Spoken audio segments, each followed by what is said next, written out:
My fellow Americans. Well, I'm not a crook. I've earned everything I've got. A man holds in his mortal hand the power to abolish all forms of human poverty and all forms of human life. It's one small step for man,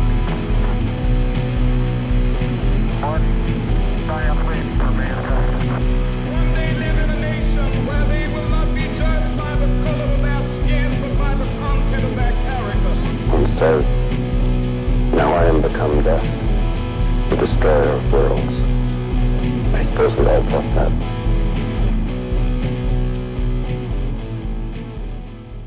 As the World Burns, ATWB, if you're feeling it, we have a fantastic first episode chronicling our journey into the unknown and the weird. I am your host, and this is my co-host. How's it going? Generally, my mission here is to discuss all things conspiracy news, paranormal, anything weird going on throughout the week, weird videos, weird mysteries, conspiracy news, anything related to the unknown. I'd like to discuss it and try to understand it a little bit, even if we can't figure it out, which, God willing, right? We're going to get to the bottom of this for sure. Absolutely. For sure. Another Antarctica subject, and it's Neushwabenland. Racism. Yes, racism. Neushwabenland, for anyone that is not aware, is the I guess it's a conspiracy theory. Pretty much that the Germans found Antarctica and conquered it, so to speak. They fucking wish. They fucking wish. They supposedly they found Antarctica and conquered it. They took it over. You know, they went over there. They dropped a flag in the snow and said to the nearest penguin, "I own you." And however they say that in German, "I own you." That was a poor German accent. I think it was okay. Reports of a massive joint Nazi alien base network, quote unquote, called the New Berlin, another quote-unquote, facility beneath the mountains of Neuschwabenland, Queen Maudland, Antarctica, constructed by Nazi ultra forces. No, Ultra is also the name of the Dulce, New Mexico facility, which also maintains strong Bavarian connections, as in World War I, World War II, the Philadelphia Project, and the current... So, wait, hold on. He's saying that the facility in Dulce, New Mexico is called Ultra? Ultra is also the name of the Dulce, New Mexico facility, which also maintains strong Bavarian connections. Yeah. Called Ultra? I guess maybe like in a top secret sense, like it's like nicknamed that or something. Okay. He doesn't really expand on that. World War I, World War II, the Philadelphia Project, and the current intelligence war between the anti-gray COM-12/Cabal forces of Navy intelligence and the pro-gray MAJ/Aquarius forces backed by Nazi NSA intelligence. Pro-gray. So maybe gray aliens. The anti-gray COM-12 Cabal forces of Navy intelligence and the pro-gray MAJ/Aquarius. Oh, majestic. That's probably what MAJ means. Majestic. Yeah. Magi. Magi. Is it Magi? Yeah, MAJI. Aquarius forces backed by Nazi intelligence. Whoa. Are they saying they're magicians? Navy Magic users? Magic users. Why are you laughing? The Nazis actually were really into the occult. I have a book up there, Nazis and the Occult. Absolutely. It's again, battled Nazi elite Navy intelligence during Operation High Jump in the 50s under the command of Admiral Byrd and 4,000 elite Navy troops under the cover of a scientific expedition with a massive military armada which made an all-out assault on the Nazi Antarctica battalions. The conflict ended in a stalemate with losses on both sides. The New Berlin base, like the Dulce, Mexico facility and the Pine Gap, Australia facility, is tied in with an alliance of regressive alien forces. The Dracos of Alpha Draconis, Greys of Rigel Orion, and Aryan Ashtar forces of Sirius B, based within the massive Kamagal II facility under Giza, Egypt, who are in turn allied with more of their kind within 3 asteroid ships, in quote, which came into the hiding in Comet Hale-Bopp's tail and, quote, jumped ship as the comet rounded the sun, taking up orbits around Mercury. Also, joint Bavarian alien Alt-3 facilities on Luna and Mars, and also a vast Draconian New World Order, which they intend to annex to the Central Draco Empire on Typhon Alpha Draconis.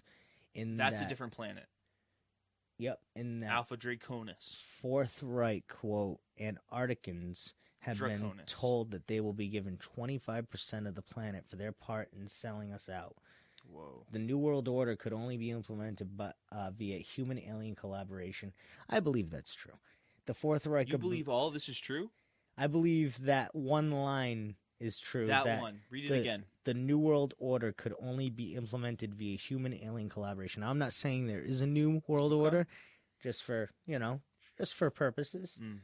But if there is a New World Order, I think it would have something to do with aliens or even alien technology. Just, throwing that out there. The Fourth Reich of Bavaria acquiring the alien Montauk mind control technology, and the Alien Alliance acquiring Fifth Column access to our 3D society that the Fourth Reich can and have offered to the aliens. Source: The Omega File by Vladimir Tuzisky, Alex Collier, Harley Bird. Interesting Stuff. So, what do we have to say about Nazis in Antarctica? I think that maybe they. All right, so they definitely went to Antarctica. There are bases there. I just mean that, like, inside Hollow Earth, and inside of like a secret base in Antarctica. I don't think there's Nazis right now. So what this whole thing was talking about is another thing that was in that Parasite documentary. Again, highly recommend it. But I also want to say that I did not understand most of that. All right, so let me try to break down what I get out of that and what I got out of what I watched yesterday. Because you just said, like, what did we get out of that? There's Nazis in Antarctica. I was like, most of that was in space. No. You're just talking about space. No, a lot of that. No, it was talking about Alpha Draconis. Yes, but it was talking about, like, the origin to a lot of the beliefs and the things that were behind a lot of that. What I think that they were talking about, like, here, high jump in the 50s under the command of Admiral Byrd and 4,000 elite Navy troops. So back in the 50s, I guess, Operation High Jump. This is post-World War II, obviously, 1950s, obviously. Or is it? Anyways, or was World War II still happening? Who knows? Anyways, Operation High Jump was happening in the 50s, and the basic idea of high jump is they went into Antarctica to basically see what happened with the Nazis during World War II. They wanted to see what happened in general, like if they found any land, or they also allegedly had word that the Nazis found an underground oasis when they were translating manuscripts and intelligence that was coming back to the United States. All right, I think if they found the oasis, the Shangri-La, we would have also found it. I think if this information came back to us, we would crush. We'd seek it out and crush it out. We would crush the embers wherever they have flown. Well, it's funny you say the word crush, because what happened next was kind of along those lines, but not really. I don't know if they probably pillaged the minerals from Antarctica in a way, or at least a lot of it. Not a lot of it, because it's so vast. It's like it's insane. It's insanely vast. If Nazis were working with a certain branch of an alien organization, extraterrestrial organization, otherworldly, interdimensional, I think they found stuff. I don't know if maybe they were working. If they were because I'm thinking like what. I think part of one of these stories is that, like, it's the Nazis had this secret advanced civilization, and it's like they had this was it just the occult that they were using, or was it like alien contact and connection? Like, do you know what I'm saying? Like, if we're working with aliens in our own government, supposedly, I mean, you could probably tell me this better than I can. What? I mean, I looked into, like, because I heard that Area 51R bell call, and I thought that was fascinating, and I started reading about, like, interdimensional beings and related to Area 51 and John Lear and all these different, like, conspiracy guys that were, like, unsung heroes. Now, hear me out.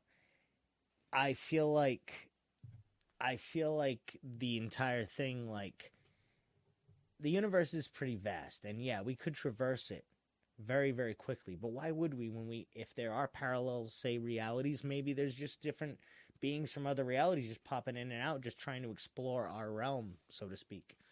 You know? I don't know, but all I meant to say is that Sorry. if there is some like advanced entities, yeah, if there are advanced entities working with Nazis, yeah. and if those are identifiable, like we know, like, oh yeah, they were working with this branch, then Did they study we know- like Crowley type like stuff, or like what was the kind of like occult that the Nazis studied? Should I grab they that were book after real quick? they were after like Because I know they talked. They used ancient religious artifacts. Didn't they get the Spear of Destiny? Didn't they? They raided Austria and grabbed the I don't Spear know of if they Destiny. did ever get any of these things, but I think they did. I think Hitler got the Spear of Destiny. that's terrifying. I'm gonna look that up real quick. Did Hitler acquire the Spear of Destiny? That's I mean, you know what the Spear of Destiny is, right? It's the spear that pierced Jesus' side. Exactly. Yes, Adolf Hitler took the Spear of Destiny, also known as the Holy Lance, and moved it from Vienna to Nuremberg during World War II. It did a pretty bad thing. Why is it holy?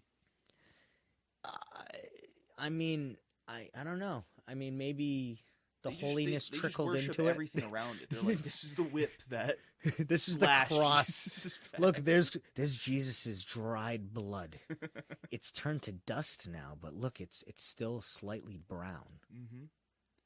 This is where the followers, the this is where Jesus' followers had their heads cut off. Jeez, did that happen? Did they get their heads cut off? That's Why not? nuts. Why wouldn't they? They did that to Jesus. I thought that they all just like disbanded at the end, like a group, like a music All right, group. Jesus is gone. You guys skedaddle.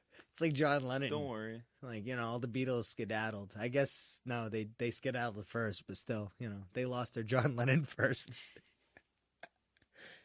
Because of Paul McCartney of the group, Judas. We're gonna go into the apostles Yeah, we're gonna start talking. I don't have enough information about the apostles to Right start. now. Yeah, right now. now. We'd have to bring up the apostles and start going at it.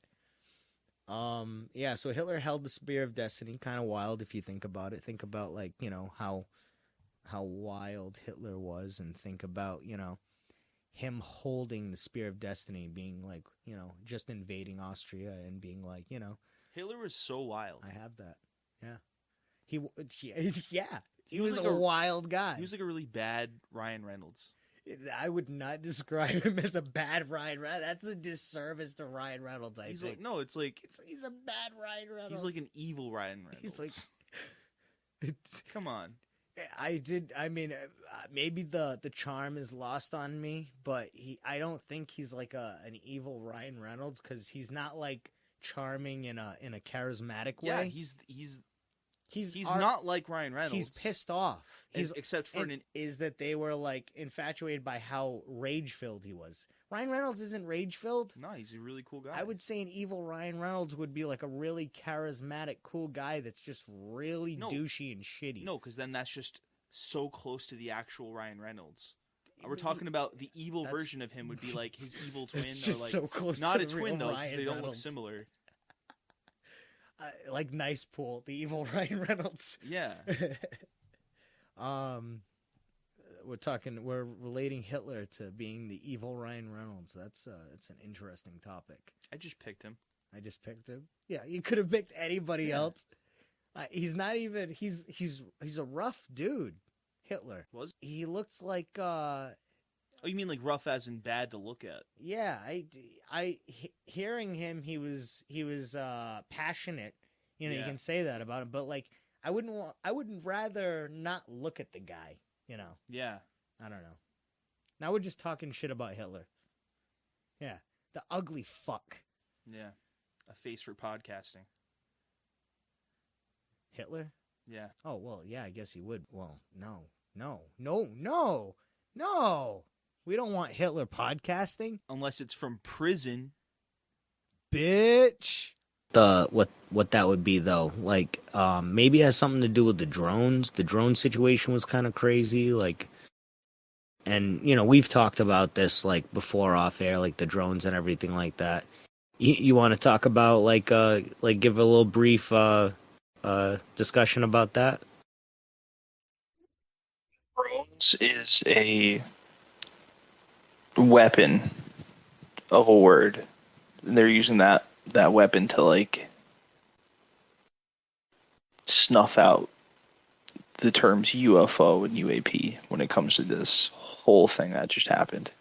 So I mean, And I they think, purposely used drones, flooded the air with drones, yep. and then the actual UAPs that were flying around and were interacting with the drones, and those things just kind of came and freaked everybody out and left, and the entire coverage of it in the media is just calling them drones. And then now people can just go, well, we know about drones, what's the big deal? Yeah, and especially since now they're saying they were FAA approved, even though Cory Booker mentioned that they weren't FAA approved. Yeah, they came out and said that all the drones were just privately manned. They weren't even ours. And then there's a bunch of bullshit about these drones being out looking. They're us looking for a nuke on the East Coast. They're looking for a nuke somewhere with these drones. And it's like there's people coming out with there's people telling us that they're filming these orbs and these things that are not drones, so interacting with actual drones. Here's the thing with that nuclear conspiracy theory, though, is like I remember seeing on TV one of the like congressman or a senator mention that like there was like some nuclear material that was broken into and like stolen around the exact same time, and that they could have been looking for the source at that time for something like that. Now, I'm not saying that's what it was, because I'm more with you on everything. I think you know that. But I think that just to play devil's advocate. I think a lot of drones. I think there's like an American drone army that we just got like a taste of. That they're like, all right, just roll out the first wave of drones, and it's literally just to have drone be the thing that's like the hot button word that everybody's saying. Like, oh, did you see all the drones? Oh, attack of the drones. Oh, invasion of the drones. And then they're like, well, yeah, there's a lot of drones. We're in the future now. Like, everybody's got drones. Well, we're also signing in an Iron Dome into law now too. We're like going to build an Iron Dome around the United States, which I think personally the drones might have had something to do with that too. Like the actual drones that we were seeing, the government drones, I think that they were preparing for an Iron Dome because Trump's been talking about it for the past year. And I think if you think about it, everything that he's done so far, he's been preparing for a while, including stuff that Elon Musk has been doing, and supposedly they've even been drilling in Ableton, Texas, like to try and like put in their underground. I think we talked about this, to put in their underground like servers and stuff like that.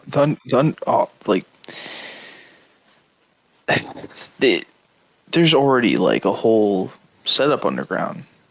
Well, that's what I'm saying. Right? Like they've already had everything set up underground, but that's because I think they've been drilling and stuff since like the summer. And if you look around Ableton, like Texas, like where like the servers and stuff were gonna go up, around July in 2024, they experienced a massive amount of earthquakes. And what that could have been is like fracking, because I'm pretty sure like there's a lot of fracking in that area, but it could have also been like underground like explosions and like in order to drill around, like moving like earth, stuff just caves in and all of a sudden it just starts shaking and boom, that's what you got. Because they've never experienced like a magnitude of that many like earthquakes at once, like in that time frame. Is that like even a fault line? I don't think so, but it could be not the San Andreas fault line. I don't know if that goes to Texas, but if I'm not mistaken, it is West Texas, so that could also be like it. But they even said that they haven't like gotten this many like earthquakes in like 100 years. That it's like kind of crazy that this like happened. But it just kind of got swept under the rug, and I feel like that happened. Like, they were just, just digging. And the Iron Dome thing, Trump's been literally talking about that. Like, he talked about that before he, like, the thing happened to him with his ear. And then he talked about that, before that, he talked about it after. And he literally talks about, like, he signed an Iron Dome into, existence. Like, that's actually a thing that's going to be, like, happening now. So I think that was just a lot of the government drones were prepped for that.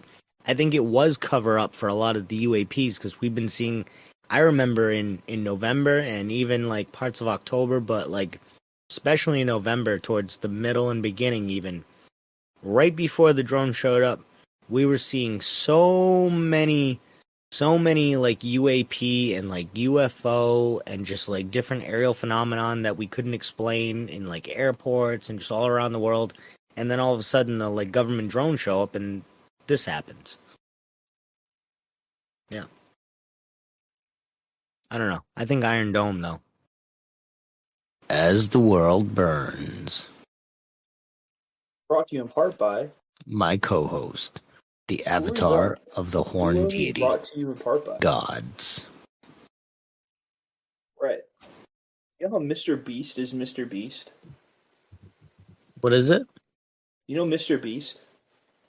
Yeah, what about him? You should be Mr. Host. I am just the host. Yeah, but I'm gonna call you Mr. Host sometimes. Okay, I'm cool with that. It's gonna catch on. People are gonna start calling you Mr. Host. This is an excerpt from Art Bell's show in 1997. Line, you're on the air. Hello. Hello, Art. Yeah. Hi. I don't have a whole lot of time. The people outside survive. There's like, God, it's not even that much time. Like, it's not Fallout where it's a whole new world. Things are going to be drastically different, but it's like, I think it's just been a few years. Sounds pretty good. It's like on TV, but you can watch it on Hulu, I think. I think we watch it on Hulu. It sounds like that guy that wrote that story was like preparing to write that show. Well, that show came out a few years after COVID, and it's almost like two things. Like, it maybe this is a tease at what is to come.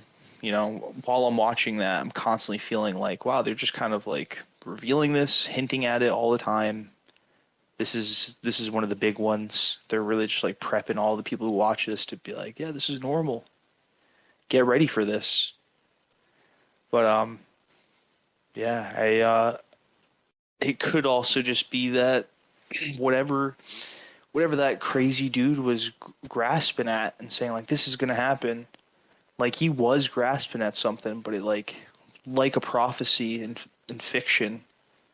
It's never exactly the way you see it. Like you see something happening, but almost all of it's like metaphor or something. He said that the elites knew what was happening and that his dad was contracted to be there just because he was like a builder and he had like high clearance. Well, that's what I like the was it Phil Schneider? What was the guy who went into the underground base and started lighting the aliens up? Dolce. It's the same story where it's like, dude, that guy has a crazy story. It's awesome. He straight up says like, yep, I was going down and I forgot. I should watch it again, his whole explanation. But essentially he goes down this elevator and he goes like way down. And when the doors open up, he just immediately sees an alien. And like there's other people around interacting with the alien and they're just acting nonchalant. And he starts freaking the fuck out. And he just starts blasting aliens. And then the aliens fight back and like burn off his hand, part of his hand. That's nuts. Yep. So it's not like somebody told him what happened. Like he was there. Yeah. He was actively involved. He was just a contractor. He had clearance because he was working on these bases. He just never saw that part of it, or maybe they started using it and they didn't. I don't know. I'd like to believe that a mistake like that wouldn't happen, but it actually makes a lot of sense that mistakes like these happen. Like this shit's probably happening all the time, so mistakes are going to happen all the time at such a ratio to the amount of times it actually happens. All right. Every time somebody Honestly, sees yeah. a spaceship, it's like, yeah, that's you think it's so crazy. First, it's like so crazy because there's not enough evidence, and now there's all this evidence. So like, yeah, no, it's so crazy. There's all these UFOs flying. We don't have evidence, and it's also like, if these people are so advanced, if these aliens are so advanced, and they're flying around in spaceships, and they can control mass conspiracies that span the globe and just rule over us, if they can do that, then how do like we keep seeing them? How do they keep fucking up? How do they crash all this shit, right? But just imagine that every time we've seen one, it's been doing its thing and like just getting away and not being seen thousands of times more than that. And that we're just seeing the quick fuck ups. They seem like a lot to us, and they are. But that's just because like these are things that are just zooming over us all the time. Yeah, no, I think that's definitely true. What do you call it? I think a lot of these experiences happen so quickly too that a lot of people aren't even able to maybe articulate what's happening when it's happening until it's really like happened, so to speak. Yeah. Like when they spot a UFO or something crazy happens. Yeah, you know the whole the trickster thing, the trickster element they call it, and that like it's UFOs, but also with ghosts and just any paranormal experience. There's always some complete weirdness, just some silly ass weirdness involved. Yeah, like a weird vibe. Yeah, and like you know the new UFO footage that came out, that was like all the legit whistleblowers were saying, "Yep, this is real footage. This is real footage," and then they drop it, and then everybody roasts it. People come out on the internet saying this is clearly fake, and in my mind, I'm looking at it, I'm like, of course it looks like a fucking egg. That's the goofy part about it. It's like, how are you gonna explain this? Just like bulbous white massive egg, like it. As soon as I saw that it was an egg, and I saw people making fun of it and calling it fake, I was like, that's the trickster element doing its job right there, making you feel like it's foolish. That's actually one of the news articles I saved too. Was about the egg. I know, you told me. Where is it? Paul Giamatti. A lot of people I saw just like making fun of it when they never talk about this stuff, and they're just like I need to shit on this. I need to show why this is so stupid, why this is so fake. I don't know. Where is the egg? I have a clear, vivid image of it in my mind, just like the night vision, the fucking long rope thing that looks like it's like a thing on a stick just moving around, but it's because it's like a long, thick ass harness rope, and apparently, I forgot the size he said it was, but it's massive. Like it looks small, but that egg is massive, and it's hanging from a helicopter or some kind of air vehicle. Egg-shaped UFO. Yeah. Pentagon bombshell announcement. And that's a crash and retrieval. That's them. That's our people transporting a giant egg UFO. From the Daily Mail. The Pentagon has revealed that it is now investigating claims made by a government contractor that he retrieved a crashed egg-shaped UFO. Yeah. Jake Barber came out as a whistleblower in January saying he piloted helicopters during secret missions to collect alien technology. Speaking to News Nation, Barber said he flew 150 feet above an egg-shaped object with no engine or thermal signatures. I saw an egg, a white egg, the pilot explained. It's inconsistent with anything I'd ever seen before, Barber said in January. Now the U.S. Department of Defense has confirmed it is looking into the case. It's the latest report of UAPs. The Pentagon admits they're actively investigating and adding this case to 21 others. Like another interesting about this is that I'm leaning, like I'm just with the assumption that this is legit, because I mostly trust the disclosure whistleblower thing that's happening right now. I kind of trust it. There's plenty of people talking about UFOs and aliens I don't trust. So it's not like I just believe any of this, but I do trust scientists and free thinkers and people who are whistleblowing. Not just the government telling us stuff, but people going against the government to tell us stuff. But they could have picked anything. They could have picked anything that didn't look like an egg.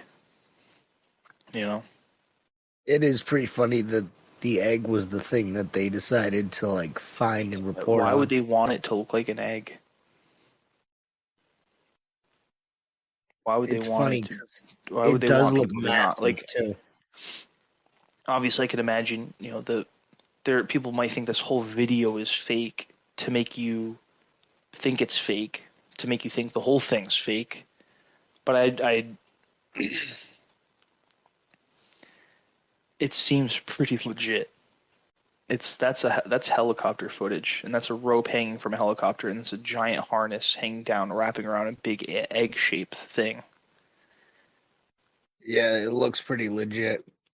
It's not that's not like some tiny hyper-realistic G.I. Joe toy setup on a carpet with an egg in this like very detailed harness, military-grade harness, but the size of like a G.I. Joe figure. That's not what's happening.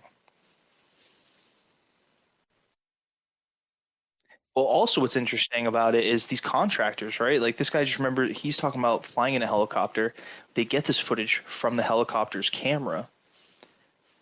But imagine the people who are like on the ground floor with this thing that like set the harness up or whatever. Like I want to hear about the person who walked up to this thing and maybe touched it. I feel like the issue with that is we're probably not going to hear about him because this one guy was a whistleblower. So that would mean the other guys would have to whistleblow, right? Yeah, those guys are probably all like dedicated, getting paid very well to do their job, and know how dangerous it would be to go against their company. And ask no questions. Yeah. I keep imagining, whenever I think contractor, I keep thinking they're like military, like operations people, and like they got guns, and maybe they probably did, but every time I think that, I just imagine them walking up to this egg. In the video, you just see like the camera from the bottom of a helicopter aiming down and like on the shot of where the harness and the drugs and mystical and psychic experiences. All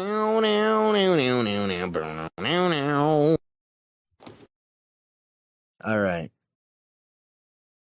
What do you think of? I don't even feel like reading this because this is all going to be like regurgitation of things I've read. What do you think of psychedelic drugs and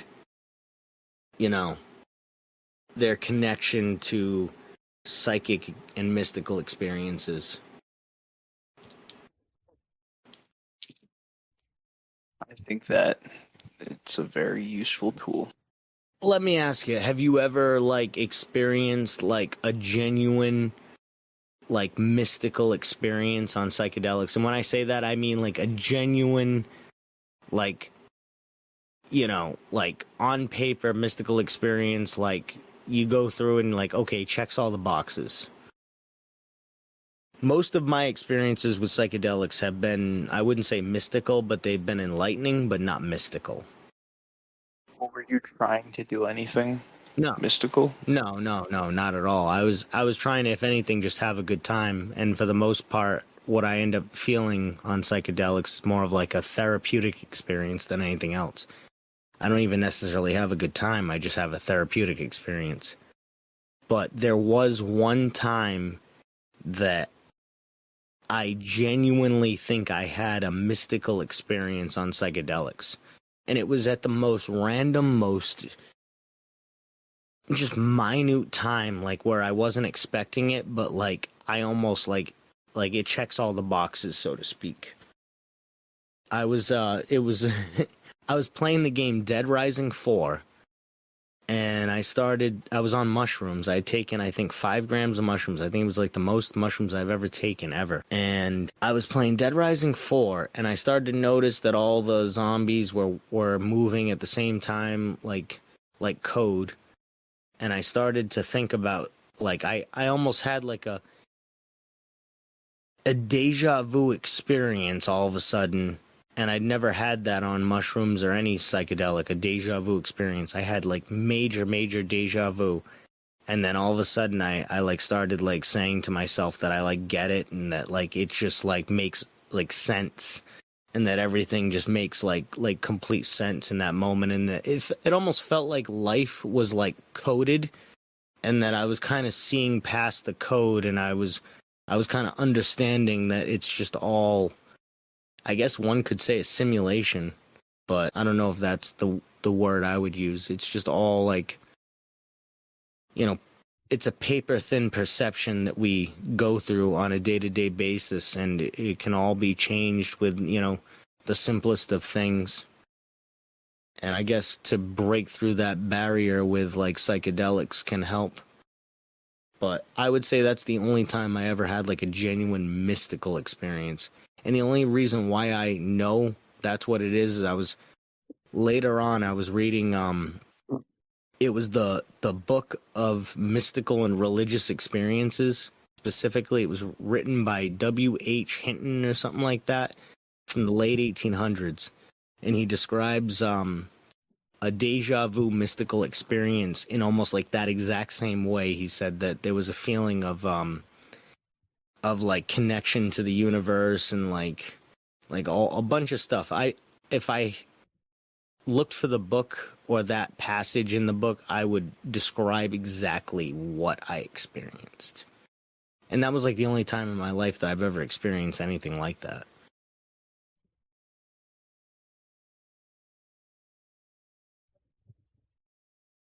But yeah. You ever feel anything like that on like mushrooms or anything like it, like The epiphany part of it, yes. that's what I mean. Feeling like, oh my god, I finally get it. Yeah. I understand now. But not even like feeling like that every time, because a lot of people feel that like all the time on mushrooms. I'm not even talking about that. I'm talking about like a feeling where like it's different than any time you've ever felt, like, because sometimes I'll say that to myself, like I get it when I'm on mushrooms, but it's not that feeling of like, oh my god. Like I felt like genuinely like, oh my god, like the universe made sense for the first time, but didn't make sense at the same time. It like felt like I understood something that I didn't understand before about like the connection between myself and the universe. It's interesting. Yeah. You ever get anything like that though? I've only done mushrooms twice. Maybe 3 times, but it only really worked on me once. Did we ever do mushrooms together? No, right? Almost. You had some like old dried up ones. I mean, oh, yeah, I know. I think I know what you're talking about.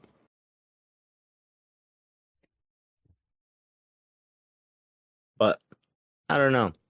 It's definitely a crazy experience, but I've only ever felt that one time. I've done mushrooms like upwards of like 15 to 20 times, I would say.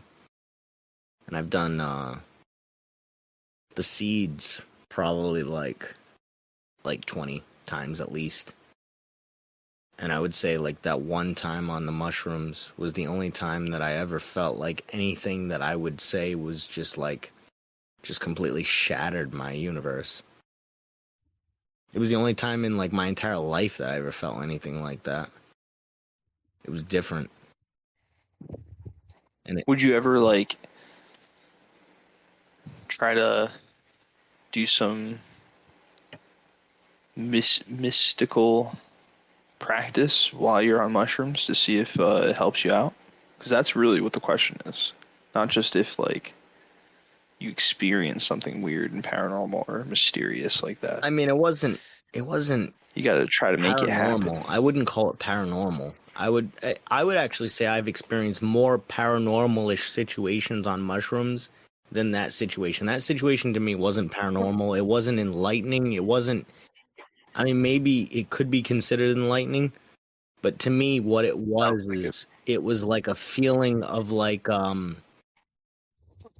it's like when Peter Quill in Guardians of the Galaxy touches the Power Stone and sees infinity.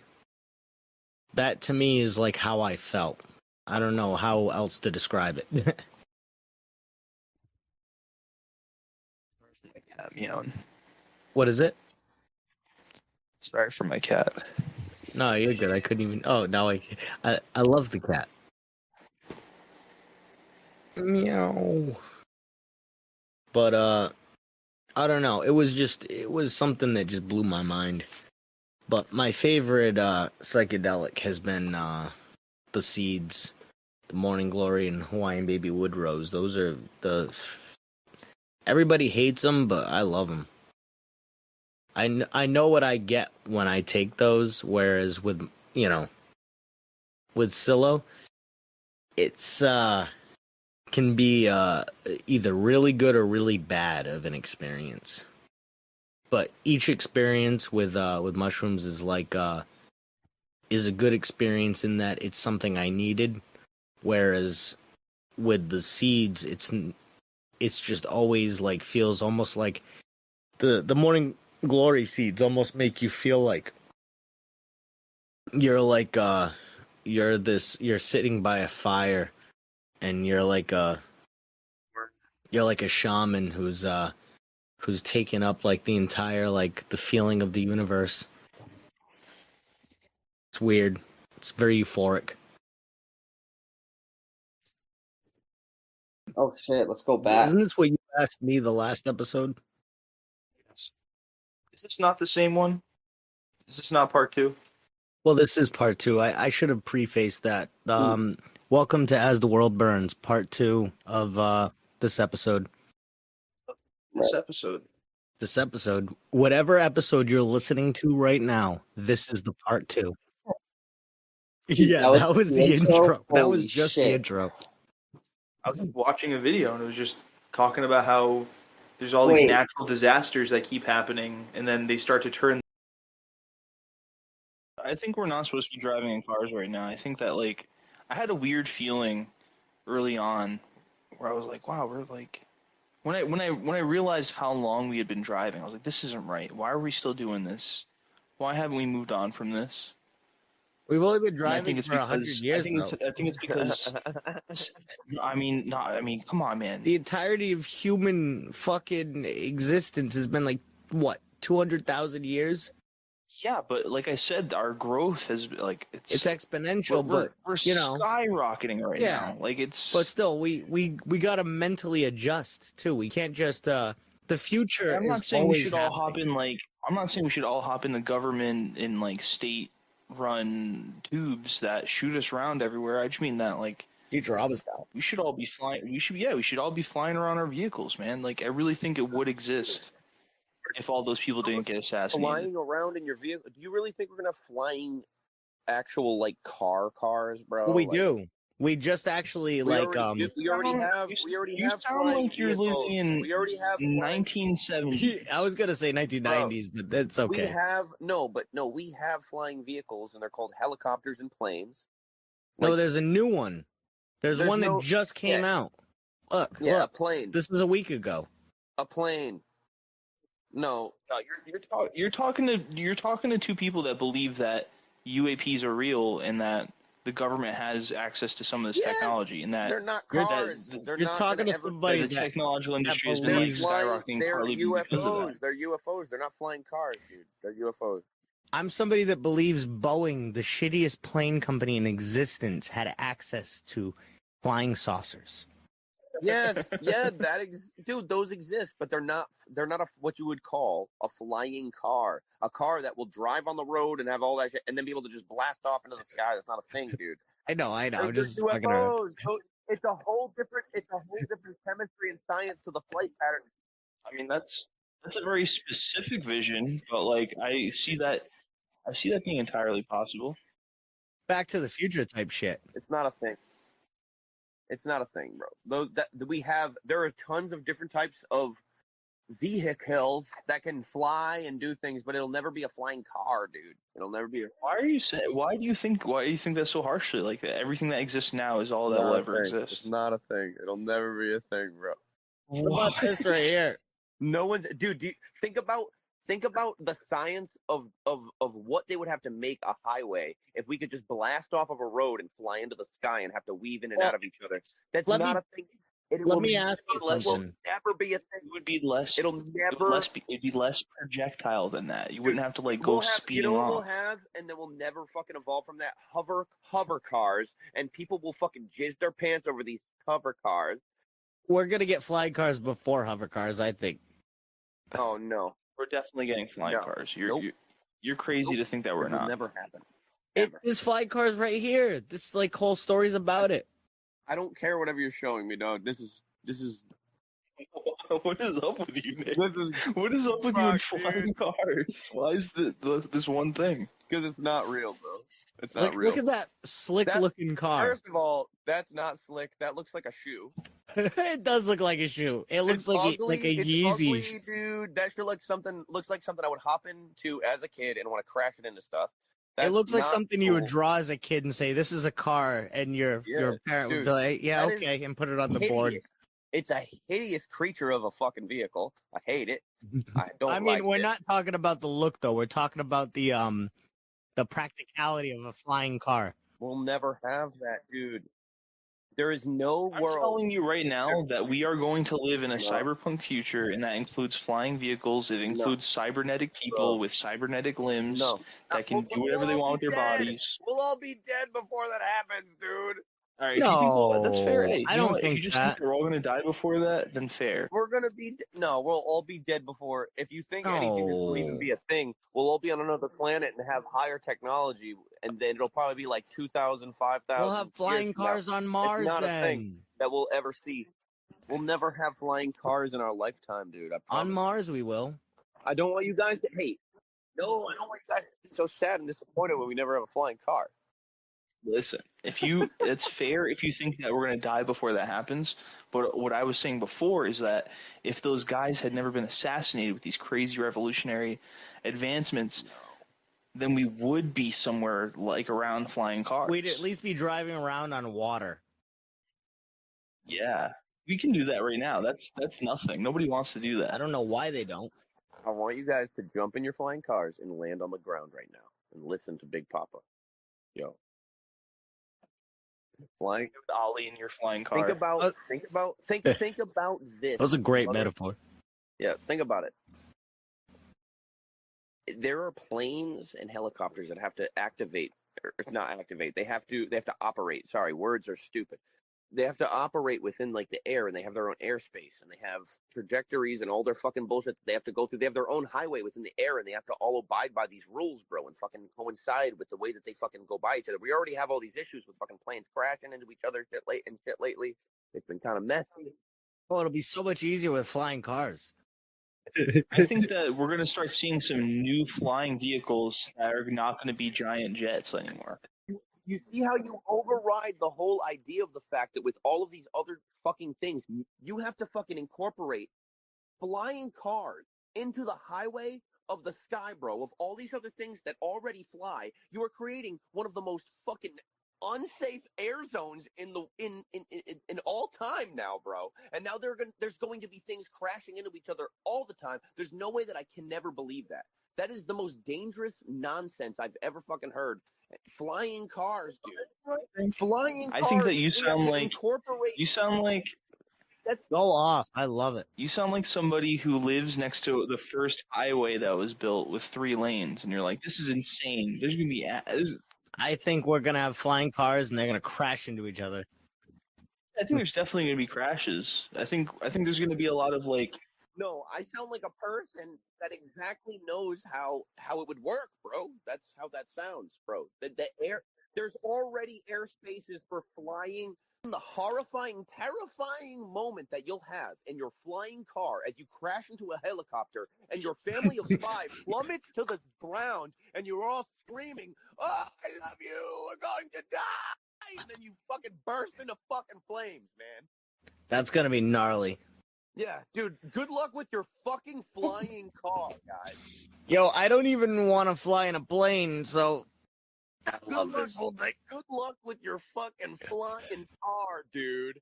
I love the idea that what if an EMP goes off and they fall out of the sky and hit a house or something? That would be wild. There needs to be measures to protect you in case there of. There will be no measures, bro. If you want to have your flying cars, you got to fly up there with the helicopters, the planes, and the military, bro. Good luck. I don't know if we're gonna have planes anymore. We've also had helicopters forever. We definitely have way better air. Guess what? If you upgrade a helicopter, you'll have to fly next to that in your flying car. I don't know if we'd have helicopters and airplanes if we had flying cars. I think we'd have jets, but not like what we know as airplanes. There's going to be different levels to the airspace where you're allowed to fly certain types of vehicles, and jets would definitely be on the highest. It already kind of is like that. That's what I was thinking. You can argue that, bro, but it's still the risk that I'm talking about that I will argue to. They're going to convert a flying car to an Apache helicopter. They're going to have machine guns on the side, little rockets underneath it that come out like James Bond style. Pew, pew, pew, pew. Helicopters are one of the most efficient type of air vehicles that exist within the military that will never That's get why rid they're of going to take that and turn it into a car. Into a better helicopter. This is going to sound insane. I promise this person's pretty insane. In 5 years, check it. We'll evolve the helicopter into a better helicopter. Dude. So have you ever listen? This person's insane, but you know Terrence Howard? Yeah, I love the guy. So you know about the air vehicle design that he patented? No, I know about his math, but that's it. And Iron Man. So he through the math that he knows, he patented a way for an air vehicle to move in a way that's similar to UFOs, where they can just stop on a dime and move at a complete 90-degree angle or whatever angle, and it has all these. It was a weird shape, and it had this weird gyro system to it, so that it always maintained a center. It was strange, but he. So he might be on to something with the 1 × 1 being 2? No, maybe not that part. No, that's it. Maybe not that part. Listen to that fucking guy. Don't listen.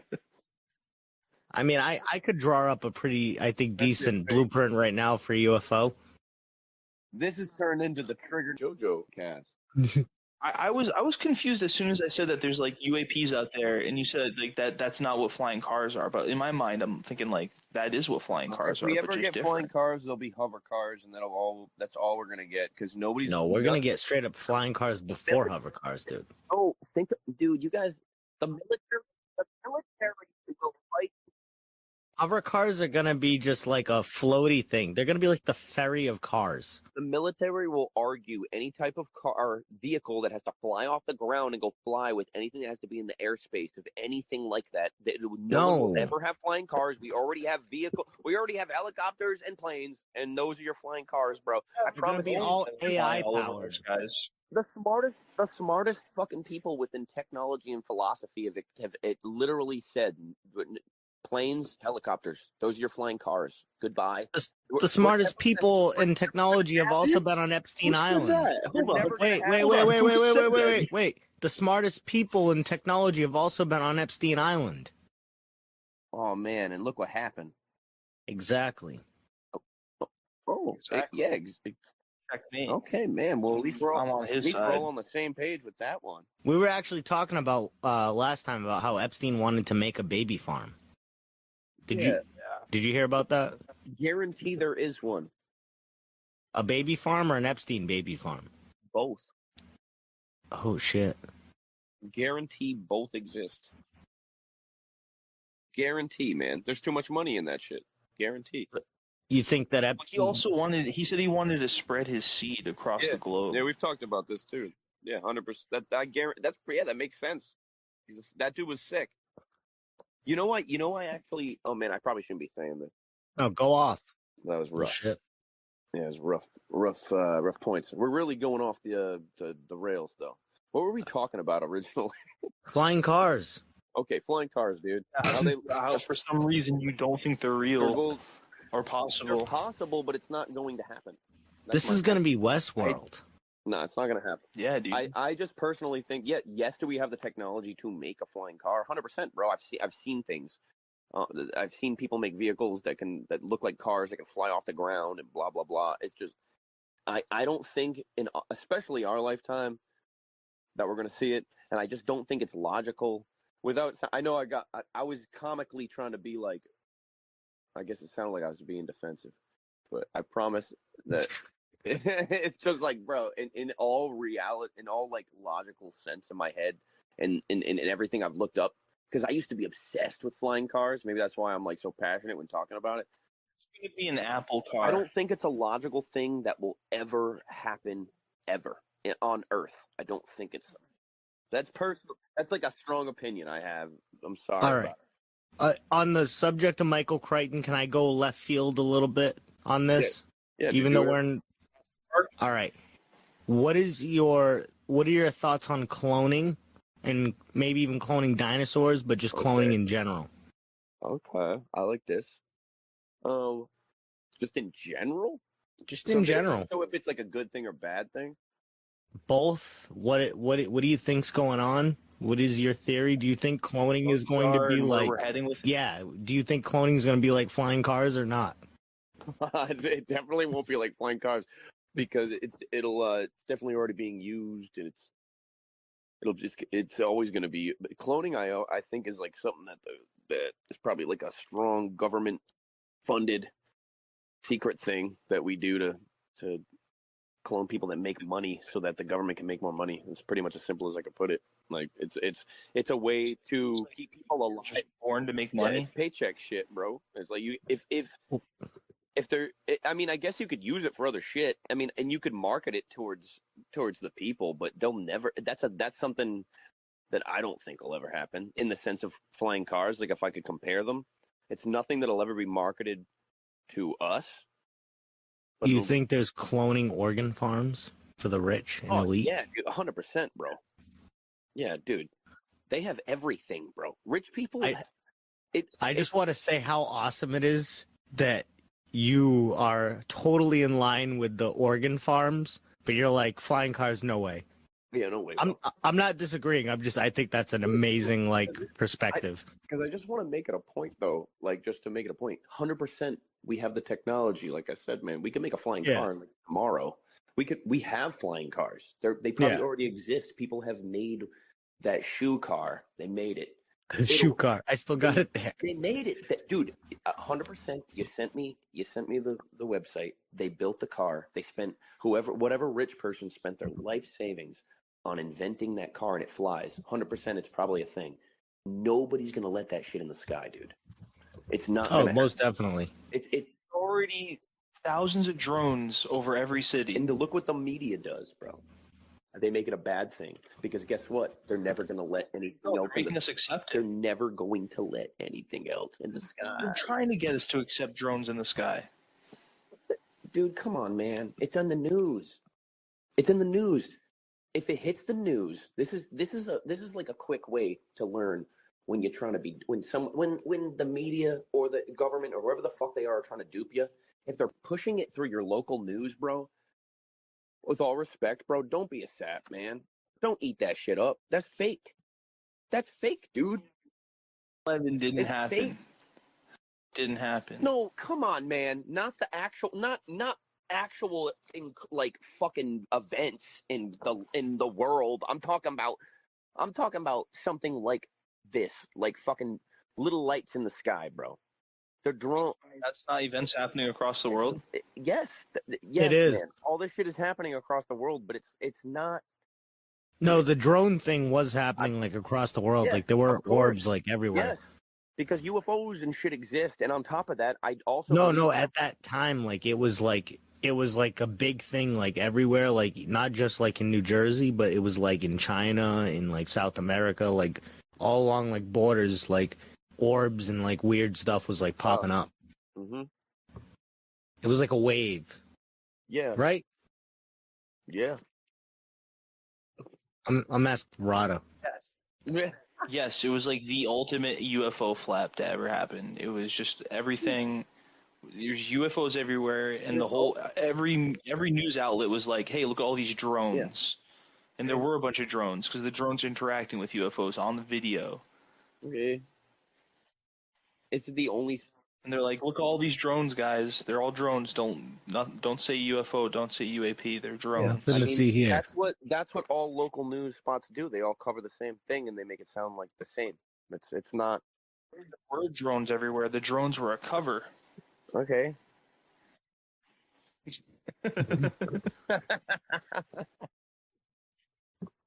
That was great.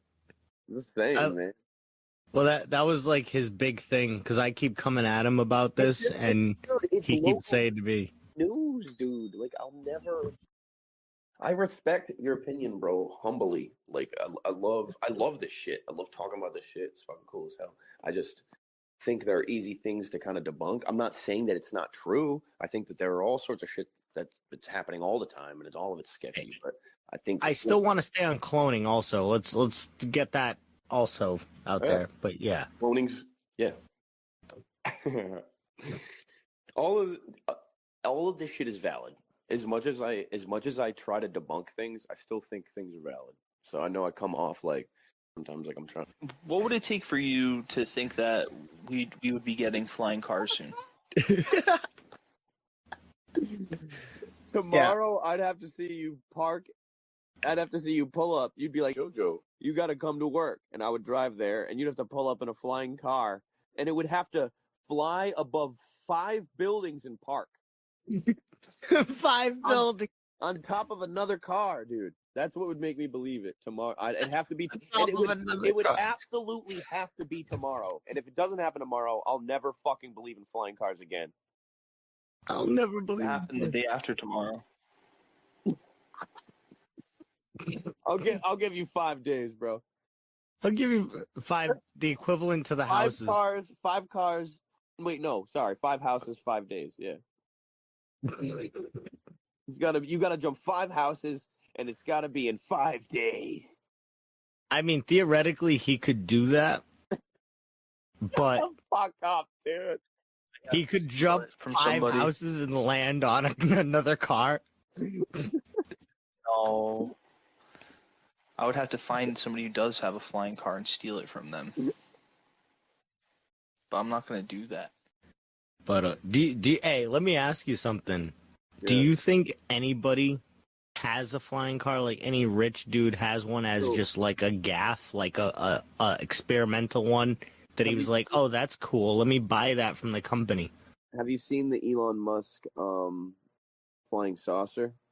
The new UFO. No, I know Elon Musk shot his car into space though. No. Look up SpaceX UFO.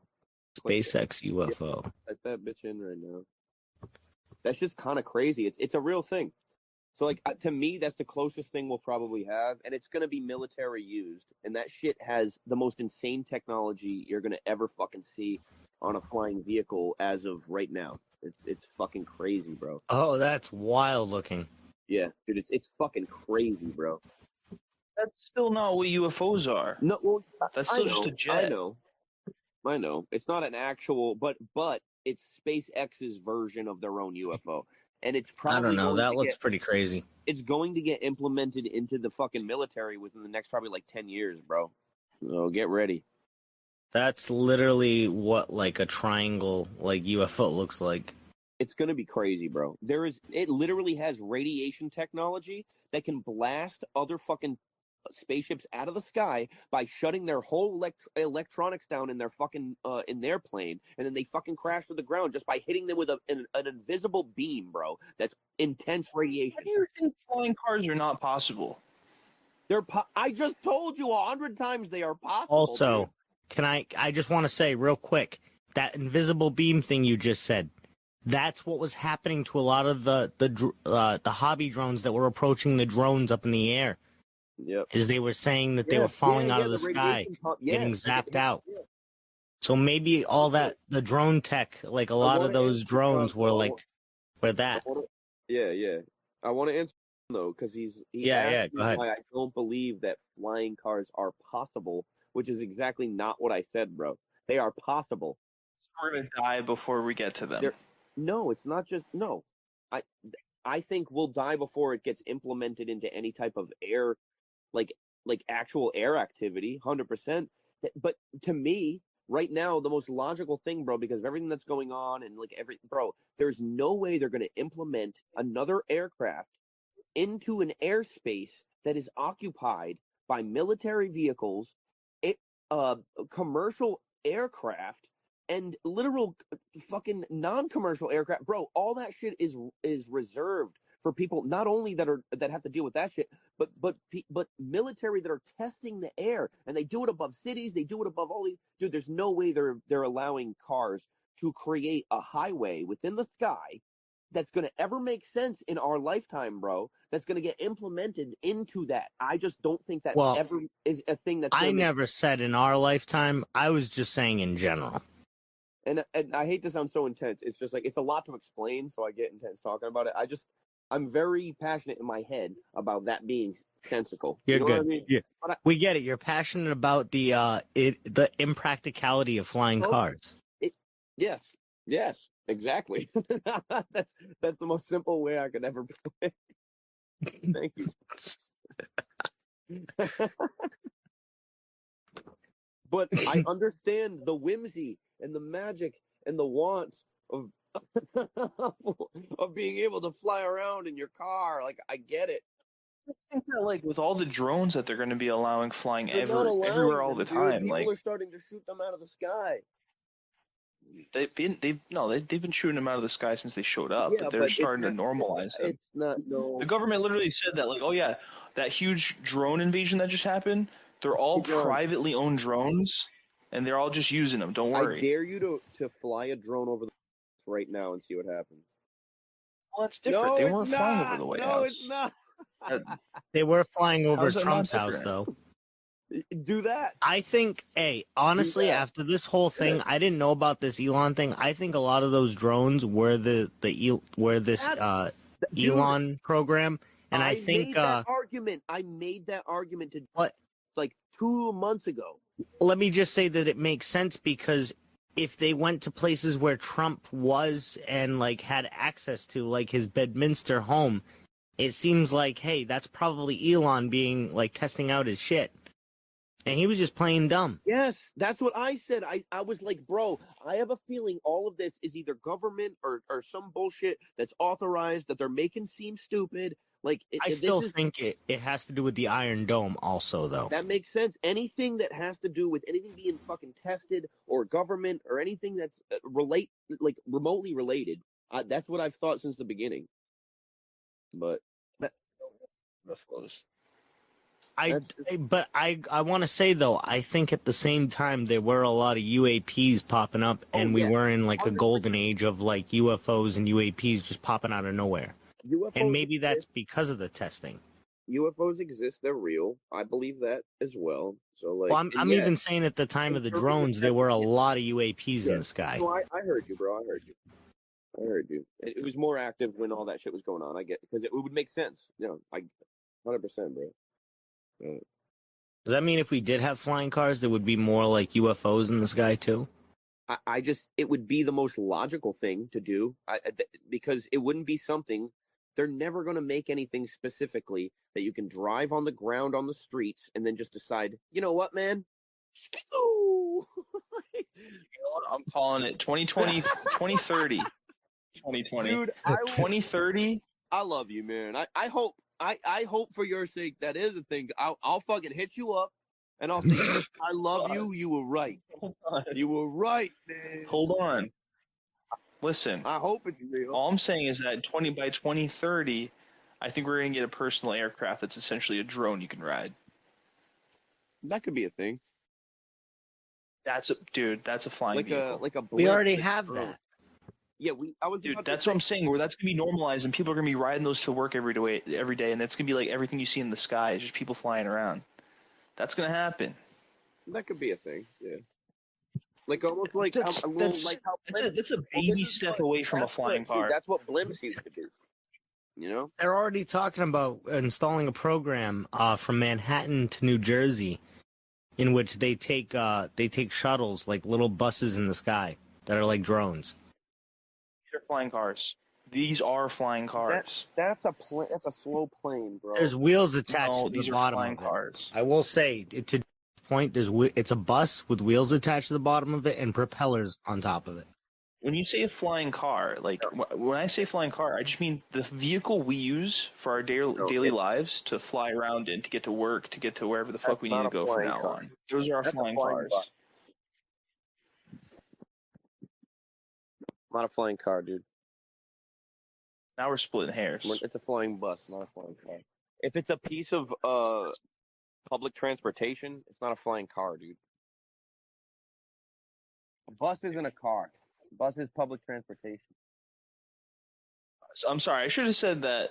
Do you believe that we'll have flying vehicles? Like within our life? flying public transportation, like planes and helicopters. No. And like personal vehicles. Sorry, personal vehicles. And then maybe that new one you're talking about. Yeah, but I don't believe in the literal flying car is going to be a thing that they're going to implement. No, I don't think that's going to be something, bro. I'm sorry, I can't. It won't be a thing that I think is going to be a thing. But I respect you, and that's your thing, 100%, homie.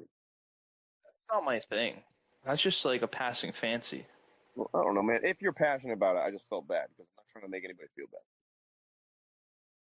I see it so clearly. My vision of the future. It's such a vision. I dream about this every night, and I wake up and I shake my wife and I say, "Flying car." I've seen flying cars in my dreams. I hope so, bro. You love them. You love them shit. Yeah, I would love to have a flying car. Bro, I would love to have a goddamn flying car, but I won't. I would love the one from GTA 5. Which one? Rockets on the bottom. The one with rockets. Funny, man. My guy has the exact flying car he wants, like, planned. Well, it looks like a Lamborghini in the sky. I'll tell you my favorite what I want my flying car to be. I want it to look like Falcor from the Neverending Story. I want mine to look like an Audi. All right, that's cool too. Yeah, I think that would be a good flying car, honestly. It would be an Audi. I want mine to be an umbrella that extends and then a platform forms underneath my feet and then it flies. And then it plays the Mario race theme and you just blast off, dude. That's what I want. That's a flying car to me. That's just if bro, I can get to work in 5 minutes with that. If you did that in front of me, I would look at the nearest person next to me and just go, "I was wrong." 100%. You could never tell me though. No, I would never. You gotta tell somebody else. I'd call you the next day and say, "That's not a flying car. That's an umbrella that you just flew off in. You're like Mary Poppins." You'd be saying it from the loony bin because you'd go crazy. You wouldn't believe it. When do you think we're gonna be able to have like cybernetic legs that let us jump 20 feet in the air? Oh my god, dude! You just tomorrow.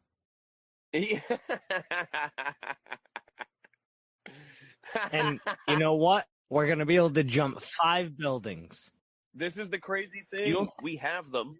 You don't think that's possible? It is possible because we have them all. We most likely, it's something that's already invented. They don't want to show people too much of yet. But it's like, it's the same thing, bro. This is a very crude comparison. But look at the way that they release technology, bro. So the media is very smart. It takes a long time for us to actually get it. Oh my god, bro. So like, it exists. So like the way they want to just showcase little bits and pieces, or like what we just saw that showed us is like that fucking little marionette man. It looks like hyper real, or like those dog robots that can like pull a trolley, but like really can't do much more than just do that, or like. So like all this shit exists. We definitely have the technology to do it. If we have the technology to shoot rockets into space, we can probably do most anything. So to me, it's just to them, it's finding the market, being able to sell it, and if you have a bunch of people that can get rich from it, yeah, we'll see it. But if these people want to hug it for themselves, if it benefits them more than it'll ever. Hey, nobody wants to buy our flying cars. Nobody wants all these flying cars I got. Come by real flying cars. But that's a different. I've already explained my logic within that, man. So you can't go above the logic I explained in the sense where, like, I'm sorry. I'm sorry. Yeah, will ever buy a flying car and then crash into a mountain? Yeah, that's a fucking thing, bro. But they're not gonna let a bunch. You're gonna reinforce the super mega block apartment buildings that we all live in. You know what I will give you? You know what would be the perfect fucking population control? Give everybody a flying car tomorrow. Just that do would be a good population control. Oh man, do you know the amount of people that would die tomorrow, bro? I think you're right about the fact that if they did release flying cars, immediately there would be massive amounts of deaths. It'd be insane, bro. It's not a thing that's going to happen for a long, long time until we get rid of all the dummies and we just, have like 5,000 people on Earth? We have to get rid of all the dummies before we get flying cars.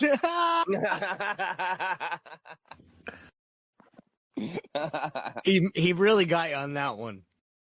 No, you don't got me on that, because again, that proves my point. Because why are they not going to give us a bunch of fucking cars? Because we can't get rid of all the dummies at once, dude. That was my point. That was the self-driving cars that barely work. No one. We're not going to get them, dude. We're not going to get them. The first people to get them are going to be the CEOs of fucking Walmart and shit. They're going to be crashing them into fucking each other. It's not going to be. It's not going to be good, bro. Sam Walton's going to be flying out of the sky. It's not. I didn't say it was going to be all good. I'm just saying it's going to happen. No, it won't. But I want you to believe. I want you to keep that whimsy and magic in your heart. So believe it. Always have it. It's not going anywhere. Believe it, man. I want you to ride on your magic carpet. I would also be a flying car if it was like technology. I would count that. Cars 3, the movie. Look at that fucking house. The White House. The United States simulated assault on North Korea tunnels. Like they're getting ready to invade North Korea? I guess. Let me click that one real quick just to get an idea about that one. That sounds wild.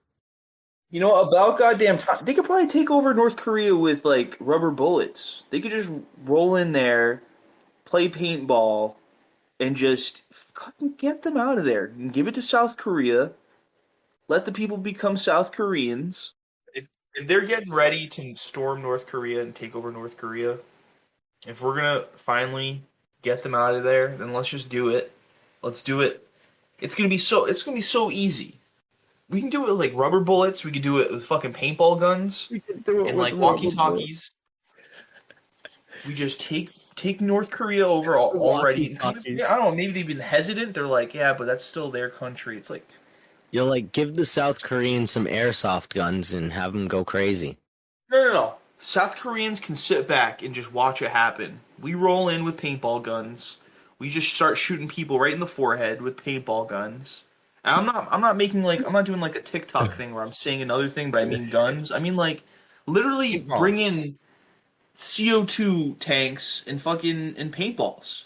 Yeah, paintballs. And just start lighting them up with paintball. And just everybody who doesn't approach you aggressively, just wave them to go behind you and go one by one. Oh, you're not coming to hurt us? All right, you're not going to get shot with a paintball gun. Now, come stand behind me. Let me ask you something. Are we going to? I know a lot about war.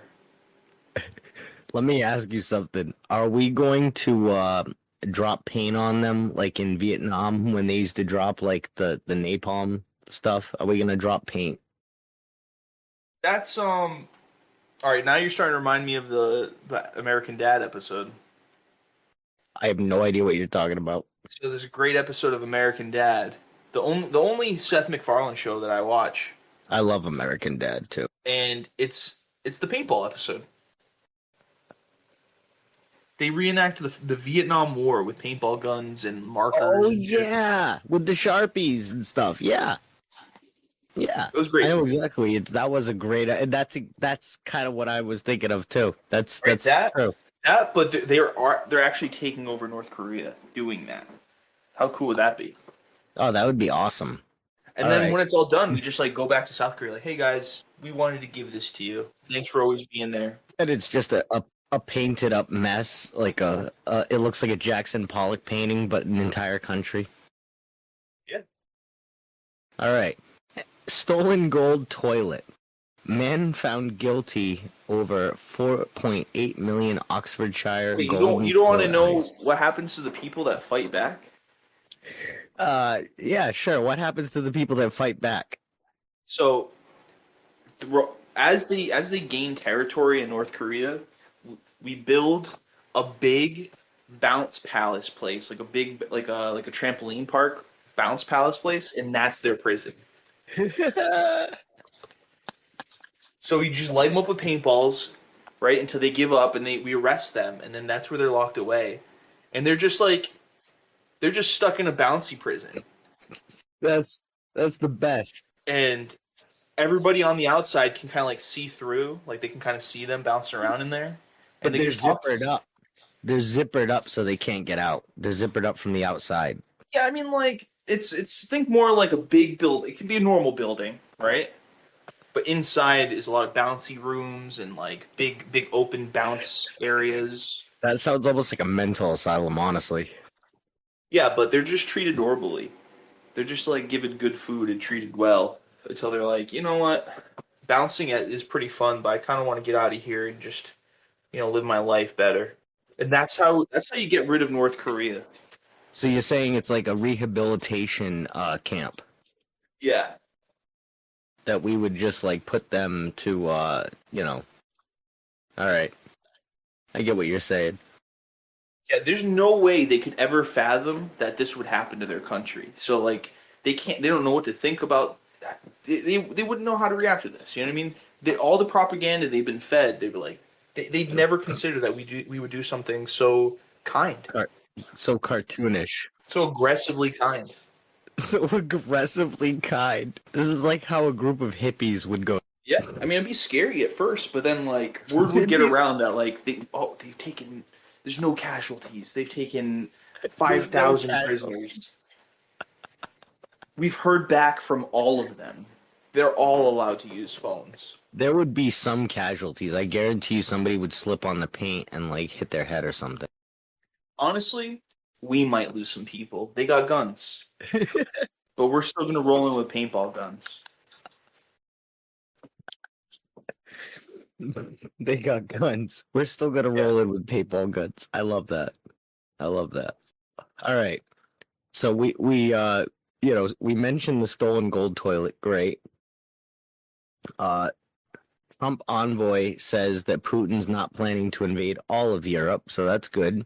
While this happens, Canada pushes their election further while tensions increase with the United States. That's a fun one.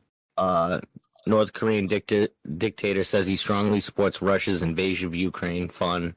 Boeing sued over whistleblower's death. Family files wrongful death lawsuit alleging harassment led to suit.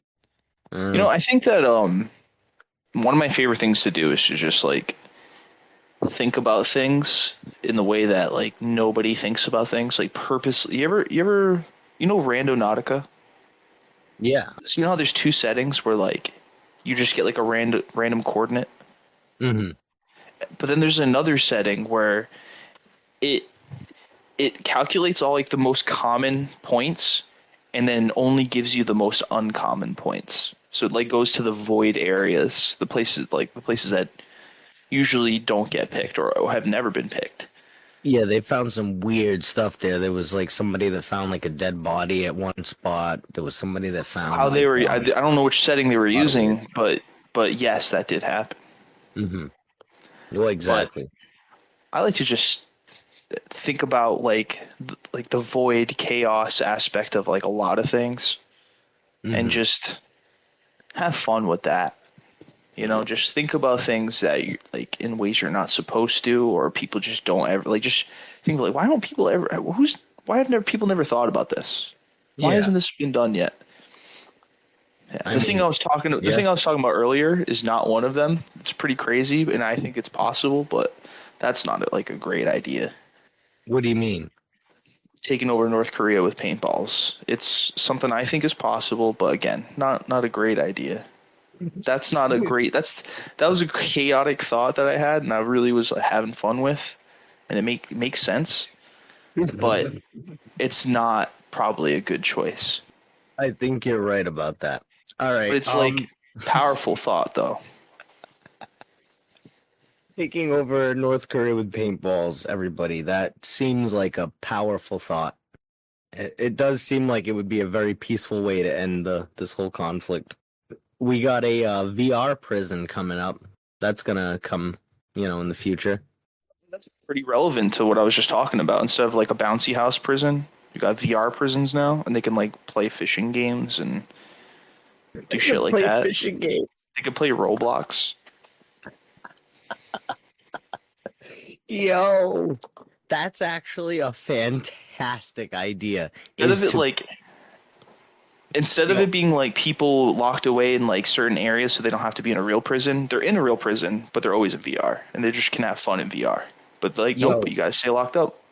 You know what's probably gonna happen is this is probably gonna use like you're saying, but not like they're probably gonna lock these people into rooms, into cells where they're living out a virtual like hell and like or like if this was the North Koreans, they would be going through like a rehabilitation like program in their heads in order to be reacquainted with like Western society. I think there's going to be like different aspects to it, and this could be the start of the Matrix. Even though like we might be living in a simulation right now, this could be the start of it. Yeah, I mean we could be in a simulation. But like think about it, like we could just once people just get thrown in prison and they're in a VR system, then I think people are going to be much more willing to go to prison. It says on top of which said a virtual 2.5 years into a 5-year prison sentence, Royale was about to see Thailand for the first time. When she put on the headset, Royale immediately had an aerial cove. So they are doing like you're saying. They're putting them through like more nice. In the boat was a man with a backpack, and it was as if she were sitting beside him, accompanied with meditative music and narration. So in Thailand they're doing this, but in the United States it would be more like prison. Well, like it's kind of interesting. Like I don't know what this person did. Just, I'm imagining the worst kind of person, like irredeemable people. Just imagine their whole life was being in prison, right? But then they get like certain parts of the day, or maybe even most of the day, where they're just in a VR system experiencing like really nice things, like really wholesome things, really like fun things, and it makes it like that lady not being able to, or a person, I forgot, was it a lady or a dude you were just describing? Yeah, it's a lady. So imagine she murdered a person and she's just staring at this other guy with a backpack on, and maybe at first she had like urges to kill him, but like maybe over time she's just so happy to see somebody like that. She's like, I want to go out and actually go here. I want to actually see people and not hurt them. Just because she's so deprived of it. It's different from prison. Like prison, they're truly deprived and they don't have any glimpse of it. And then when they're thrown back into society, it's like such a shock. But it's like they can practice coming out into the real world. And give them positive things to do out in the real world. Like if they're just fishing and going hiking, it's find like new things they love. Literally. Like, I love bird calling now because I discovered that in this simulated environment.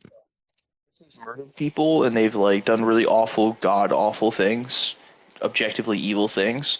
Put a fucking chip in their neck. So when they do get out, they don't have a fucking choice. I I don't that I don't support that, putting a chip in Why? anybody's neck forcefully. But I see If where what you're if what going if there, and somebody I like like murdered it. a whole family and did awful things to them? You still don't want them to have a chip in their neck so they don't do it again?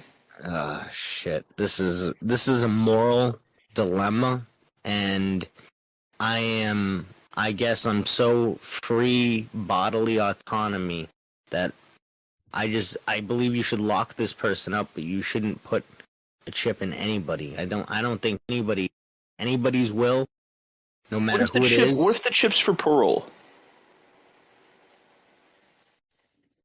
is it still inside of them? Yeah. What if like you get it taken out when like after like 2 years you haven't murdered or done awful things? I still don't like that idea. I mean, yeah, great. They get it taken out after not murdering or whatever, but like, I don't know. I think VR prisons is a good idea, but chipping people and like, I don't know, changing their humanity and basically one turning them into a lab, but also just taking away their complete bodily autonomy at that point, because at that point a person knows, You know how like they're people gonna say know like if you everything about steal, them. you lose a hand. If you lie, you cut out your tongue. That type of shit. That real Yeah, barbaric. it's an eye for an eye. The Bible What said it. if what if like only for the worst people again, just objectively evil people who have done irredeemable things. What if like you'd like kind of pick an aspect of them that you get to be like, no, well, you can't really, since you've stabbed so many people and ripped so many people apart, now you have to wear these iron gloves for the rest of your life that like are 20 pounds or like 50 pounds, so you can barely use them, or like maybe just like they're like big permanent pillows around their hands. How about that? They have like a locks around their wrists and and they have like pillows for hands and they're stuck with that. I don't know. I still think that kind of takes away their bodily autonomy in a way, but I think just locking them in Definitely, a definitely. yeah, and that's something that I have a problem with, taking away anyone's personhood, regardless of who they are. I mean, it seems like you could probably like put the worst of the worst, I think. And I still don't think that they should, unless you're planning on putting them up to what's the word, to a hanging or lethal injection or something like that. If you're going to commit capital punishment on this person, if that's a part of the law, the rule of law of this place, then I think capital punishment's okay. But if you're going to, make them integrate back to be a part of society and go to prison and do time, I don't think that they should be chipped. I think that they should just be locked away and rehabilitated, possibly with VR. I feel like being locked away for a longer period of time because you don't know how to keep these people from hurting people is worse. I think you can understand, and I think that's where the issue is with a lot of these places, is they don't want to understand how to rehabilitate. They just want to.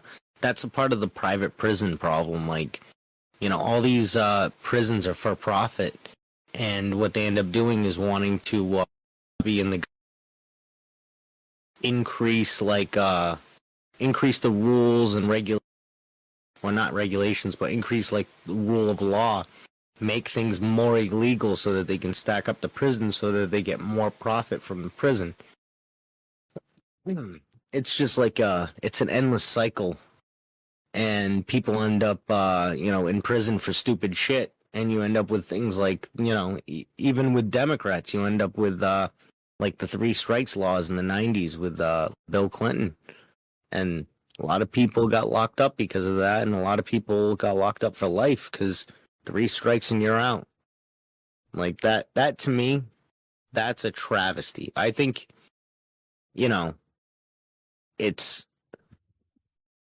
we should be working on trying to figure these people out. We shouldn't be trying to just them up and just farm them for money. Oh yeah, I think we agree that,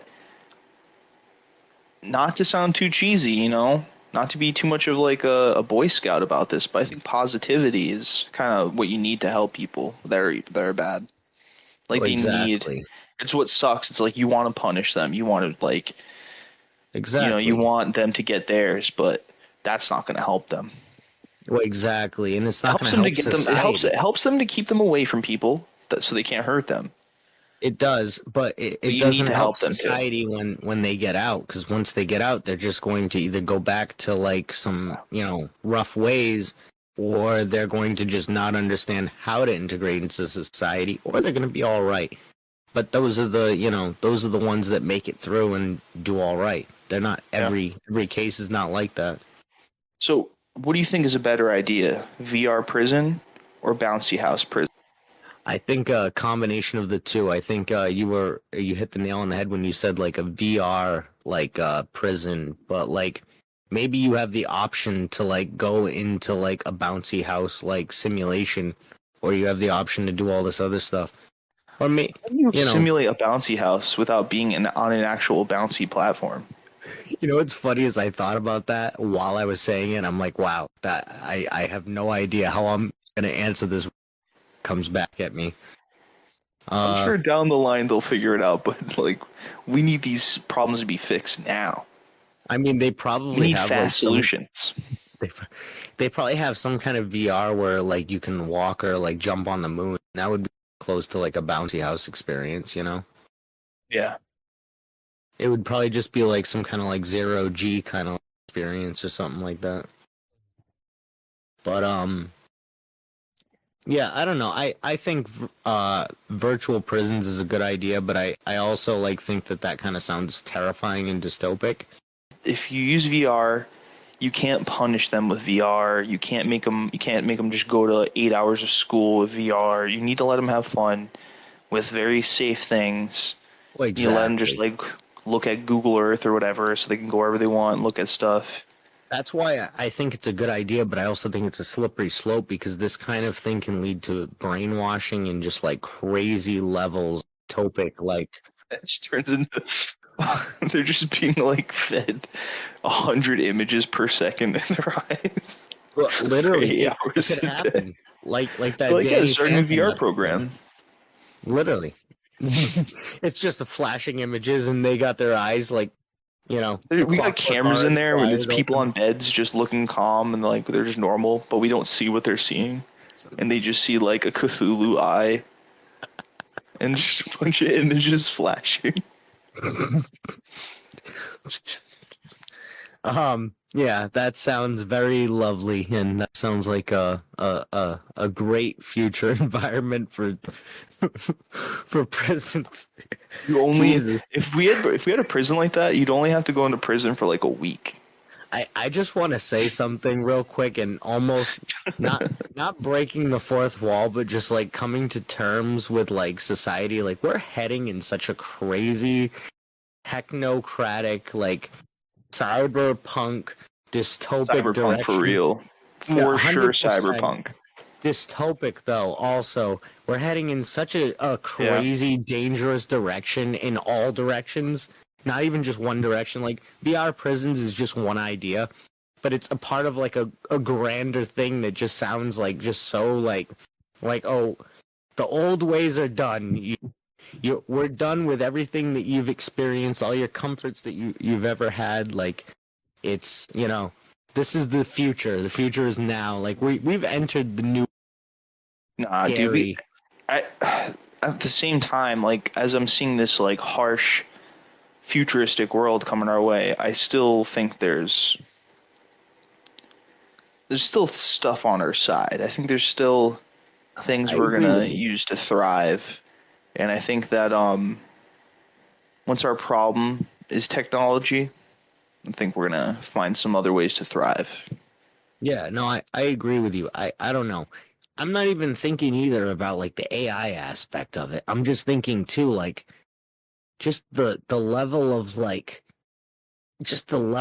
control and farming and just sheep that we can like produce with like just one little thing like this. And there's so many different things that are out there that can just lead to just rough scenarios like this, but it's wild to me. I don't know. We're just heading in a really, really, really, I don't want to say dangerous, but a really weird direction for society in so many weird places in society. Like, I agree. Like I was just thinking about this earlier today. I think real quick side note. Yep. The reason why everything's going like this, I think that we're kind of all set on like we were kind of set off the rails. I think we were kind of on rails for a while, and now we're off the rails, but in a less dangerous way. Just kind of like way more options now, or maybe just like different kinds of options that we didn't have before. I think we're on one of those like void randomizer paths. What do you think is coming next? Oh man. I don't mean like once I get my work started. I mean, what else is there? I mean let me rephrase that. Like we have VR prisons. That's the new thing. What do you think is the next new thing that is just going to be dystopic, but if used right, it'll be good? Okay. You know what I mean? Yeah. I think that our initial instinct to just get out into space and to colonize planets is a very good idea. You know, I think it is what we should do.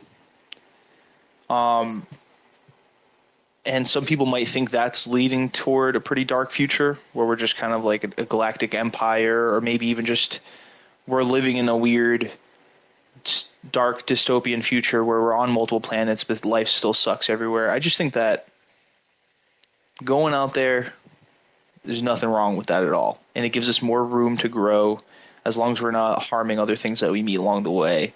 And I think it's going to be a long, long, long time. I mean, we'd probably get wiped out before we have to worry about that. You know what I mean?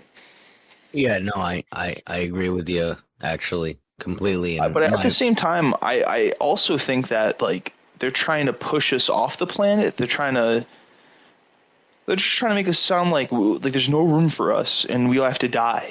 There's just rich people who are, like, having TED Talks where they're like, yep, so we have too many people now and there's not enough stuff for everybody, so what are we going to do? We got to figure out ways to have less children. We got to figure out like what the fuck? No, we just got to figure out how to be better people, but that's what, you know. We have I'm of the mind that we have plenty of things for everybody right now. That's not to say that we will run out of things for everybody. We got plenty of bees. You know, at some point, many years from now, but when we get to that point, we're going to be in space. We're going to be finding other things out there. We're going to be fine. We're going to be fine in that regard. But, you know, possible intergalactic empire turning evil, possible just like being wiped out by something. You know, like anything could happen when you start to venture out. Like 3-body problems, a lot about that.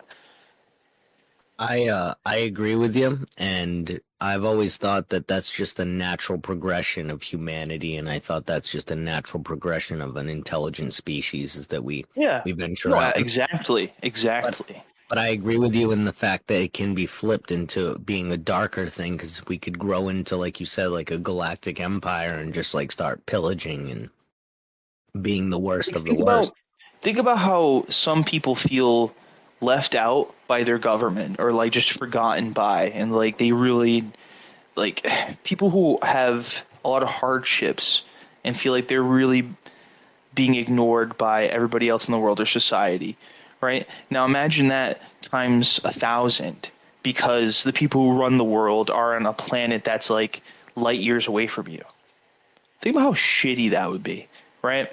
But it also could be great. We have no idea.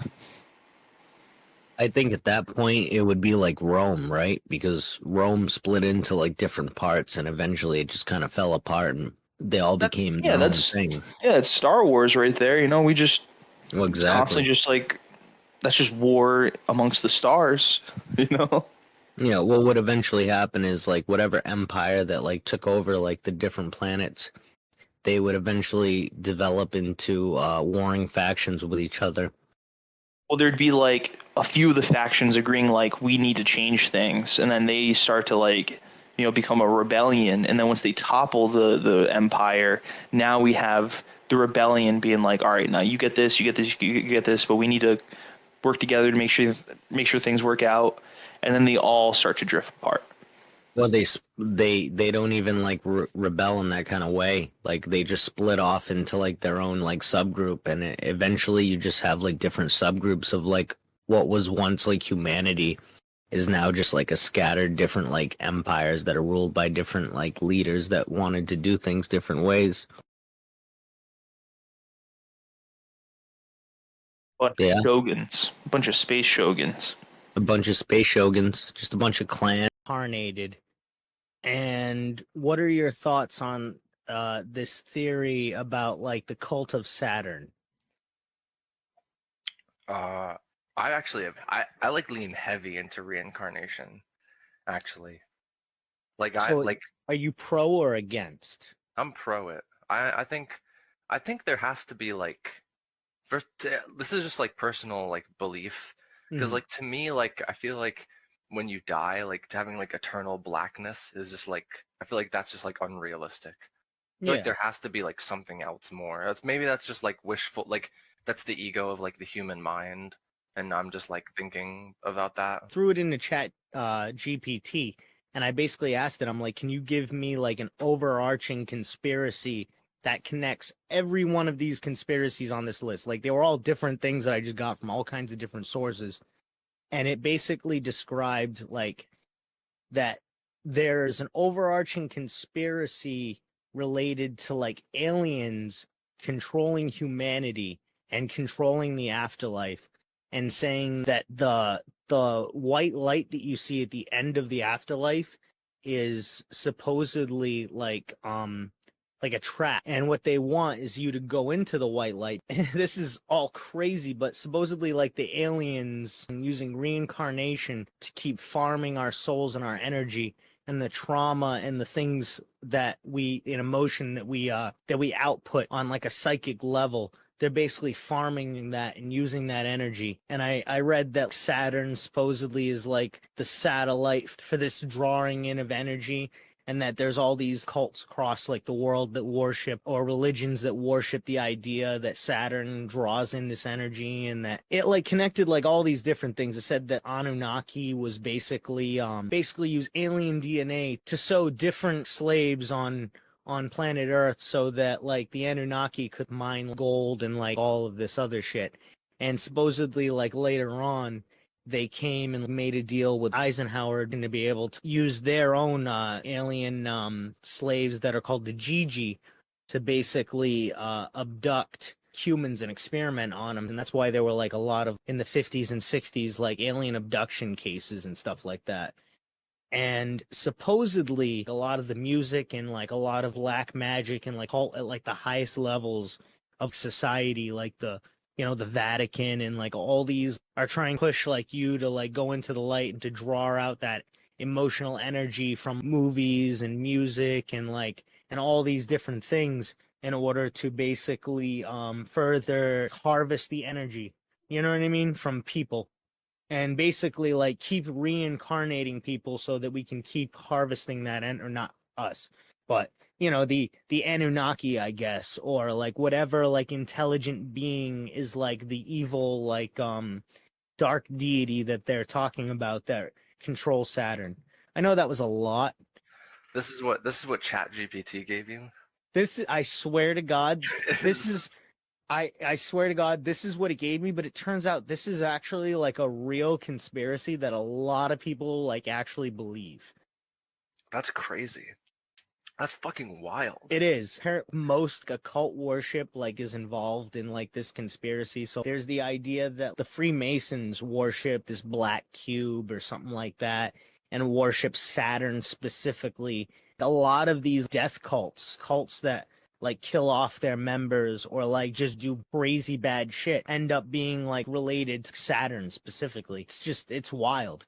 and I'm not saying all of this is real or any of this is real, but it's interesting to think about because it's one, yeah, ChatGPT gave me this answer, and all I did was ask it to look at my notes and based on my notes, tell me like an overarching theme. And I'll be honest with you, I didn't even know that was like a big thing in all of my notes. I knew that it was a thing. I knew that I'd gotten that conspiracy, but I didn't know that it affected like literally every single one of the other conspiracies that were in that list. And it's basically like saying too, because of this, there can be cursed objects or like haunted things. You know, the energy force of things can affect different objects in different areas. So that instead of people didn't go into the light, maybe their like energy or their force is reflected around the surrounding area and it becomes like imprinted on the area. Or maybe a piece of their supernatural force from this life or this realm affected them in that way. And here's another crazy thing that this conspiracy says is that all of Earth is actually just a prison planet for all of the worst needing of karma souls of the entire universe. This conspiracy basically says that everybody on planet Earth was the shittiest alien in like the rest of the universe. And they've reincarnated on Earth as a trap. Basically, be a better person or you're going to go through this infinite samsara, so to speak. Yeah, I know. Yeah, samsara. That would be crazy. Like you're stuck, like it's like a prison, but like a reincarnation prison. Well, exactly. So you're forced to relive all these traumas again and again and again. And like the aliens or this deity. The Black Mirror episode like that. There is small scale. Well, so I guess like these aliens are like basically just harvesting like each time we die and each time we live, like that energy.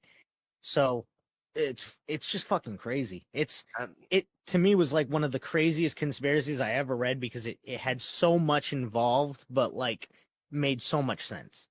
But, that is some like crazy like Black Mirror shit. Literally. How like if you're like an alien that committed some sort of atrocity and now you have to like repeatedly live all of these like shitty fucking lives, live through wars, live through fucking sickness, fucking horrible societies and civilizations. A general just like spiritual despair. Yeah. Humanity just tends to go through. Yeah. Oh my god.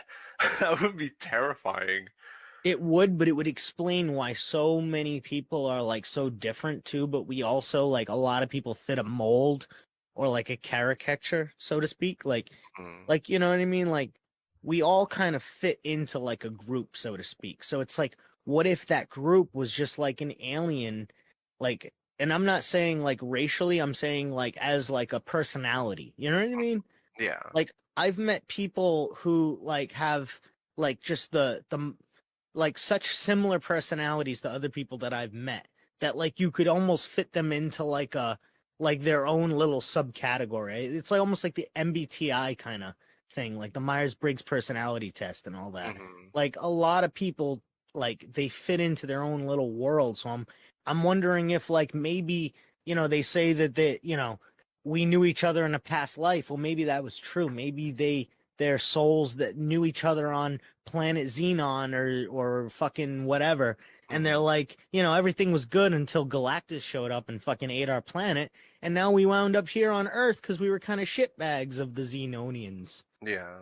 Or like how deja vu might be like actually like, you know, like the Mandela effect. Yeah. Like what if deja vu is just like you experienced this already, but it was like in a different life. Yeah, a different reality, a parallel reality. Your energies are like intersecting. Like in those moments of deja vu, maybe like in the reality you're in right now, and then like some other reality that's like your energies like intersect, and at that intersecting moment, like that's what deja vu is. Yeah, well, exactly. I mean, you know, is it always bad that we're not bringing, you know, space rocks here to Earth? I mean, would it be great to make the price of gold virtually non-existent? I mean, yeah, but is it ever probably going to happen? Who knows? Probably not. You want to Not in like our- decrease the value of gold? I mean, if we destroyed the value of gold, that means that we have such an amount of it that we could essentially make everything in our society gold plated and also untarnishable. It could basically like lead to like a massive re-up of our society. We could have like technology and everything. Everything would be good. Gold would be great. If we had like unlimited amounts of it, it would be awesome. That's one of the missions of asteroid mining is to get gold from an asteroid so that we're able to basically, make the price of gold nothing. Zalora, do you like gold? It's all right. Personally, do I like it, or do you mean do I like? I don't really understand the purpose of it. It's used in conducting. Yeah, like that, yeah. But in like value and stuff, like, or I'm not saying about using its value in like wearing gold chains everywhere. I'm saying about utilizing its value of not tarnishing and plating everything that we have with gold so that nothing rusts. Right? Doesn't gold not tarnish? Isn't that a part of it? I don't know. Does gold not tarnish? Pure 24 karat gold doesn't tarnish. So if we had pure 24 karat gold plated everything on Earth, that would mean our structures would be like resistant to like most like oxidation. So that being said, if we mined an asteroid and got an immense amount of silver and gold from that asteroid, we'd have a lot to play with. That's like the whole plot of the movie Avatar. Is they find the unobtainium. Exactly. The fucking stupid name, unobtainium. Worst name in the history of MacGuffins. Yeah. Most definitely. Unobtainium is so stupid, dude. I get it because it's unobtainable anywhere else. Yeah, So they call exactly. it unobtainium. Unobtainium. Like it's just like you're telling me #1 grossing movie of all time at one point, and you didn't have Unobtainium. Unobtainium. Yeah, that's the name you come up with. Like James Cameron. What do you think Do you think the Odyssey movie is going to be good? Side note. Is that James Cameron that's doing that? He's making the Odyssey. Oh my god, I want to see it so bad now. Apparently, they have a 6 meter by 6 meter. Christopher Nolan. Oh, Christopher Nolan. Oh, Yeah. it is. Oh, all right. No, Yeah. my excitement's back a little bit down. No, I think that means it's gonna be better. no, I think it does, but that's why I was excited for James Cameron because it was just gonna be fucking nuts. No, I was thinking of Christopher Nolan. Yeah, Christopher Nolan's gonna make it probably good, but it's gonna basically be like Ridley Scott's Gladiator, the original one. That's the vibe that I think it's gonna be, but maybe a little grittier and darker. So you don't think it's a good idea to mine asteroids and get like gold and shit from them? Like we could really use that. As long as it helps. I mean, it would if we didn't. You realize that we fight over the majority of what we fight over is oil and gold, and power. I'm the kind of person where I don't think there's a lack of resources. I think there is. I think there's just a very unorganized way of distributing the resources, and it screws people over. Maybe, and we might have like gold like deep in like our like mountains and stuff like that, like in like still yet to be discovered. Do you know how gold is formed? I learned this recently. Do you know how like all metals are formed? With the Philosopher's Stone? Yes, but do you know how they're also formed out in the universe randomly? So, from what I read, a supernova or like a neutrino star or something will explode and create like a supernova, and that amount of energy will hit like some structures like certain like rocks and like certain things, protons is what I'm talking about. So basically, like the more protons a supernova gives a certain like object, it'll raise like it'll basically create a different type of metal, from what I understand. So like a low amount of protons will create something like iron, a really like shitty metal. And then it'll keep going up. The higher the amount of protons, the better, more malleable the metal is. So like gold has like a really high amount of protons. You know what I'm saying? And platinum too. Platinum, I think, has around almost the same amount of protons, but I could be wrong. Oh yeah, so that's just the atomic numbers. I don't even know what I'm. 79 like protons. Are you saying that when this star explodes, it explodes? Yeah, exactly. That's so when that kind of star explodes, it like, is it like the waves of energy, like the radiation from the explosion? Exactly. Maybe we should look this up. This would actually be a pretty cool topic. It affects rocks, or is it certain rocks, or like anything, and like it just adds protons that's to the it? part that I don't know and I couldn't fully tell you. It with other heavy elements is believed to be formed in violent events of neutron star collisions. All right, that's what I thought. And supernova explosions. That's why I thought it was one or the other, because it's both of them. Specifically through rapid neutron capture process. That's the process I was talking about. The R process. During supernova, the intense neutron flux allows iron nuclei to rapidly capture neutrons. So what it must happen is iron must already be formed, and it captures more neutrons, forming heavier, unstable nuclei that decay into elements like gold, platinum, and uranium. So you need like a neutron star or a supernova level amount of energy to create these elements. The collision of two neutron stars or a neutron star and a black hole also provides the conditions for the R process, creating a kilonova that ejects neutron-rich debris, including gold and platinum. These elements forged in the hearts of stars and their explosive deaths are then dispersed into space, eventually contributing to the formation of new stars, planets, and even the Earth itself. The gold on Earth is thought to have originated from the collisions of neutron stars and subsequent kilonova explosions, which ejected the heavy elements into space, eventually forming part of the Earth's core. That's kind of nuts, right? And I guess that's how they get uranium, too, is they just keep capturing the neutrons and it just forms that. That's wild. The sun cannot synthesize gold. The considerable energy required to make gold only occurs when stars explode in a supernova.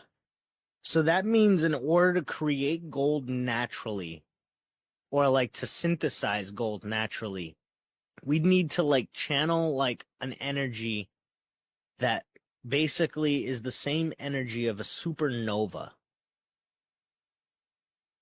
Like we'd have to like go past the power of the sun and go to a supernova level of energy. That's crazy. I guess that's going into why it's so rare, not just because how it's useful, just how impossible. Yeah. And that's what I mean. It's like if we could find an asteroid that literally is just riddled with like gold or like plutonium or platinum or yada yada. I mean, let's hope that it's not riddled with plutonium or uranium. But you know, if we could find one that's riddled with gold or silver or platinum, that would just help out our entire planet. You know what I mean? Like, it would be one less thing that people would be fighting over. It would make gold worthless in the best way because gold would just be everywhere. Or like if any of that wealth can make it to normal people, that would be cool. Well, I mean, that would never happen in our lifetimes. That's like JoJo with the with flying cars. It's never gonna happen in our lifetime ever that we mine an asteroid and bring it back to Earth and fix all of our problems with that. If it ever happens, it's not gonna happen in our lifetime. The only way that would happen in our lifetime is if to use the thing that he used. If tomorrow they suddenly said, hey, We've got UFO aircraft spaceships that can traverse the stars that we've been working on for the past 70 years that we got from Roswell. And yeah, we're going to go mine an asteroid because, one, that asteroid eventually is going to blow us up. But also, we could really use the resources on it because we're in sore need of them.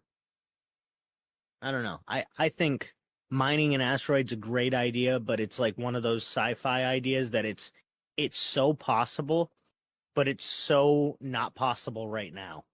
Like, we could do it, but we can't do it now. Unless, the government's lying to us about UFOs. And there's always that possibility, Laura, do you think the government's lying to us about UFOs? Do you think that could be true? I think it could be. I think they could just be lying about UFOs. But I also think that I think it's more plausible that it's just like a mix of, it's like our UFOs and like actual alien UFOs.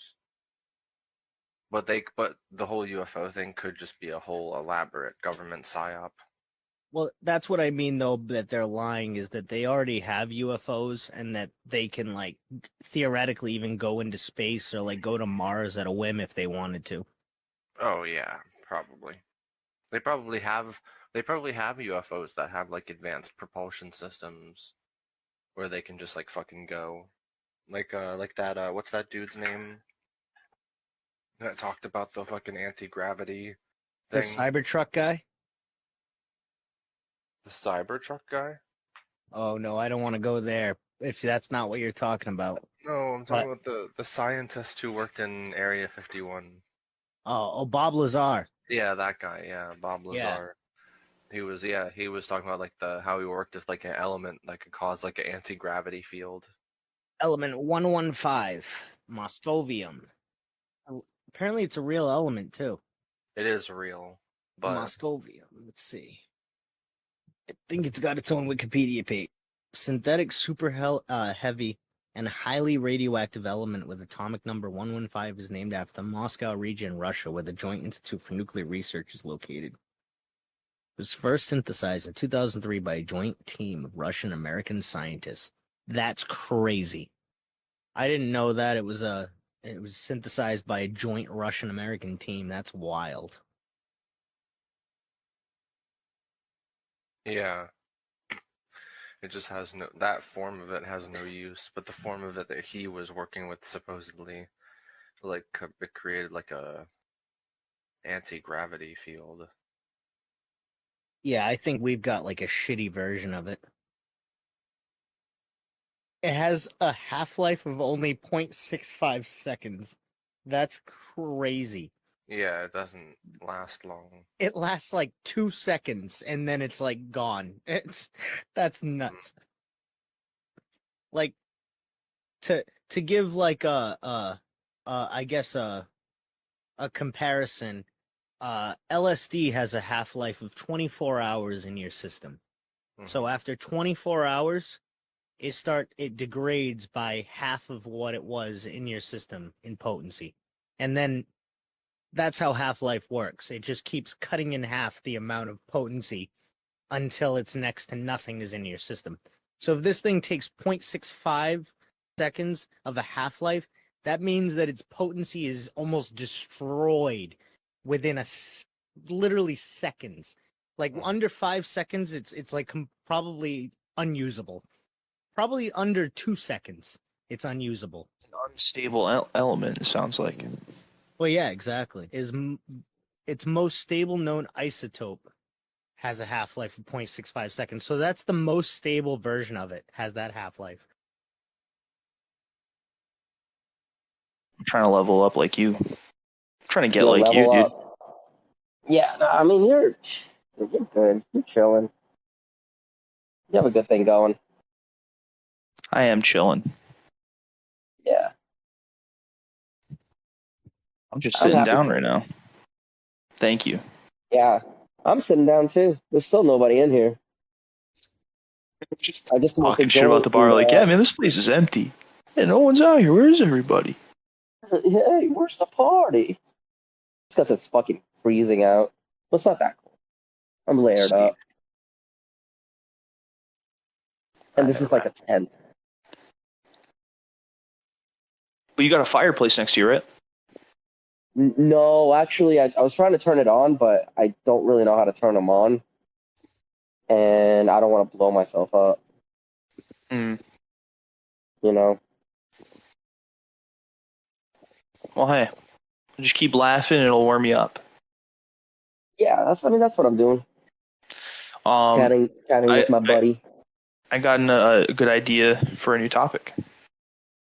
Okay. What do you think about child human sacrifice? Well, it's part of history. Have I asked you this before? No. It's not something that I've stayed awake thinking about after you asked me. All right, continue then. Well, let's see. You shouldn't do it.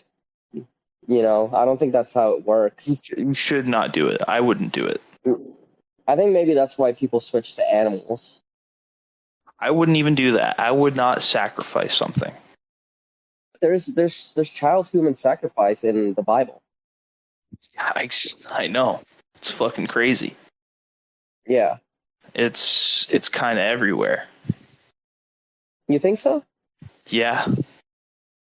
What's like a modern day sacrifice?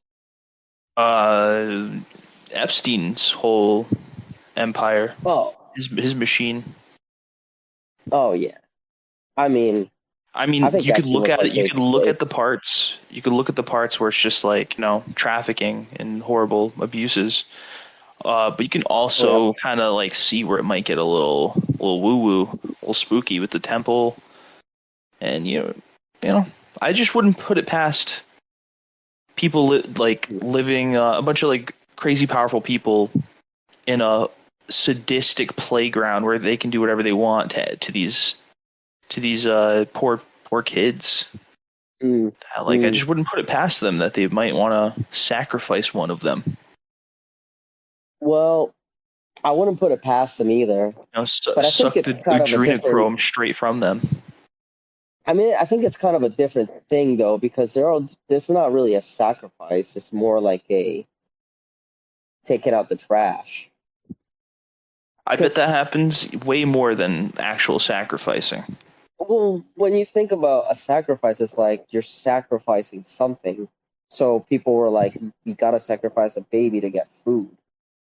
Instead of being like, we gotta sacrifice this kid. True. Yeah, no, it's very different, Yeah, you're right. Like, very that different. Is also child human sacrifice. You're right. Yeah, that's not it's more like, it's more ruining child. Ruining. Now, do you know any names of some powerful people who might be doing something like that? Do I have a hunch? Yeah.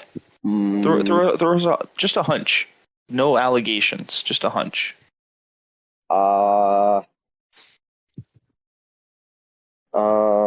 Mitch McConnell. Yeah. Isn't he retiring? Trying to. Who else? Who else? Who else? Seth Green? Probably Seth Green? Seth Green? You think so? No. I'm not saying I think that. No. Just a name I've heard. Maybe I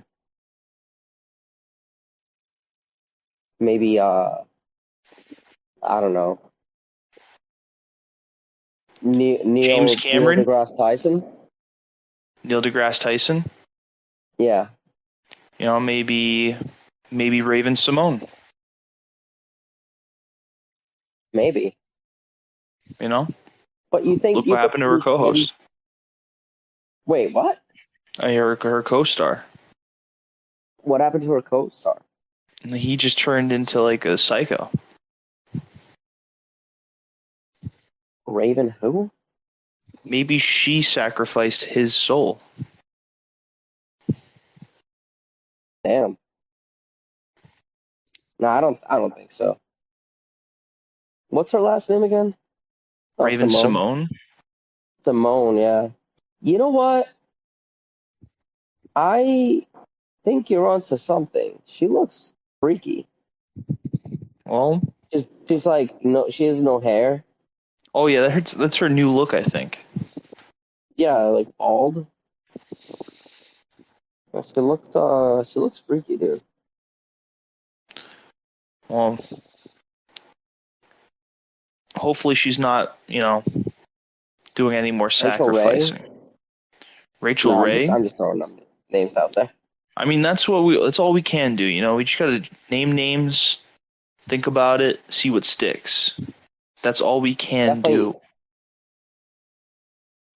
Definitely certain presidents of certain powerful countries that are buddies with certain president that we currently live with.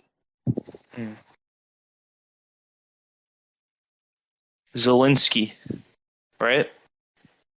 No. No. No. Bibbidi.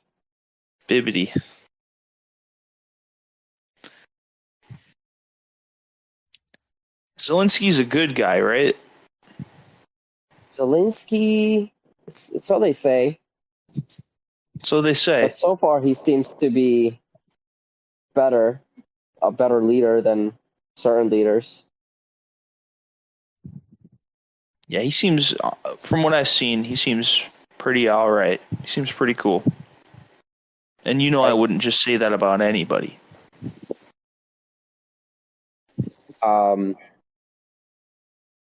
Yeah, but you'd say that about a lot of people.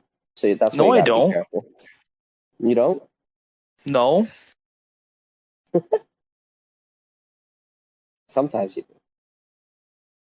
Hey, that person's okay. It's like, no, he's not. Well, you know what? You got me. I'm sorry. What else? What else have we got? Jennifer Lopez, for sure. Oh shit. Jennifer Lopez, for sure. Dude, Diddy's like scot-free. For sure? Oh yeah, because Diddy. Yeah. Wait, scot-free, dude. What? Yeah, dude. I don't think Diddy's in jail anymore. Is Diddy in jail? How? I don't think so. Hold on. That's Maybe not I'm true. Wrong. Is he Diddy still in jail? Like third search down. Yes, Diddy Combs, who is, yep, he is currently detained in a Brooklyn jail. Oh, he is he is in jail. Okay, bad. So when you said that, I got worried because I actually have kind of a connecting of dots that makes me think that he might get out, and it's he will only get out if this other person gets out, and I don't know what the status of this other person's trial is, but Luigi Mangione? Oh yeah, the real Italian Jesus. Yep. So when that all went down, every news program that covered him, when he shot that man. Hey, nice. See, even I'm doing it, saying when he shot that man. You know what I mean? Yeah. Every news program when this happened said. Sometimes they'd say alleged shooter, but then as soon as they're talking about it, they're like, "This is the guy. He did this. He had this manifesto on him. It's clearly him in the picture." He had it all. He had it all in his bag, ready to go. So I'm pretty sure he's alleging that he was kind of set up in that regard. He was set up. He has no idea. It was all set up.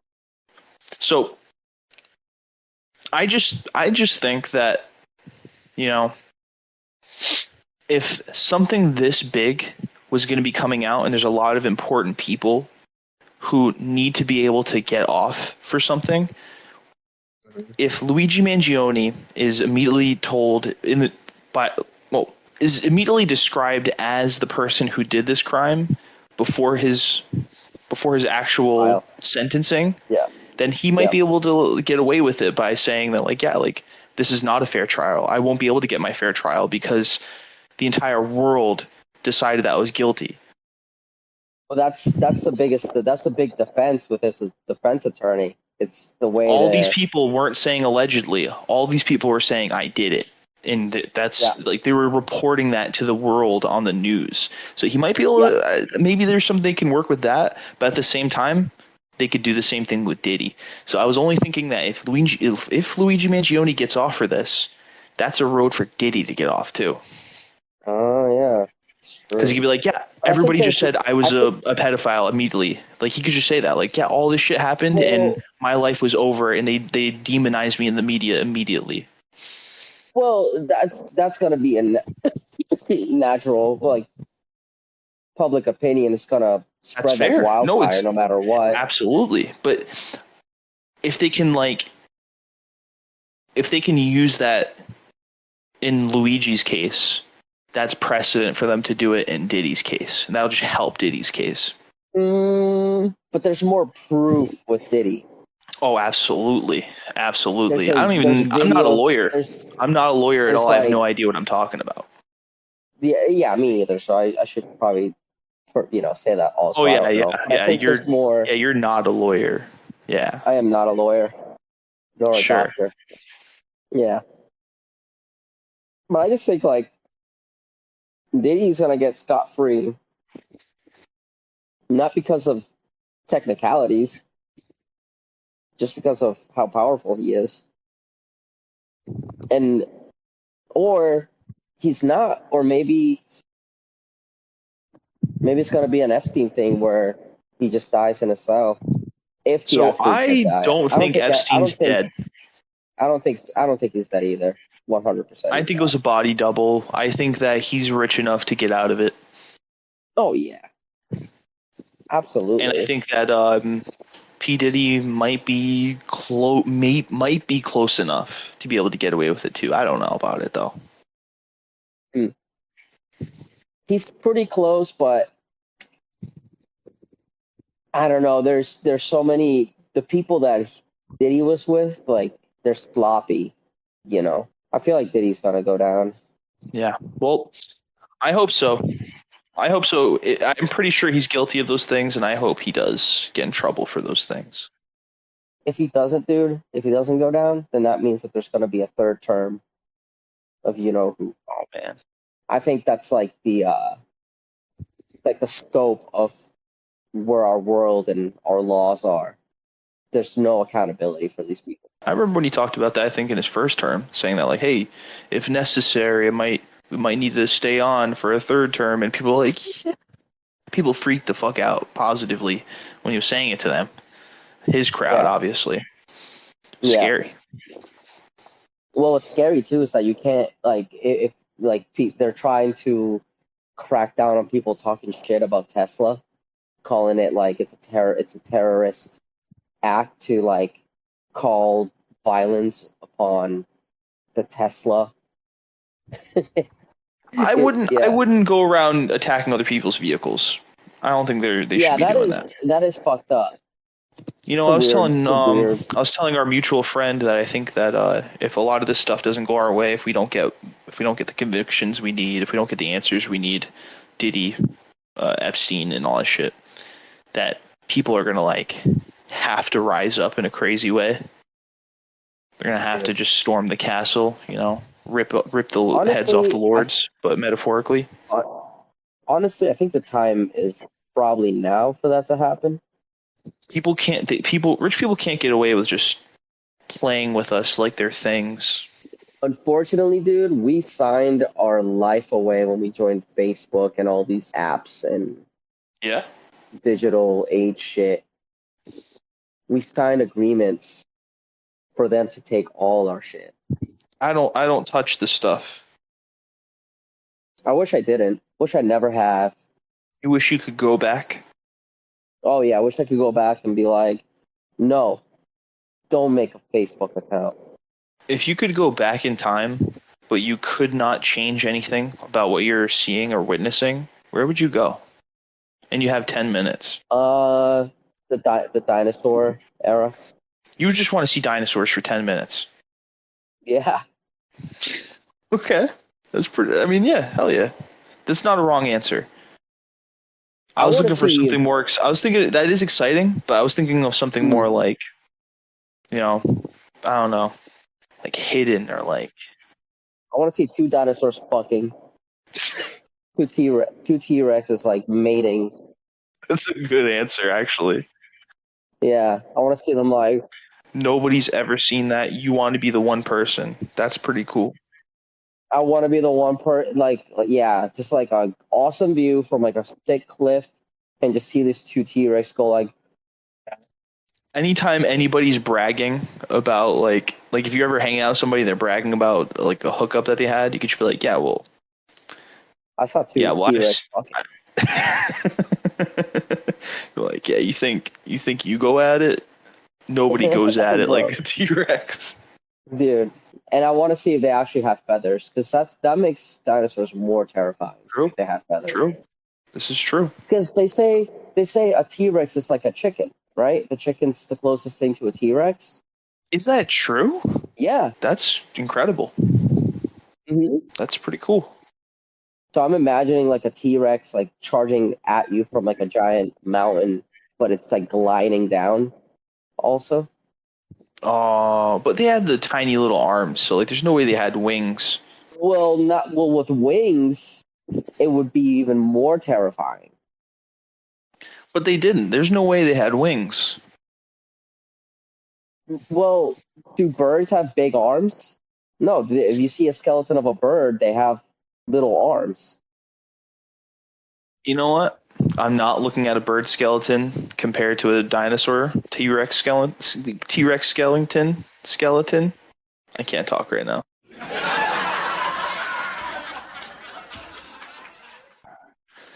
I demand that he cuts that part out. Add a laugh track. Yeah, they have little arms. I mean, not exactly. Because if you look at that little arm, it's like kind of folded up and it's actually pretty long because it's their wing. Whereas the T-Rex arms are genuinely really teeny tiny. T-Rex. Yeah. Chickens and Tyrannosaurus Rex are closely related, with chickens being the closest living relative. That's awesome. To the dinosaur. And that's the thing. They have the T-Rex with the arms, right? But then they developed into wings somehow. Like chickens can't fly, but they can glide. They can try their best, But yeah, chickens are the closest living relative to the T-Rex. Wow. Would you eat a T-Rex? Yes. So if you had more time to go in the past, would you want to try to eat a T-Rex? Yeah. Yep. I'll bring an expert meat cooker. So I'll be like, dude, make me like a T-Rex steak. Definitely make it a barbecue specialist. Make sure that you smoke this meat. Ooh, make sure you take the time. Wait, what? T-Rex ribs? T-Rex ribs, yeah. Pull apart sticky T-Rex ribs? Yeah, barbecue T-Rex ribs, yeah. That'd be nice. That'd be cool. Yeah. Be big. Don't they jokingly call beef ribs like dinosaur ribs? Don't they do that sometimes? Yeah. Yep. Like a dinosaur bone? Yeah, exactly. Yeah, like the Flintstones. But yeah, that's a big real thing. Now I want ribs. What else can we talk about? I like how I'm at the perfect place to do this. I wish I was there with you. It'd be pretty chill. I wish you were here. Yeah. It's pretty nuts. Is that Incubus? Wish you were here? Is that an Incubus song? Yeah. Yep. Might be another song too. All right. We got to throw a wrench into this. We got to take the train off the rails, man. Quick, do something, man. Can you cause violence at the bar you're at? Have you heard what has been going on with Greenland, the other thing? I was actually going to mention it when you brought up Greenland. Our mutual friend and I spoke about Greenland and how apparently some people are starting to think that all of the Mars pictures from the rover were actually taken in Greenland. Oh, shoot, really? Yeah, because people or one guy specifically found a lot of areas that looked just like the photos, And then I think part of the story was that they found a Mars rover, a NASA rover, and then they saw a NASA truck nearby. They found pictures of that in Greenland. What? Oh, maybe. Or maybe somebody was there and saw it while they were in Greenland. I forgot exactly, but interesting, right? That is really interesting. They just had to put like a filter over the pictures and be like, yeah, that's Mars. Oh, by the way, that's crazy. We were both wrong. I got the planet wrong, but you got the hexagon wrong. It's Well, Saturn who has the hexagon. Saturn has a hexagon? Yeah, it's Saturn. I'm pretty sure Jupiter has a hexagon. I don't know. Saturn's hexagon in motion is like, yeah, no, it's Saturn. Maybe it was Saturn. Hexagon. Damn. Yeah. Interesting. Saturn has this like giant, yeah, it's like a giant swirl at the top of it. But they say is it Saturn or Jupiter that are the just gas planets, just balls of gas?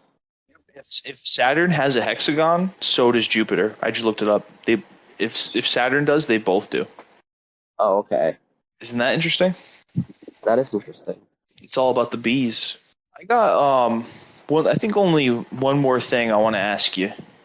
Yeah, what's up? All right, so one last question I have for you. If a demon wanted to go in with you on a new like rave club, right? And you can run the place and you're also part owner, but there's just like 6 or 7 floors below the building that you manage that you have to just not ask questions about. And you know this person is actually a literal demon, but it's a really good deal, and there's no downside other than just knowing that this strange basement system exists, and you have no idea what's going on. Yeah. So, would you take that deal? No. No. You would not take the deal. No, hell no. Nope. Because it's gonna go wrong, and I know nothing's gonna happen to me, but it's other people. Yeah, no, I wouldn't do it because I wouldn't be able to live with myself. First of all, I gotta know what's going on if I'm gonna run a place and put my name on it, because then my whole legacy will be that. And second of all, I'm not down for evil shit. No way. And I think if a demon went up to me, thought I was like worth it of me being part owner, but he wanted to like fuck me over, because that's what they want to do. And if they don't want to tell me something, you know, if they want to hide things from me, I'm not going into business with them. Hell no. That's dumb. All right. Now, what if it wasn't a demon and it was like a fairy? No, I wouldn't do it either. It's still like, why? Yeah, I'm not down with my partners lying or keeping things from me. What if they're just like, just don't tell anybody we're down here. We need you to trust us that we exist and that we want you to help us, but we just need to survive down here. No, no, I wouldn't do it. No? All right. Now, what if it was an angel? Well, the devil is an angel.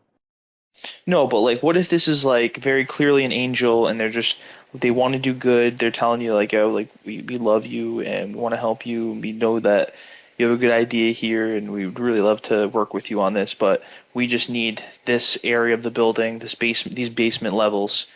We need to use those. So you just can't go down there. You know, like if you were to see our true forms, you would burst into flames. And we're sorry about that, but so please don't go down there. But we would really like to work with you on this. With the hundreds of eyes and the wings. Yeah, and like they have the heads of like 5 different animals on one body. Yeah. Yeah. So like, would you agree to that? Just so they can have their privacy. Just for privacy, they're not doing anything. Because if you see them, you'll die. Probably. Yeah, I'll go. Unless I'll maybe go you're mad, like the one. like in Bloodborne. Yes, exactly. Yeah. Now, would you be down though? I don't Angels know. sent from heaven, sent from God? No, I don't. No, I don't. I don't like religion. They can fuck off. They can suck my nut. This man sticks to his guns. This guy knows what he believes in. He's not letting nobody sway him. Listen, I'm not gonna be like all like, dude, dude, you're gonna put your life in God, like when you can just change it. No, I'm not gonna be like that all my life, and then all of a sudden go get in a deal with the devil. Because second of all, the church has done nothing but like fucking harm. Well, that's not even true. That's kind of exaggerated. They've done good because they kind of have to sometimes, and the community is good. Because if an angel does exist, I'll just be like, dude, why are you here starting clubs instead of stopping these false prophets? You know, like what are you doing? Damn. And still, I think I would be like, I'll just get on my high horse, tell them to fuck off, and be like, if I'm worth it for an angel, then I'm worth it by myself. Listen, I'm impressed already. I'm impressed. Okay. Yeah, bro. All right, now, what if it was actually the woman of your dreams? Right? Yeah. Mm-hmm. But she has goat legs. Oh shit! I mean, there's no She but. has I mean, that is the woman of my dreams. She has snake arms. Yep. She has 2 goat heads that are on her shoulders. 2 separate goat heads, one black, one white. This is like her actual form. Yeah. Yeah. She's perfect for you. She's got like she's got wings behind her. Yeah. But the wings are like you're not even sure they're really there. They're kind of like they look like they might not even like they're like translucent almost, or like they're like you're just imagining that they're there. You know? Yeah. I can imagine them being any kind of arm I want. And she blinks sideways. Yeah. And she's and of course, you know, she's perfect for you. Right. Perfect for me, yeah. We get in along. every other way, you know what I'm talking about. Right. I'm saying. Mm-hmm. And she's like, hey, I have this club. I want you to run it. I want you to run it. Just don't go in the basement levels. Don't go down there. No. Just no, dude? Yeah, I wouldn't do that. No, that's just now I'm sketchy. mad. Now I'm mad, dude. You wouldn't. You're boring, not, no. dude. What the hell, man? She's perfect for you, dude. No, I'm not getting into that shit. This might be it, dude. She might be the one, dude. Yeah, but then I get, but then I'm just running a club which, like, the basements are a mystery, and they're like, why are they a mystery? And then people start, like, hating on me. And no one knows about it. No one but you is going to know about it. Yeah, but they'll find out. No one but you knows about it. Well, the whole point is that if like somebody finds out, though, like they're telling you to make sure that nobody finds out. You need to leave these alone. Don't tell anybody about it, and nobody will ever find it. Why a club? Because you were telling me that you went to a rave yesterday. Yeah, but that doesn't mean that I love clubs enough to. It doesn't mean that. Well, hold on. I also want to,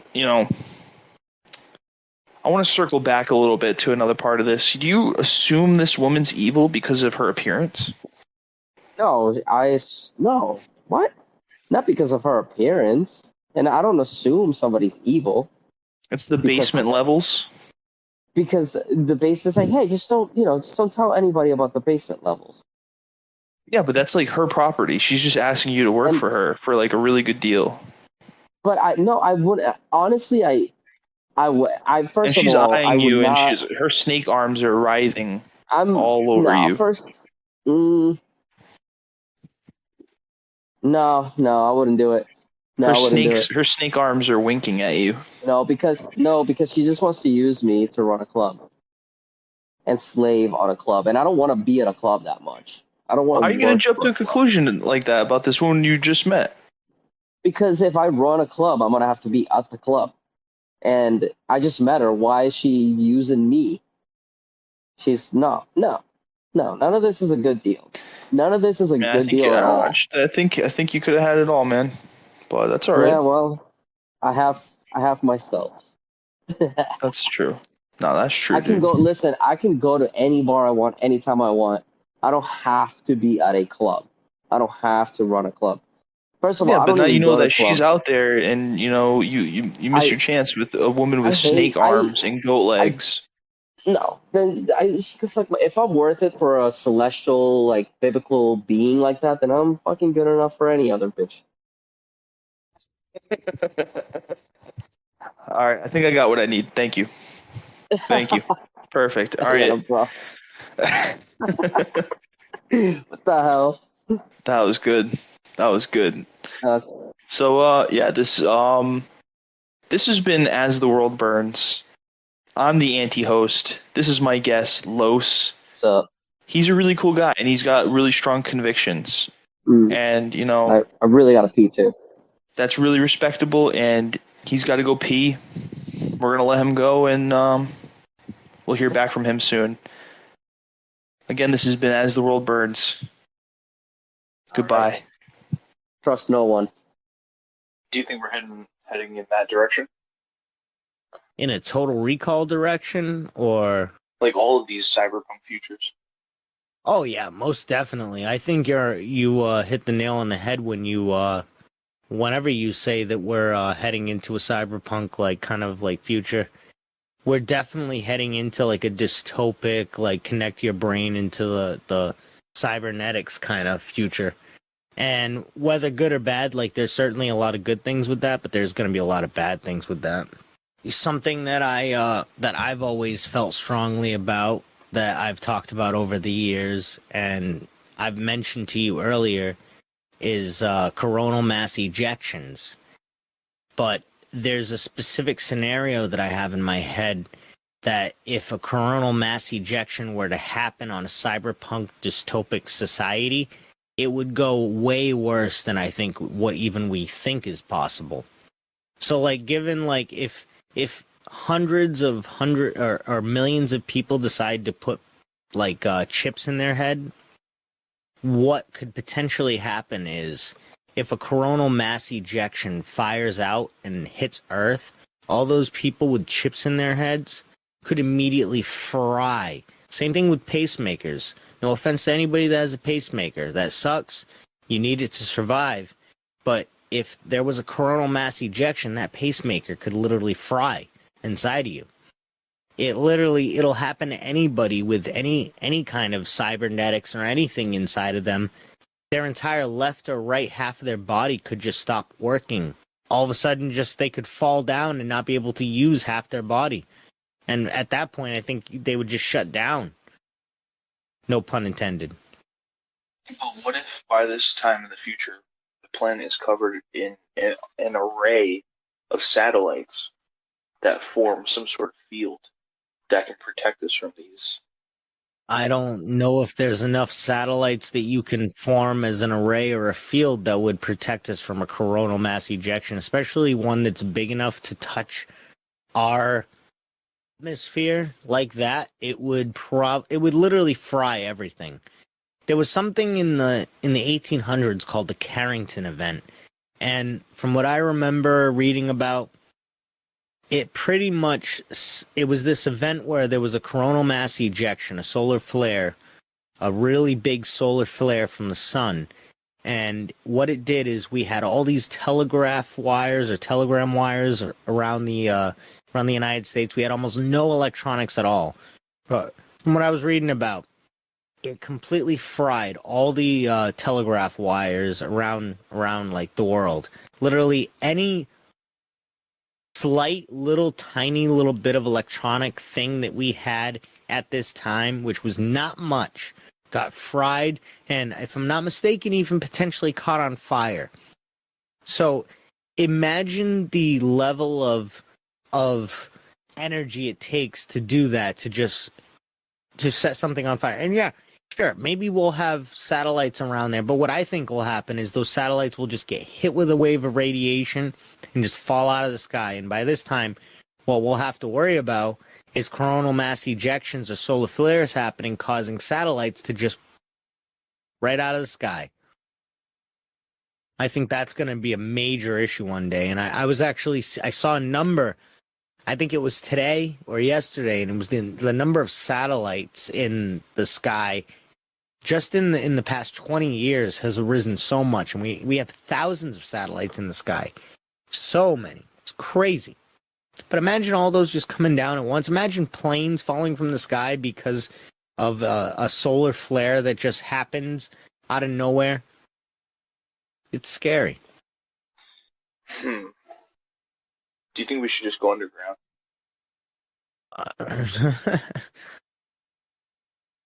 I see where you're going with this, but I don't know. I feel like I don't think we should go underground, but I think we should know our limits. I think we shouldn't test our boundaries so much and test our limits, and we should have common sense. I think and I love the age that we're living in because there's so many countless boundaries that we can explore. Like in human nature, in society, in everything, there's so many different things that we can explore on a basic level that can help society and that can push us further and further and further. And I think with all of those stars in our eyes, so to speak, we start to almost lose sight of things that can be common sense that we've experienced before, that one day we're going to experience again, and it's going to, because of all this stuff that we've built up around it, that we put no safety pins around because we've never experienced it in our lifetime. One day it could just come and just take us out, or just rob us of something that we have. Like, we could be sent into the dark ages again for like a couple months and maybe even years because of something like this happening, and that would be crazy. Maybe you know where this is going, maybe you don't, but here's a hypothetical for you. Let's say tomorrow we find out that dragons were actually real. They were real things, like down to a T, fire-breathing dragons that could fly around, like as real as the driven snow. Like, let's say How could they breathe fire? How? I don't know, but let's just say biologically they figure it out. Like, maybe it's, you know how there's those bugs that can shoot out sulfur? Maybe it's something like that where it can generate like some kind of sulfur vomit or something like that. I don't know. But let's say hypothetically we find out tomorrow that dragons are real, and then the first thing they want to do, the first thing that they say they want to do with that information and that DNA that they've acquired is they want to clone all the dragons that they can, and they want to open up a park of all cloned dragons. Do you think that would be a good idea? Do you think cloning dragons would be a good idea? You think cloning dragons would be genuinely a good idea? I don't think that would be a good idea.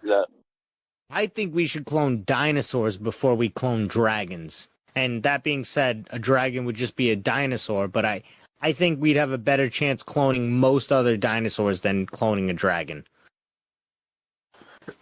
I think if we can clone a dragon, we should be making a King Kong. We should be making a King Kong? Yeah. Yeah, but then we're just creating fictional creatures at that point. You know that they want to clone, or not clone, but like they want to genetically engineer a unicorn, right? That's something I was going to mention earlier. You heard that, right? Yeah. I heard that. That's crazy. That's essentially playing God now. If we're making a real King Kong, we've passed the point of like, now we're just playing God. Like, bringing back things to life, you know what I mean? We thought that was, playing God, taking an animal out of extinction. That is playing God. but actually creating things in the image that we created them in is the literal definition of a godlike behavior. And I think if we do that, if we start cloning we start genetically engineering mythological creatures to be real, I think we'll get into a really bad gray area. I think the idea of genetically engineering a unicorn, a horse with a head on it, it's a whimsical, it's a funny idea, but it's really knocking on something really almost deadly, like it's not knocking on something good. You know what I mean? It's knocking on some dangerous territory. If we start creating all these mythological creatures, let's say dragons are not real completely not real, but let's say tomorrow we decide to take some kind of alligator or lizard DNA, like just a bunch of lizard DNA, and combine it with some dinosaur DNA and create our own version of like a dragon. I don't think that's a good idea. Right, so, I think that is a bad idea. I think that's what they're trying to do with the unicorn too. They're trying to take all this different DNA and create this different thing that they think not existed, but they want to exist. Why not? I don't think it's a good idea. Let's make these mythical creatures that are in our stories. Let's become the just gods of our genetically own story. engineer Bigfoot. What's the issue with that? Right? Exactly. Unless he's sentient, and then we need to meet that. But that's what I was just going to say, is that Bigfoot might be a link between humanity and an ape. And if we create something that is that close to a human being, is that right? Should we be creating things that are half human, half ape, half human, half dog? You know what I mean? Should we be creating these and that's what scientists want to do. They're talking about it. But that's what I'm saying. And that's not a good thing. I don't like that. I don't like that future. I don't want a future where we decide that we fall in love with our dog, so we decide to make human dog hybrids in a lab for this weird woman who fell in love with her dog. You know what I mean? I don't want this shit. I don't want to grow up with some dude whose name's Scruffy and who looks like he's got a bunch of patches of fur and looks all guy named Brian. freak. Some guy named what? Brian? Yeah, some guy named Brian who drinks all day and, spouts off about his political agenda and talks about a book that he's always writing but never finishes. I don't want to deal with these people in my life. I deal with that enough in my own life because I already have those problems. I'm not an alcoholic, but I constantly talk about books that I'm never going to finish. This is a real issue. So yeah, the Pope's dead. Yeah. Isn't that crazy? It's not the first time the Pope's died, but, we liked this Pope, didn't we? Didn't everybody like this Pope? Yeah, sort of. I mean, not everybody, but he was a pretty progressive Pope. That's why I think J.D. Vance killed him. The Pope before him was progressive too, though, I thought. Was he? I don't even remember. The Pope before him was the one that publicly stated that there's nothing in the Bible saying that gay people won't go to heaven or something like that. Was that Francis? Francis is the one that just died. Oh, I thought Francis was the chill one. I thought the one before him was whatever. I think it was Pope John or something. I think it was Pope John. I wonder who killed him. Why don't you look up the previous Pope? They say that the next Pope might be the last if it's his name is Pope Peter or something. That's insane. Pope Benedict was the one before this. Pope Benedict. You know what? I think that not him, but the Pope before him was a progressive Pope. St. John. Yep, Pope John Paul. Pope John Paul. There's Pope John Paul the First and Pope John Paul the Second. I think they were both pretty good guys. They were all right guys. All right. It's funny that the second one after him went with the same name. What's the deal with that? I don't know. Well, I think they just went with a guy with the same name. Maybe was playing wasn't done yet, so they're we need a new guy to fill in the rest of that role. That's actually like a conspiracy right now, is that the Pope has been dead and that they threw this guy in as like a hope to like last the last few months until they had like a pre-planned like death day for the Pope. Easter's just too perfect. Well, there's somebody that actually predicted online that Easter would be the day that the Pope would die. Who? Where is that article and how much has it blown up since then? I don't know. I will also. Can I tell you one more thing? Pause it. Yeah. You know the show. You know that show Succession? That's like one of the most popular shows out there. Yeah. One of the main characters is named Rome, and his dad calls him Romulus. So that's funny. There's a lot of that kind of like stuff right now. Yeah.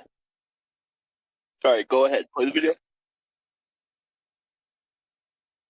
Do you think it's like a react? Do you think it's a reaction to the Pope dying, or did this happen slightly before the Pope died? I don't know, but I want to restart the pod with the information that we've been presented with and just do like a mini thing about it. Okay. You know, let's do it right you now. know what I'm saying? Do it right now.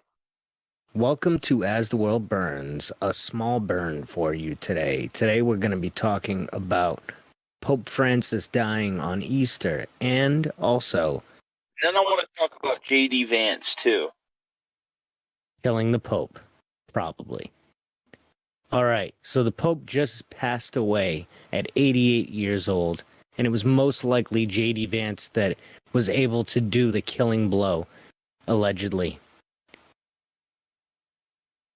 He was the last person to see him, but... He got that handshake poisoning, huh? Is that what it was? Did he shake his hand? He must have shook his hand.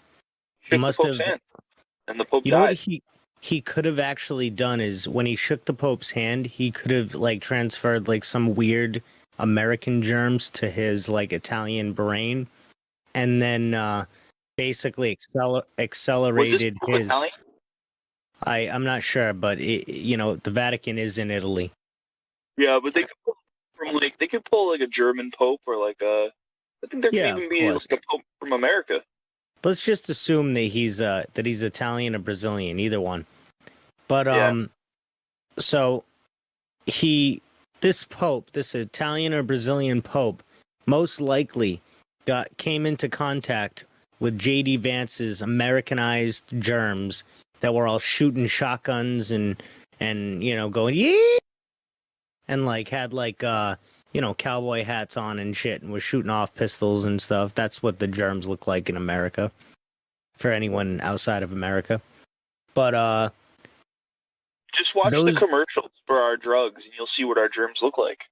that is true. Yeah, they're usually like fat and like ugly and like weird looking, and that kind of reflects us. I would say is what our germs look like. I feel like the germs that we show on TV are like the Americans that other countries imagine in their head, like the bad stereotype of an American wearing a 100%. booger costume, and that's the Like germs that we get for commercials. Like that commercial of that like booger guy where like it shows inside like your nose, and he's like, gotta take over. It's always something going like, it's always some chubby thing going, and then like all of a sudden the drug shows up, and they're like, no, they run away. Yeah, they get sucked right out. Yeah, so imagine that J.D. Vance spread all those amounts of ugly, disgusting fat. Sorry, not fat, but like, Americanized. Fat. Well, thick. Yeah, I guess fat, Rotund. thick, rotund, very juicy, germs. Wide. Into, what is it? Wide. Wide. Yeah, that's a good one. All those wide germs into Pope Francis's nostrils and face and mouth and hands, and he probably coughed and sneezed all over him, honestly. Allegedly. I mean, maybe he did. I'm not saying it happened, but maybe he coughed all over him and he sneezed all over him, and he's like, oh my God, I have all these American germs on me now. I think I watched a video I think I watched. No, I think I watched the video. I did watch the video, and I think in it he like shakes his hand and then also grabs his arm, or just kind of like gives him a pat on the side of his arm or something. Oh, does he? He grabs him and he throws all the germs at him. There's skin to skin contact with the handshake, and then he gives him like a pat on his arm. You know what I mean? So this completely shocked the Pope system. All of these American germs just overwhelming him, shooting off their, shooting up his white blood cells, causing him to have to work extra harder for what little he's got left. Poor Pope. I don't think he ever stood a chance against J.D. Vance's germs. He never stood a chance against the Vance. So, the other bit of news that we have today is Klaus Schwab, also at 88, officially resigned from the World Economic Forum. Maybe he saw the writing on the wall with the Pope, and maybe he was afraid that J.D. Vance was going to visit him next. Who knows? Can I talk about JD for a sec? Of course. Let's talk about our man JD. JD without the scrubs. He's so I guess he was like pushed to be the vice president by some of the tech oligarchs, like Peter Thiel. And great guy. I just think that he's co-founder of PayPal along with Elon Musk. Great guys. But like does crazy shit in his own right. He's now like he's an enemy of Musk now. He's like they're like kind of like at odds now. They're kind of rivals now. Yeah, I'm pretty sure that's true. Well, they're not like partners since I don't even know if they were partners when they made PayPal, but they did that. They're not working on anything together. Wasn't sure if they were like against each other though. That's interesting. Yeah, they're kind of like rivals. So another thing about Peter Thiel, his name gets brought up sometimes within the UAP and UFO talk recently. And I guess one thing I heard from multiple sources is that one of the whistleblowers right now, one of the government whistleblowers, he wouldn't give.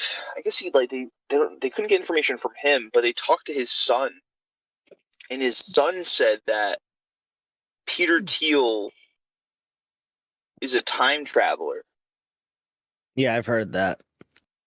There's Reddit posts about that too. Yeah. You've heard about this, so yeah. I always think about that. Because I always bring her up. This always makes me think of Diana Pasulka, and she's talking about like these. She doesn't call them oligarchs, but she talks about great people, great men who do things behind the scenes that don't get thanked for it. These people who are like pushing society forward, and you'll never hear about them because like that's not what they're about, and they're like actively trying to not be known like that. And she said she tells a long story of how she got invited by a person like that to go do all of these crazy things, investigate an actual UFO crash site, show them like legit, credible, irrefutable proof of like UFO materials, and then takes her to the Vatican. Or maybe, I don't know if maybe she took him to the Vatican. I think she might have taken him to the Vatican, or he wanted to go with her. Forgot exactly, but crazy shit happens to the Vatican where they like let him into like these crazy areas, and like all the people there that at the Vatican seem to have already known who he is. And you should bleep this out, all right? Because like most people know who that person was, or we think we know who that person was, but it's still not stated in the book. And I believe he goes by Tyler in the book, or that's what she calls him, Tyler, like Tyler Durden. And she brings that up in podcasts too. I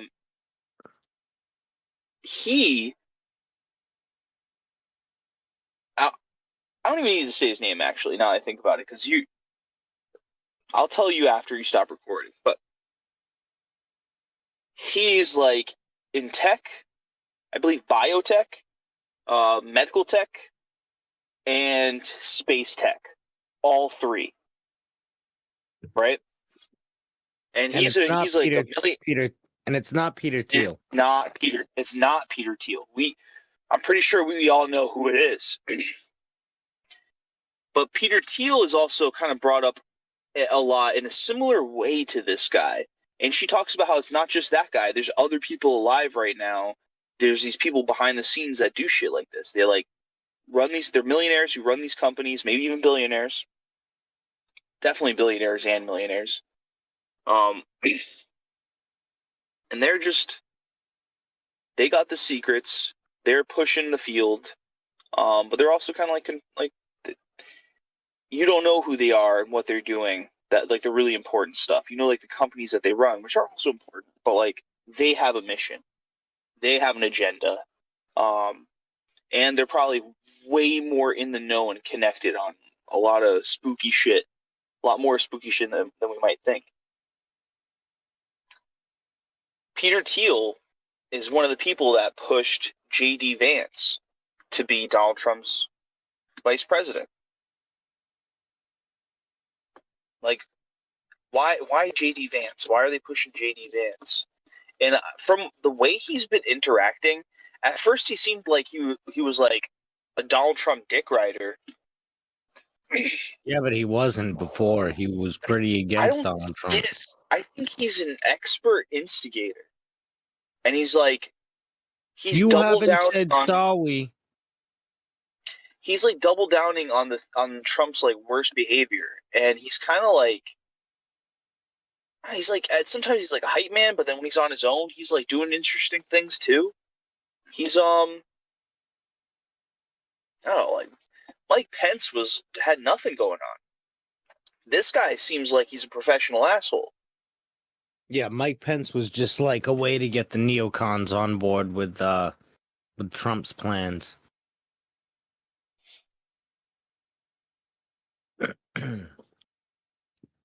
But yeah, this guy, I don't know. Maybe they got him on board so that he could throw his germs at the Pope. Yeah. You know the story that's like supposedly about Baron Trump, the Baron, or like, you know better than I. You told me about it. It's how I know about it. Yeah, it was like written in like the 1890s or something like that. It's about a guy named Baron Trump who's from. It's about a guy named Baron Trump who's from New York, who I guess he Fifth Avenue, I think specifically, which is like where Trump Tower is, and I guess he fumbles his way to the presidency, and he ends up becoming like the last president. And I think he time travels, right? I'm pretty sure. Or maybe it's not that he's and maybe he doesn't time travel, but it's that like it predicts a bunch of things that's going on right now. It does predict a lot of interesting stuff. Let me look it up real quick. And then we got Peter Thiel time traveling. And then we got Peter Thiel having like a heavy say in what's going down with this re-election. All right. So here's a Reddit post. I calculated the odds of the Baron Trump books being a coincidence. The results will shock you. You might have heard about Baron Trump's marvelous underground journey, written in 1893, and The Last President, written in 1896 by Ingersoll Lockwood. These obscure 19th century books weirdly mirror Donald Trump's life and presidency. At first, I thought it was a fun internet theory, but then I actually calculated the statistical odds of all these lining up. 1 in 1.25 at 10 to the 47th power. That's a 1 in 25 quadrovignillion chance. But I want to know what actually was said in that book. Here we go. Buy this book. Read it. Yeah, you can. So the book is about a boy named Baron Portal and time traveled. In the book, Baron Trump had a mentor he looked up to, named Don. Everything takes place in Russia. weird. 4 years later, in 1896, the same author writes a sequel to the book, but he calls it The Last President. And this is when shit gets real. The book is about a very wealthy man who lived in New York on Fifth Avenue who ran for president, but wasn't expected to win. This book was written over 124 years ago, but anyways, after his inauguration, he started picking people for his cabinet. And one of his people was a man named Pence. In 1943, one of the most famous inventors named Nikola Tesla died from a blood clot. Before his death, he claimed he had built a time machine and used it to travel back in time and in the future. Keep reading. What is it? It says to keep reading in the post. I know, I'm trying to avoid those. After he died, the United States government took all of his inventions and notes. The name of the office that seized all of his work was the Office of Alien Property. After they looked through it, they passed it on to the FBI. Yeah, but that's a little bit of a misnomer because it was called the Department of Alien Property because they were getting stuff that was people that lived in the U.S. who weren't from the U.S. Oh. That was like a real like government like organization back in the day where they would like help people who were from other countries get stuff from those countries to America. No.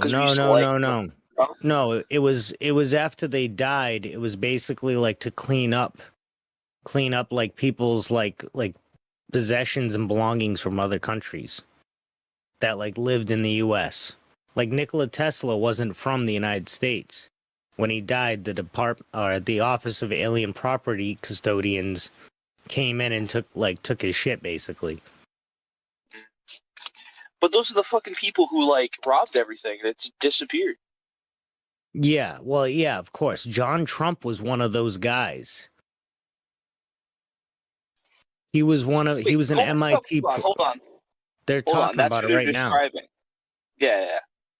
Go back up one more page. Wait, one more after that. And one more after that. I want to reread it. All right, go. Continue. I was going to say, there's not much to that. John G. Trump was the guy that was hired because he worked at MIT and was like, was really into electrical engineering. They hired him to like look at like all of it, Tesla's stuff. They say that it's his grandfather, but it's not. It's his uncle. I don't like the fact that they said that. That takes away credence to this whole thing. Yeah. Yeah, his middle name is Donald John Trump, but I don't know. There's a lot. There's a few things that they got wrong in there, but that wasn't the post that I was thinking of. Do you think that Mandela effects are a new thing and they did just start happening? And I'm sure this is a very common belief about this idea that Mandela started happening because that's when we started time traveling. Well, I've heard that Mandela started happening when we started messing around with the CERN, the Hadron Collider. Yeah. Yeah. But the effects of Mandela effects, they sound like time travel effects, don't they? They do, or they sound like parallel reality effects, I think. And if it is CERN, and if CERN is like causing all this, then parallel realities would make sense. But then you have these people that are supposedly time traveling and layer that over it, and then it definitely looks like these people are time traveling. The effects are known. You know what I mean? They're only recently because that's like around the time when time travel was discovered. You know what I mean? Yeah. That's when you're allowed to start time traveling and time traveling within. See, I don't know how I feel about time travel because when you were time traveling, so we have people from the future who are coming back to when time travel. See, I don't know if I fully understand like how time traveling like works because it would create a paradox if you were going to the future or from the future to the past or yada yada.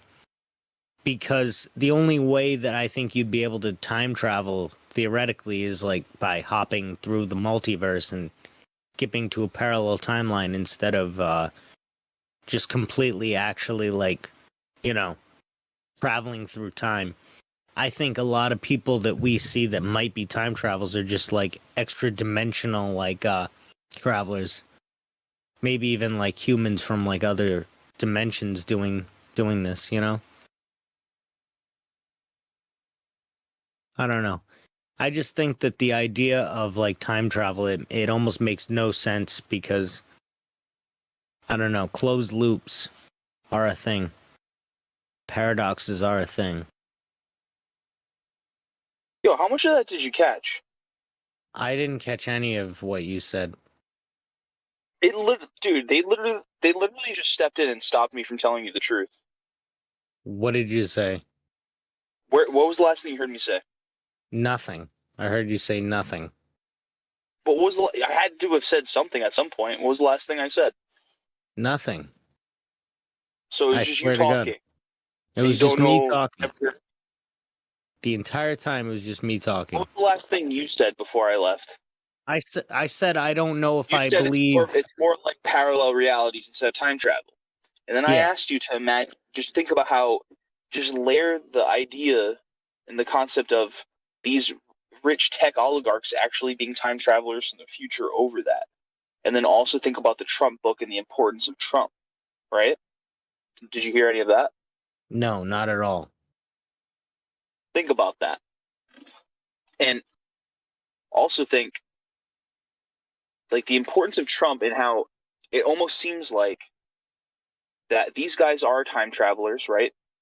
They started their Mandela effects happen only recently because that's when time travel first became possible, right?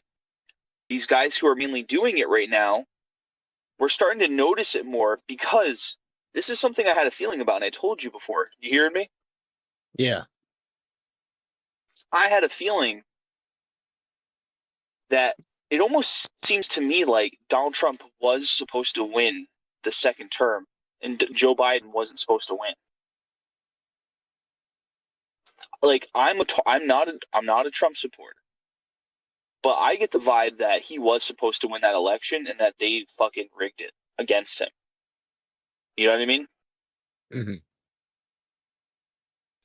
And the people rigging it against him are not in on this plan. They're just fucking people who like maybe like this because you know like the oligarchs, they're not with the government.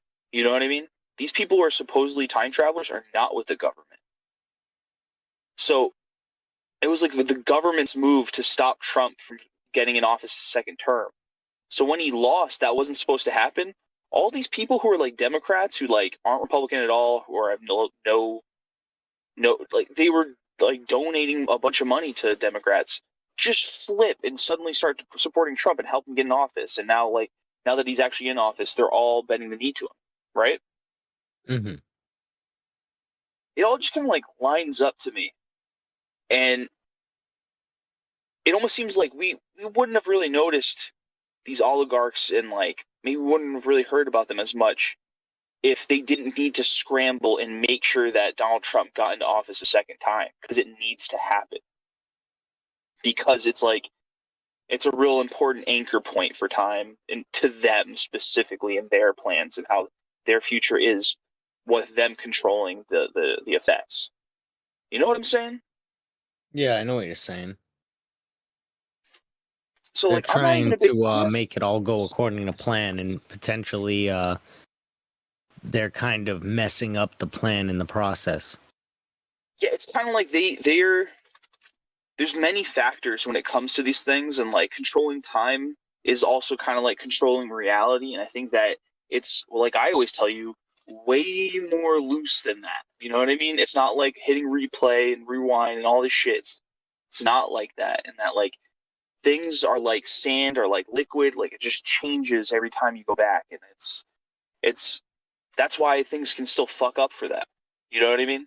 They couldn't stop the government from, or a secret sect of the government from making sure that Donald Trump doesn't get in office again, because he's not with them. They couldn't stop that, but they can do their fucking best with all this money, with all that they've gotten from just knowing how to do these things, because it's like, Booster Gold. Yeah, from DC. He's from the far future where everybody's just has access to the most advanced tech that like nobody could even imagine in our time. So then he's just like a janitor, an idiot from that time. So he comes back with like just a little bit of tech from the future, and he's just immediately a superhero. Yeah. But it's not just text. It's like just the knowledge of like how like these things are probably very simple to them. You know what I mean? If this is all true. I'm not saying I believe this. It just really connects for me. I was going to say, this might be like one of the wildest conspiracies we've discussed on here. Yeah, but it's something that like super relevant. It connects Mandela effects to Donald Trump, and hey, and maybe now the Pope. Maybe now the Pope. Maybe the Pope needed to die. Yeah, J.D. Vance needed to kill him. But, as everybody's saying, old man, old men die. It's also interesting to me. I'm a big believer in the more woo-woo side of the paranormal. And maybe they just needed the Pope to die on Easter. Maybe that was really important to them. All these people who are just praying on Easter. So many people are praying on Easter. Like, just kill your leader. Yeah, maybe they were all praying for the Pope to die. Maybe it was maybe it was just like the spiritual energy, the negative spiritual energy of like all this like positive energy just shifting into negative energy. The power of that. Yeah.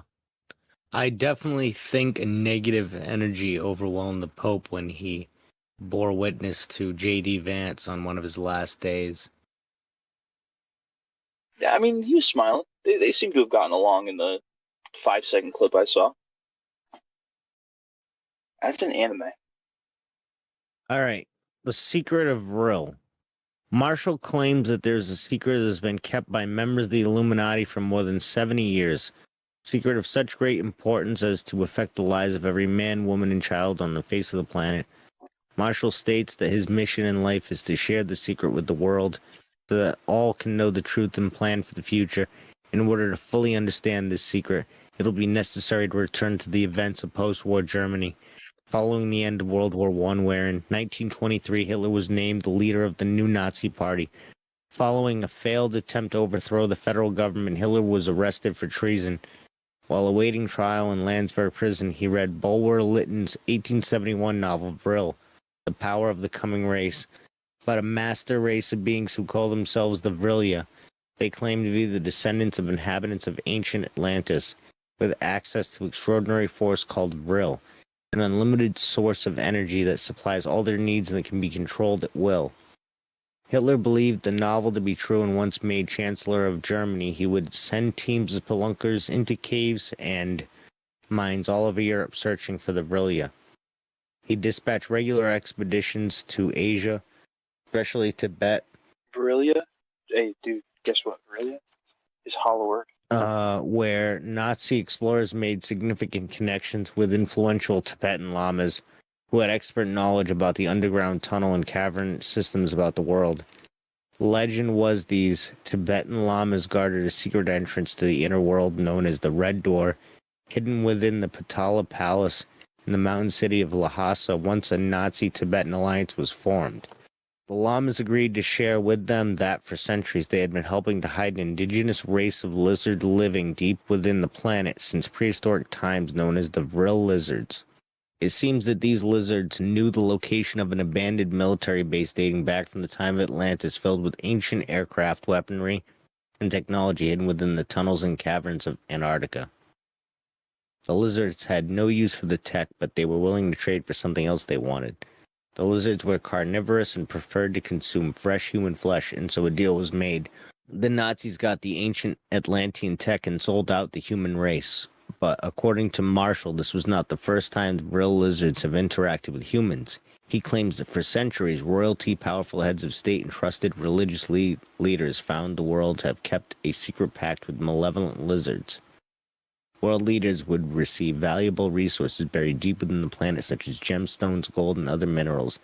And in exchange, these leaders would conceal all evidence of the Vril from the surface population, so no one would learn of their existence, in addition to helping them hide. Vril lizards required that they be provided with a steady supply of humans to consume. However, Marshall says that keeping the secret of the Vril not only refers to hiding the lizards and denying their existence, but also refers to an even bigger secret, being a parasitic race. Vril lizards have the unique biological ability to invade the human body, take over the brain, and by accessing their memories, they can look and act and seem human in every way. After a period of recovery, the human is able to return to its normal activities, except the brain is now under the complete control of the Vril parasite. Much like the 1956 sci-fi classic The Invasion of the Body Snatchers, in which the inhabitants of a small California town are replaced one by one with identical copies of themselves, Marshall warns us that we've already been invaded, we just don't know it. Marshall explains that Vril lizards are essentially parasites, and like all parasites have a biological drive to invade, dominate, and take over. Marshall refers to this biological takeover as body snatching, and explains that the human victim dies once the Vril lizard takes over. Marshall says that the help of the Illuminati, body snatching Vril lizards have infiltrated all levels of society and hold positions of power all over the world.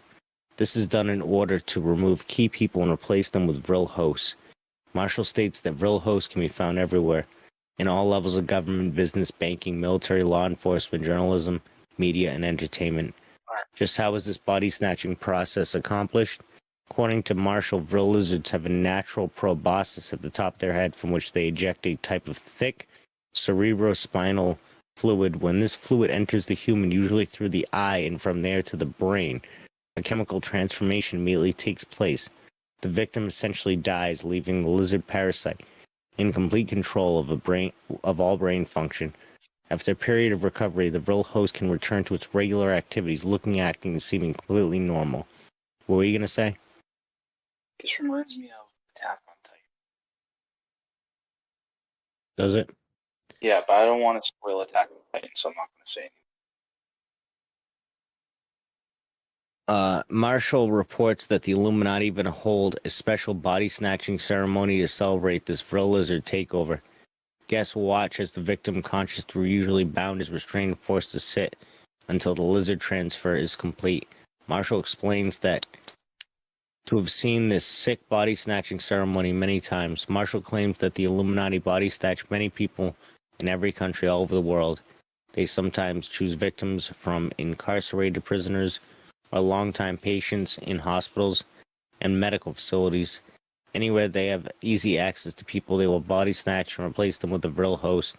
Anyone can be body snatched, and according to Marshall, he's even seen this done to young children. Furthermore, Marshall claims that all loyal families within the Illuminati are expected to offer one of their children to be replaced by a Vril host. They comply since there is unspoken threat that they should be proved to be difficult. They can be body snatched at any time. Marshall says that he even has seen body snatching done with just a couple of guys holding down one while the victim is screaming. No ceremony required. According to Marshall, the Illuminati utilize this unique parasitic ability of the lizards to further their own dark agenda. They're able to remove those resistant to their goals without anyone even noticing, and with Vril body snatching, the troublesome person is now replaced with an Illuminati spy, infinitely loyal and willing to report back everything they see and hear. It is crucial to understand the Vril lizard psychology, since Marshall maintains that all Vril lizards want to be human. They admire human intelligence and the beautiful human form. They want to crawl out from the deep underground into the light and walk unnoticed among the humanity. However, they are not human and have no capacity to feel human emotions. In fact, as malevolent lizards, they enjoy causing pain and suffering. Marshall reveals that Vril hosts are responsible for much of the senseless crimes and spree killings that occur. However, Vril hosts are excellent mimics and make convincing humans, and since there's no way to detect the presence of a Vril host except with an MRI scan of the brain, most members of the Illuminati pretend to like the lizards and are friendly to Vril hosts, since no one is ever certain if they are talking to a host or human. According to Marshall, prehistoric Vril lizards have been body-snatching humans throughout history, even during ancient times.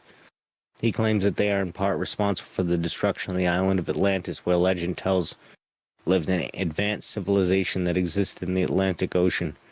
Marshall reports that the Vril hosts had body-snatched and infiltrated their way into positions of power throughout Atlantean culture, where they destroyed themselves with advanced weaponry, causing cataclysmic flooding and earthquakes. Marshall asserts that Vril lizards often infiltrate human societies by targeting individuals in the ruling class, royalty, or priesthood.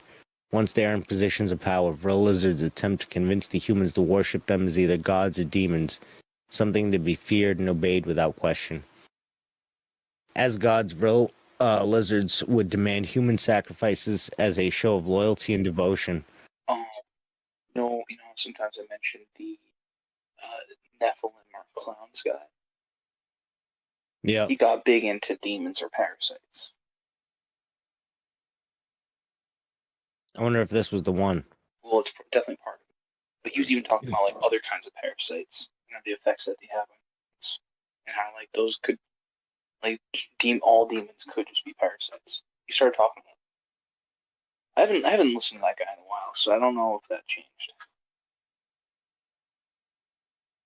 It says, as gods, Vril lizards would demand human sacrifices as a show of loyalty and devotion. In these cultures, it was considered an honor to be body snatched and chosen to become a god.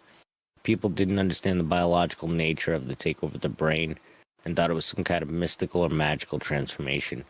As demons, Vril lizards were feared deeply. Old legends warn travelers against going into certain haunted caves and mountains. And beware when darkness falls, this was a time when demons would creep about, stealing babies and livestock. When Vril lizards would body snatch a victim, the person was later said to be demon-possessed, and various means would be attempted to drive the demons out. Many cultures around the world attempt to limit Vril lizard infestation, and Marshall says most at some point start sharpening pointy sticks, for example. The Hopi Indian culture successfully drove off Vril lizards, while the ancient Anasazi Indians of New Mexico were forced to leave behind their elaborate cliff dwellings in order to be relocate far away from nearby Vril-infested caves. Throughout history, the lizard stayed hidden underground in dark caves and tunnels, trying to avoid discovery. Some royal families kept Vril lizards as pets and used them to instill fear in those not showing the proper loyalty to the crown.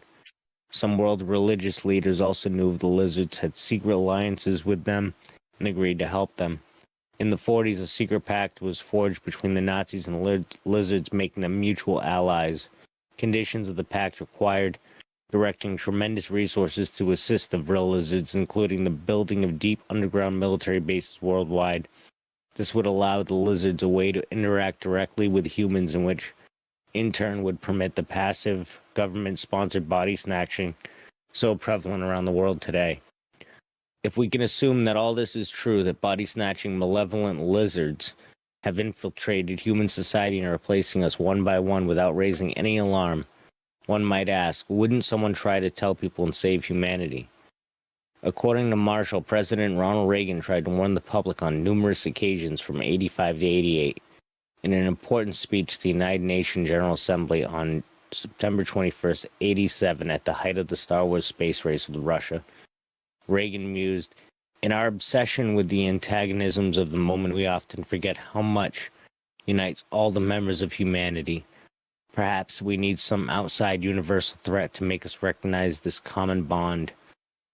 Occasionally think how quickly our differences would vanish if we were facing an alien threat from outside this world, and yet I ask, is not an alien force already among us? What could be more alien to the universal aspirations of our people than war and the threat of war?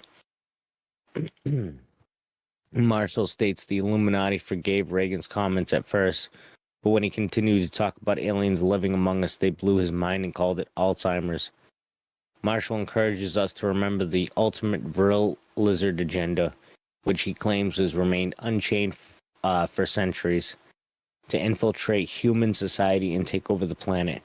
Marshall warns us to act quickly to spread the news, as anyone can be body snatched, as ending from the invasion of the body snatchers warns us they're already here, you're next. So yeah, that was terrifying. We were both right. And it's crazy that those two are connected.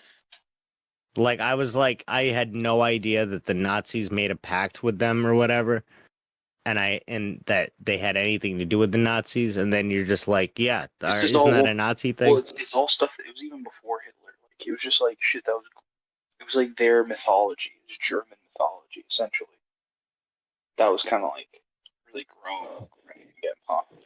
Well, here's the thing. So Germans believe that they were the descendants of Atlantis. So if they went and sought out a group like these lizard beings and found them out and decided to make a pact with them, they wouldn't realize right away that they're being played by the group that destroyed their ancient culture, so to speak, if the Atlanteans were their ancient culture.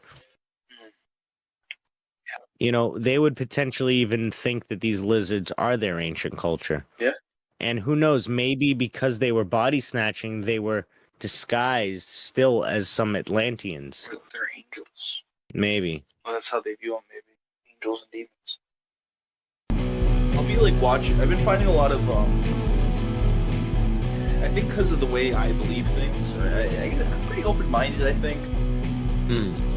But I'll weirdly have things I just don't believe in. But I feel like a lot of the people I've been watching lately are actually pretty, like, skeptical people.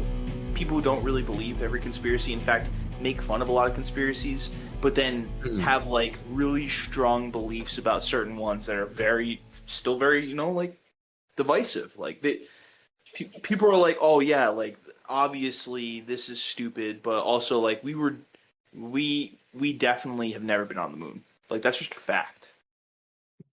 You know what I mean? Wait, I'm sorry. What?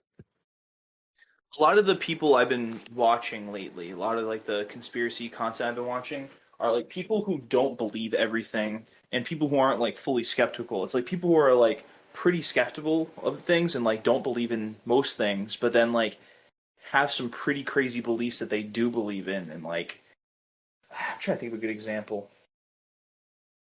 Like I said, because like the moon landing thing, or like somebody who doesn't believe in aliens at all, right? Somebody who doesn't believe in ghosts, right? Doesn't believe in angels and demons, right? But believes in Bigfoot. You know what's funny is I asked someone the other day if they believe in aliens or if they believe in Bigfoot, and they said, "How did we make them choose one?" Well, no, all right, so I asked them if they believe in aliens, and they said no. And then I was like, well, do you believe in Bigfoot? And they're like, yeah, I think Bigfoot could be real. I was like, you believe in Bigfoot but not aliens? Yeah, I think there's more of a chance of aliens being real because of the endless possibilities. Exactly. That's what I'm saying. A very specific looking thing that lives on our very specific planet that we do not have enough evidence for.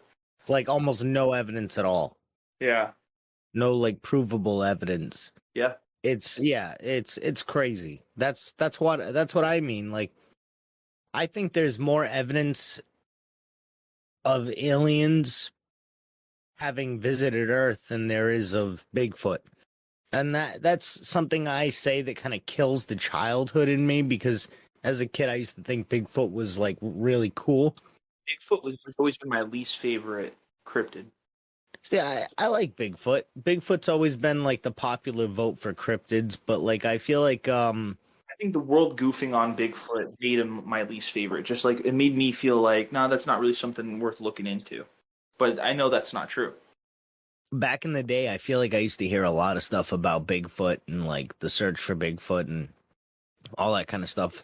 Even before like they were like pumping him out heavy on like TV and movies and stuff like that.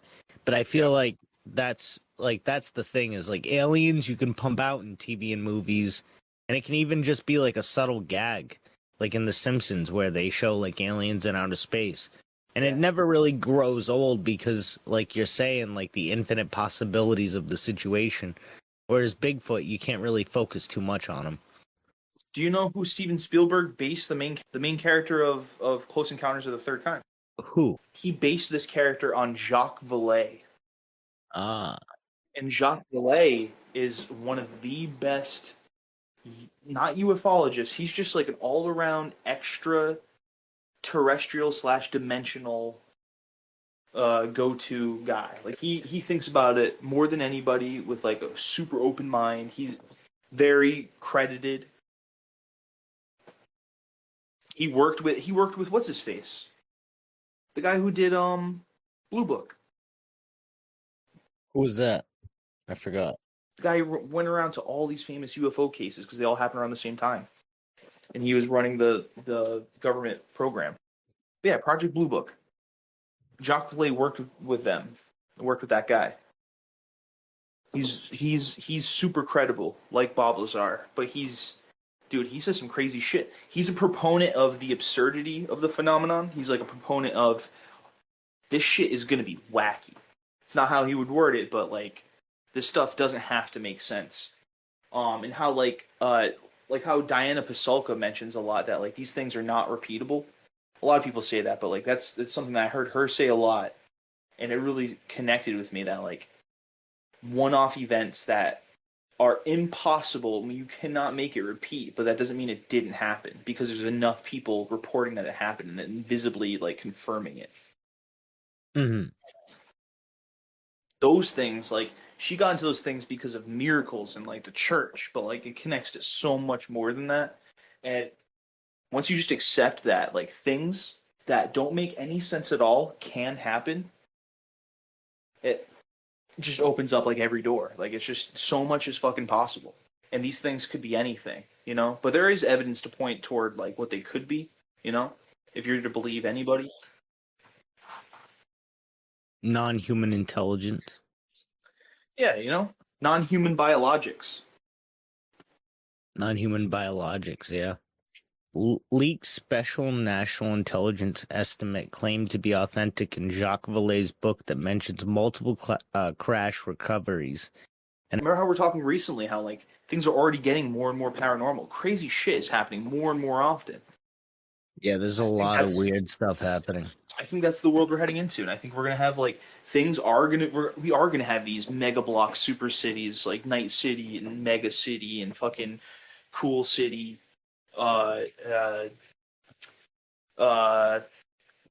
Vapor City, but they're all going to be connected by deserts and wastelands, but those deserts and wastelands aren't going to be entirely that. I think they're going to be like reclaimed by the mysterious and dark parts of the world that we don't understand.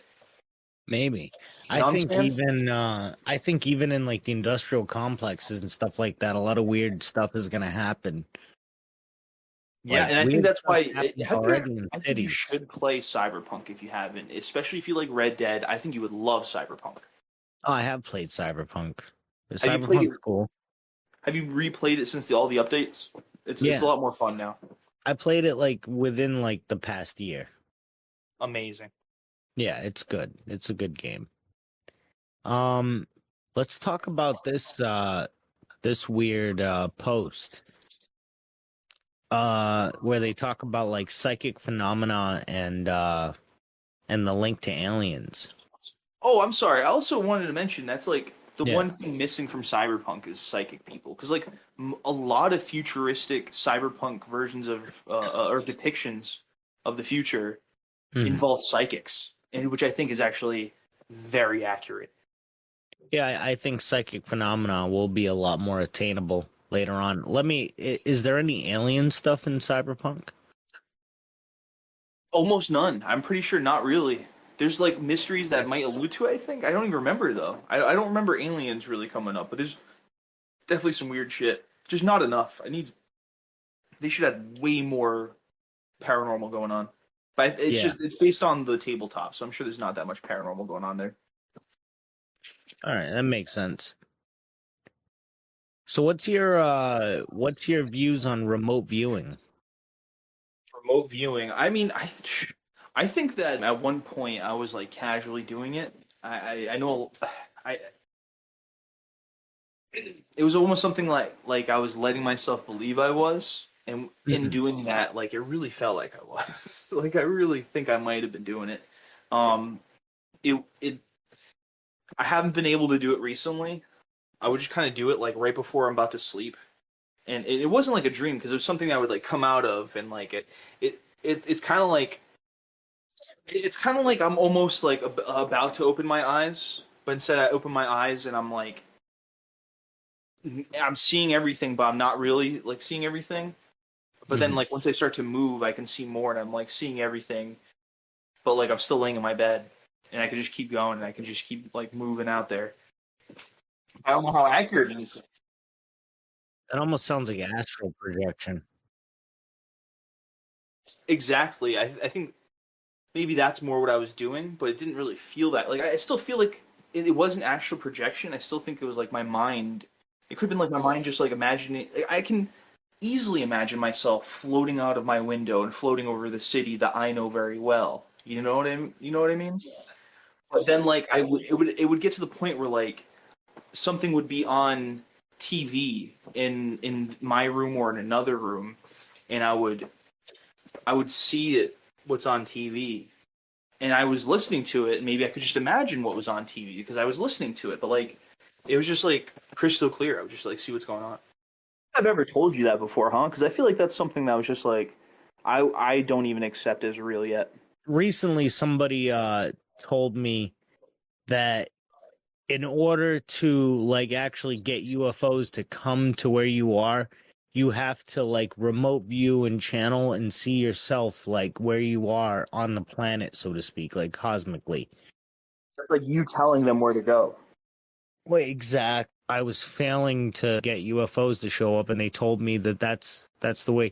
They might even get to that on here, honestly, but they told me that that's how like it happens. Well, you know what? Like that is probably the deeper part of it. Like I definitely know about people using like their minds to talk to aliens. Like doesn't Stephen Greer believe in that? I'm pretty sure that's like I believe that that's possible. I don't believe everything Stephen Greer says. I just think that that is possible. Yeah, well, I think aliens have the technology to read people's minds, or even like some kind of psychic technology. Because like, if we've like technologically prospered for like thousands of years, I'm sure we would come up with some pretty impressive like technology that affects brainwaves and things. We do. And Yeah. I was telling another thing when I was talking about a woman.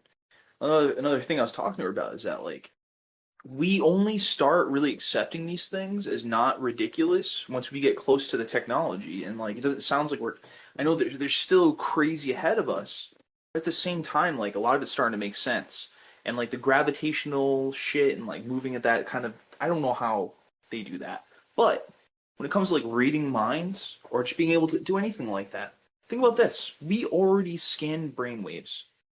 It's so hard to understand, right? But just like take that information and give it to an AI and tell them to like visualize it. And I'm sure they're doing that right now. I'm sure they're doing that right now and like working on it until it's like looks as good as like a Nintendo 64 game. You know what I mean? Yeah, probably. So just give that like 100 years and think about how well we can read minds. Remember Zalora was talking about that dream experiment where they were like showing like a word or like projecting a word into one person's dream, and then they were able to re-signal it into the other person's dream and have them like outwardly project it. Weird. Yeah, that's like some kind of like psychic phenomena right there. But let's get into this Project Stargate thing. It says that there's a CIA PowerPoint on Project Stargate. Should we look at that? Did you even intro the show yet? All right, this is As the World Burns. I'm your host, and I'm here with my co-host, D. Short, simple, sweet, right to the point. Yeah, you would think it's simple. but you'd be dead wrong. Dead wrong with a capital D. Yup. Anyways, we're going to be looking today into remote viewing, psychic phenomena, and aliens. Remote viewing is a method of perceiving non-local information of the universe using the power of the human consciousness. The CIA began studying the potential of remote viewing at SRI in the 1960s with the famous psychic Ingersoll. The two most famous physicists involved in these experiments were Russell Targ and Hal Puthoff, who were very interested in the foundation of quantum physics, which would allow for psychic abilities to operate. Ingo was one of the first members of Project Stargate, which was the study performed by the CIA to determine weaponization and capability of psychic phenomena. The reason the CIA was so invested in this area of research was that the Soviets during the Cold War had spent over 20 million rubles by 1973 on a similar remote viewing telepathy program. I will be referring to the CIA in this section because of their recent declassification surrounding a lot of these documents. And they show examples and send examples of remote viewing to spy on a Soviet base in the Ural Mountains, and a document purporting to show a remote viewing session of Mars at 1 million BC, which we will come back to later in the post. Non-locality is a property of quantum mechanics, which states that entangled particles affect each other's quantum state instantaneously, seemingly transmitting information faster than the speed of light. In this CIA paper, we gain insight into what the CIA calls the gateway process, using hemi-sync technology. This paper shows Wayne McDonald writing to a commander. You asked me to provide an assessment of the gateway experience in terms of its mechanics and ultimate practicality. As I set out to fulfill that tasking, it soon became clear in order to assess the validity and practicality of the process, I needed to do enough supporting research and analysis to fully understand how and why the process works. He then goes on to explain the foundations of transcendental meditation, brain coherence, holograms, a universal consciousness matrix, OBEs, and much more. He does all this to lay out the idea that under altered states of consciousness, the human brain is capable of perceiving non-local information and capable of interacting with a holographic underlying framework of the universe. That's pretty fascinating. As if it isn't strange enough, there is a really shocking point at the end of this paper in McDonald's conclusion after describing how to induce the gateway experience in an individual. He states, be intellectually prepared to react to possible encounters with intelligent, non-corporeal energy forms when time-space boundaries are exceeded. This is important because it established a precedent from a CIA document that human beings are capable of interacting with intelligent entities while being in an altered state of consciousness.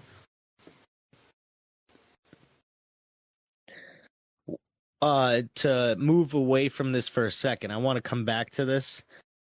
But just as like a quick discussion about everything we just read, you know what's interesting about that is if people take psychedelic drugs or they do things, I think they're probably going to mention this in the next part.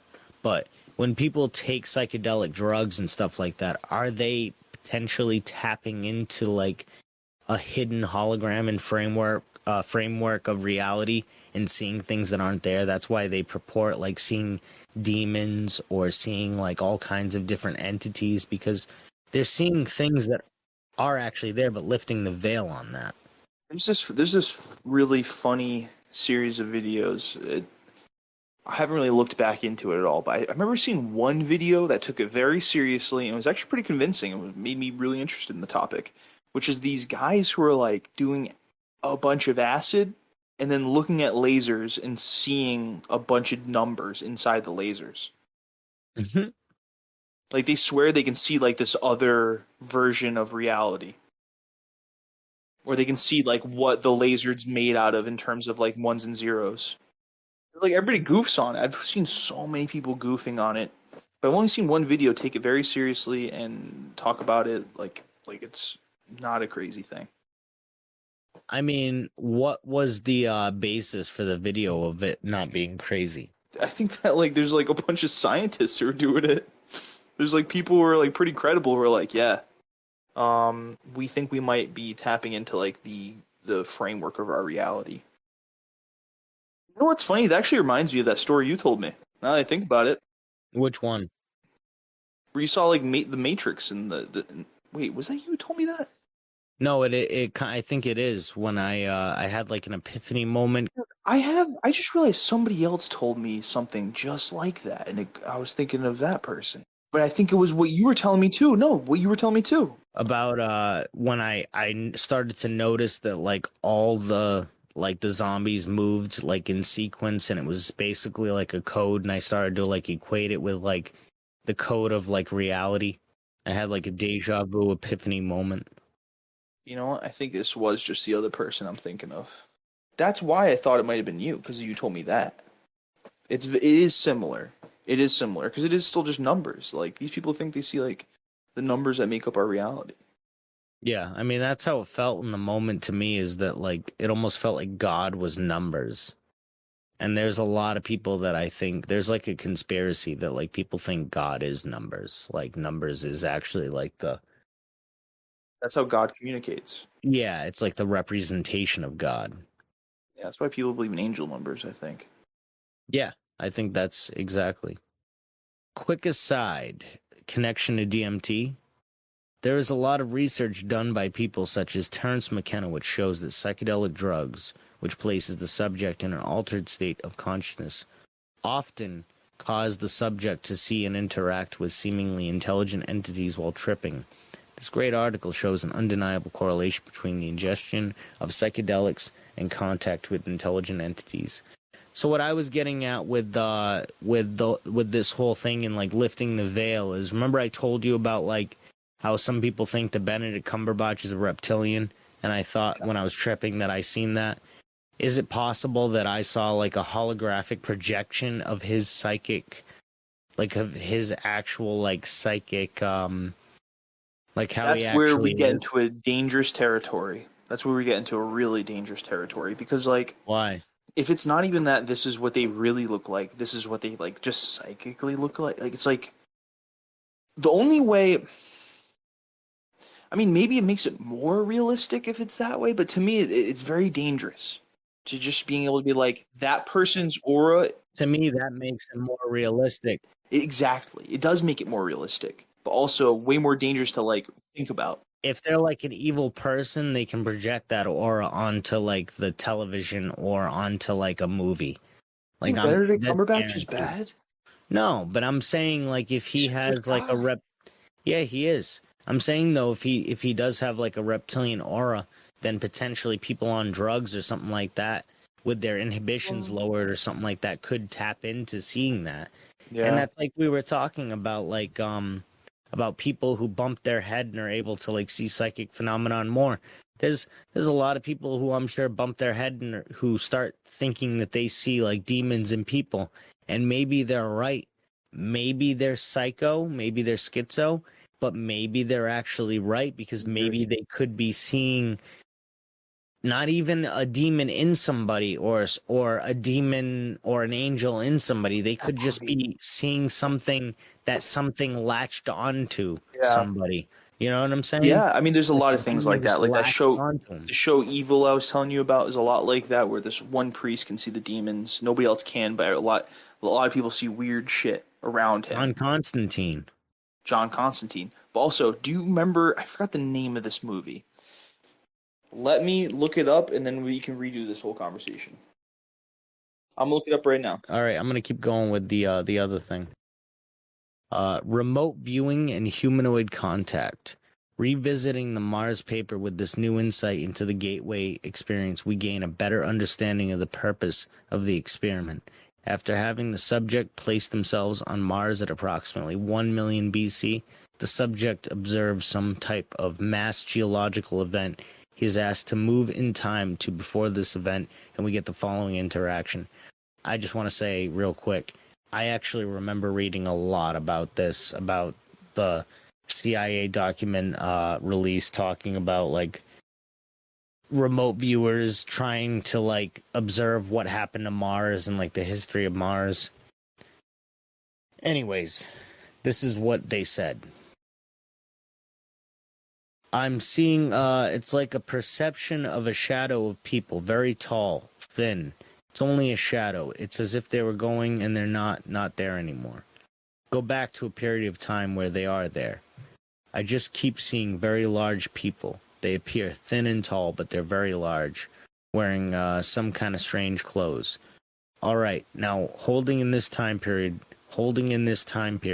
I want to move from your physical location in space to another physical location, but in this time period.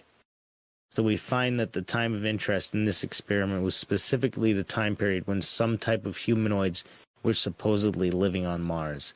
The experiment then goes on to hit major geographic points on Mars where the subject describes pyramids, obelisks, and large megalithic structures. The experimenters are not remotely surprised to find humanoids on the surface of Mars. In fact, it appears to be the entire purpose of the experiment to observe the geographic locations of Mars which might have once supported actual humanoid life over 1 million years ago. When the subject makes contact with another humanoid, we get the following exchange. Move close to one of them and ask them to tell you about themselves. They're ancient people. They're dying. It's past their time or age. They're very philosophic about it. They're looking for a way to survive. They just can't seem to get their way out. They can't seem to find their way out. So they're banging on while they look or wait for something to return or something coming with the answer. What is it they're waiting for? A group, a party of them that they want to find, a new place to live. It's like I'm getting all kinds of overwhelming input of the corruption of their environment. It's failing very rapidly, and the group went somewhere, like a long way to find another place to live. This almost sounds like the way humanity's headed. All right, now before you leave this individual, ask him if there is any way that you ask him if he knows who you are, and is there any way you can help him in his present predicament. All I get is that they must just wait. Doesn't know who I am, think he perceives I'm just a hallucination or something. Okay, when the others left, these people are waiting. When the others left, how did they go? It looks like the inside of a larger boat. Very rounded walls and shiny metal. Very rounded walls and shiny metal. Go along with them on their journey and find out where it is they go. Impression of a really crazy place with volcanoes and gas pockets and strange plants. Very volatile place. It's very much like going from a frying pan into the fire. Difference is there seems to be a lot of vegetation where the other place did not have it, and different kind of storm. From this interaction, we get the impression that this experiment yielded information showing a tall, thin humanoid race living on the surface of Mars, with an impending cataclysm. These people then leave Mars and arrive on a different planet with different problems, but at least a large source of vegetation. Was that Earth? Maybe? Potentially? Who knows? WikiLeaks files implying government knowledge and interaction with ETI, UFOs. It is tough to convince people in a couple short paragraphs that the government is aware of ETs and have had a relationship with them since at least the 1950s. So I don't intend to spend a lot of time trying to convince the reader that this is the case. Instead, I will cite documents which were released from WikiLeaks to show you that at the very least there are official diplomatic cables and emails between high-profile politicians and government officials which supports the idea that extraterrestrials have visited Earth in the past and are more likely still visiting us. The idea also includes the possibility that the Apollo program was not what it appeared to be at first glance. And it comes with a few attached files, arrangements to welcome ET life forms to the U.S. Secret moon base had destroyed. How do you think this would line up with the Anunnaki? Do you think, like, they can't be the Anunnaki, right? Yeah, I think most definitely they're the Anunnaki. Well, because I thought I thought the planet the Anunnaki came from was like Planet X. Yeah, it supposedly wasn't Mars, but what if they stopped at Mars on the way from Planet X, and they were, or maybe Mars is actually Planet X. Who knows? Maybe that's why all these space programs or whatever want to fake, Mars rovers and the footage or whatever, according to a lot of these theorists. It is weird that Mars is like. Does Mars have storms? I thought so. Like, but not storms like Jupiter and not storms like Venus, right? No, it's just like dust storms. I feel like there's no climate to Mars almost. Like there is a heat, there is like I guess there is a climate, but there's nothing crazy happening on Mars at all, whereas like every other planet has something except for like Pluto. So then there's the emails to John Podesta from Edgar Mitchell and Tom DeLonge. Regardless of your opinion of Tom DeLonge, I think it's important to include these emails here because it shows at the very least government and military officials involved with the cover-up of the UFO phenomena, cooperating with him and feeding him information, which is tied to the psychic phenomena and crashed UFO sightings. For important sections of this email, I would include quotes. General McClassland working with Tom DeLonge. When Roswell crashed, they shipped it to the laboratory at Wright-Patterson Air Force Base. General McClassland was in charge of the exact laboratory up to a couple of years ago. Then it shows emails with photos of a triangle UFO attached, an email showing Tom's involvement with Vice on a docuseries. The juicier emails come from the sixth man to walk on the moon, Edgar Mitchell. He outright claims human interaction with E.T. This email showing Terry Mansfield setting up a Skype meeting for John Podesta. Dear John, an ongoing request for our Skype talk to discuss disclosure and difference between our continuous universe, nonviolent, obedient ETI, and the celestials of this universe, and because Hillary and Bill Clinton were intimates of Lawrence Rockefeller, who had an avid interest in ETI, I direct your attention to Scott Jones, Ph.D. In Scott's book, Voices from the Cosmos, he describes himself as an octogenarian in full karmic payback, made following 30 years in the military, half in combat arms and half in intelligence. He references you in his ETI matter, as well as the Catholic Church. Disclosure is now top priority for ETI itself and the protection of the people. And an email with an attached space treaty that was voted on by the UN in 2008 and 2015. Dear John, because the war in space race is heating up, I've felt you should be aware of several factors as you and I schedule our Skype talk. Remember, our non-violent ETI from the contiguous universe are helping us bring zero-point energy to Earth. They will not tolerate any forms of military violence on Earth or in space. Kind of interesting, given there's a lot of talk about extraterrestrials not wanting the military to blow things up or do anything of that matter. And finally, an email discussing extraterrestrial disclosure. John, I would like to schedule a phone conversation at your earliest convenience to discuss what I feel are intensifying imperatives for extraterrestrial disclosure. For many years, you and I have shared a mutual vision of disclosure. I highly commend your public record urging disclosure, which includes the foreword you wrote for Leslie Kean's book, and your call for the Pentagon's release of 25-year-old classified government documents on UFO investigations. When your government releases this classified information, we become the 25th country to make public disclosure. You and I also share a mutual vision for Earth's sustainability, apparent in the escalating demand for a change in global energy policy. Our phone discussion will also include the zero-point energy research and applications developed by my Quantrek International Science Team. Advanced energy science is linked to consciousness research and public disclosure of the extraterrestrial presence. I want to real quick write down Quantrek International because I want to look them up later. because that would be a good one to have on the radar.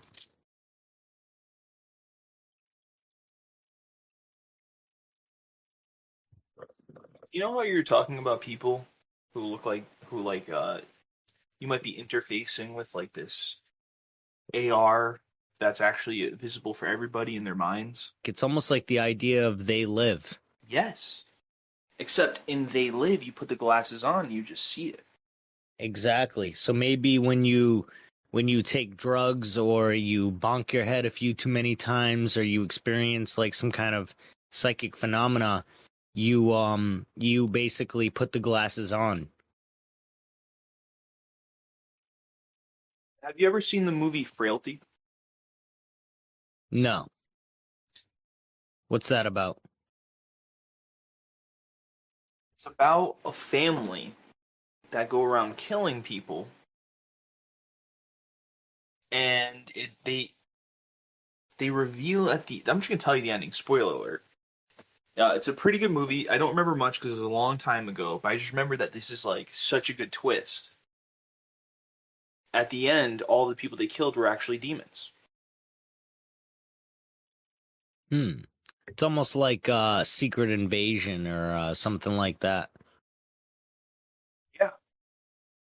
But you have this thing where it's like these people just seem like serial killers. Like it's horrific, and it's like, damn, like, what the fuck? Like, what? We can't just like, all right, you think they're demons. All right, well, you're a piece of shit. But it's like, well, what if those are just demons that are acting like good people, but they're actually horrible people? And they're actually demons. Or maybe they're not. Maybe the family, like you were saying, were just like seeing their demonic aura that they had. Or maybe they were tapping in and seeing the demonic entity that was taking control of them like an avatar. Exactly. That's what I was saying. Like somebody like latching on to them or something like that. No, I get it. Yeah, I could see that. I could see that. Well, yeah. I'm just not so like worried about all that. Because like I think that if that exists, then the same thing exists but for things that are not demonic and not evil. Oh, 100%. That's what I was also saying was like there could be like guardian angels or something that attach to people. I think that they have us looking at it very black and white when it's not like that at all. And I think there could be something that's really bad for other people but like latches onto you and like treats you really well. Well, yeah. I mean, that's like, isn't that part of the Faustian bargain?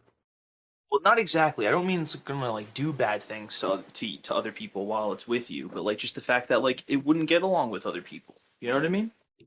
So you're saying that it's almost like in Skyrim, how they have like all these like deities and like ancient like gods that only certain people worship because it benefits specifically them to worship that god. Not just benefits them, but also like think about more of like a deeper story where like I guess like a lot of anime could be like this or manga, but like just a very like an otherworldly entity somehow finding common cause or just like relating to a human, and that's their connection. It's not because like they have to be there or anything. Or maybe they have to be there, or they're stuck together, or one's trying to take over the other, but then they kind of like, find common ground. They start to realize, wait, we're like brothers, or like, oh wait, we're like one and the same, or like, wow, Like you're the Venom. only one who gets it. You know what I mean? Just like Venom. Just like Venom. Just like Naruto. Oh, I don't know that one. No, you don't, but it's what's going on with Naruto. He's got the nine-tailed demon fox inside of him, which is actually like a violent thing that killed his parents. And yeah, it was like constantly trying to murder his friends and like ruin his life, but like it would also kind of like help him out just to survive on its own, so it wouldn't have to like reincarnate again, I think. Yeah. You find out later on that these things can reincarnate. Yeah. It's like this crazy thing that's built up to be super evil, but then by the end of the story, it's his best friend God damn it. It's his best friend. Because it's like, yeah, like what's another thing? You watch Invincible? Yeah. All right. Do you watch? And you know, in the new season where they kind of like they really start to explain it a little bit, the nuance to the love and the reality of Omni-Man having to help the good guys now, and about one day, hopefully, in Mark's eyes, hopefully Omni-Man can come back and apologize, and everybody will slowly start to forgive him. Like that's what he's hoping for, right? Yeah. But it's like, because it's gonna be hard for us, but like he had to accept that, and I think his mom, or it might have been his mom saying this, that they had to accept that he's like an alien following different rules. He's coming from an empire race, and he's like, he's a being that can live for like 1,000 years. So like a human is like almost nothing. So it's like they kind of get why there's like a gap to be crossed in like the level of understanding they have about reality. But the family that Omni-Man has on Earth is what's going to bridge that gap. It is going to allow him to connect with humanity more, and that's what ends up happening. But like, he was this crazy, violent piece of shit who would just kill a human with no thought because like it honestly didn't matter. But that could change. You know what I mean? Mm-hmm. And it's like, it's hard to, you can't equate that to like a human being. You can't. And if any human being did what Omni-Man did, he's like everybody would agree he should be executed, pretty much. Maybe not everybody, obviously, but like should be locked away forever. But what do you do about a thing that you can't lock away forever? That you just have to accept is out there, and like the only thing you have is that it can connect to you and kind of like understand that maybe it shouldn't just murder you or murder other people or just do bad things. I mean, I guess as long as it's beneficial towards you and you're making that choice to accept that into your life, then, you know, I don't know. I agree. I think that's what it is. I think that like, I mean, we make that bargain every day when we use money. Oh shit. That's not really that profound of a statement, though. It's true. No, but it's true. It's that like, it's that slap in the face. It is, because everybody dies and lives for money pretty much and just keeps it going. It becomes an entity in and of itself that keeps on operating whether people love it or hate it. And most people just need it. I mean, everyone needs it, technically. Yeah. But, you know what I mean? I think the idea that money, we attach ourselves to money and we keep it circulating, we would do the same thing with advanced entities or demons or angels or whatever you want to call it. I guess just an advanced entity. I found this other post that seemed pretty cool. It's from 11 years ago. And it says 19th century airship mystery, exotic means of propulsion and the beginnings of a breakaway civilization. And I was reading it a little bit and it seemed pretty cool. Breakaway civilizations are, well, just that term. I love it. Yeah, me too. Joseph P. Farrell. This isn't your typical UFO conspiracy theory. While I don't intend to diminish the importance of the extraterrestrial hypothesis, especially with regards to the explanation of the UFO phenomenon, for now we're going to concern ourselves with another possible explanation. For many early UFO sightings, a very human explanation. Hello and welcome to As the World Burns. I'm joined here with my co-host D. I'll be your host of this evening. And might I say, we have a fantastic episode today. We're going to be talking about Bob Lazar, the the United States government working with aliens, the possible history of the interaction between aliens and the human race, Mars colonies, and potentially the moon. What did the Nazis actually do in Antarctica? And what does all this have to do with John Lear, Bob Lazar, and also the connection between Project Stargate and Project Pegasus and what's currently going on in our world, potentially? A lot of that, we're going to be talking about remote viewing, which we kind of touched on in an earlier episode. We're going to be touching on pretty much a lot of subjects that we've touched on already, but just going to condense it down and kind of connect it all. According to a lot of different religions and scriptures from around the world, there's been a story of a great flood and a cataclysm that's wiped out ancient societies, and potentially even due to a deity's wrath. Now, there is a story about a race of aliens called the Anunnaki who supposedly came to our planet to harvest resources like gold and other heavy metals, help their own society, but also stave off a potential destruction on their home planet. The Anunnaki came to Earth to find the resources. Apparently, this planet that they came from was called Nibiru. They found a planet that they were able to take this other race of aliens that we all know as the Greys, but apparently they were called the Gigi to the ancient Sumerians. Now, the Gigi were not good enough slaves for the Anunnaki, so what they decided to do was they found an ancient race of early hominids that they decided to genetically engineer into being their own tools to build and gain and pillage the resources from our society and just give it to them. I guess we weren't even really a society, but just our planet. So what ended up happening is the whole Anunnaki situation kind of went relatively smooth.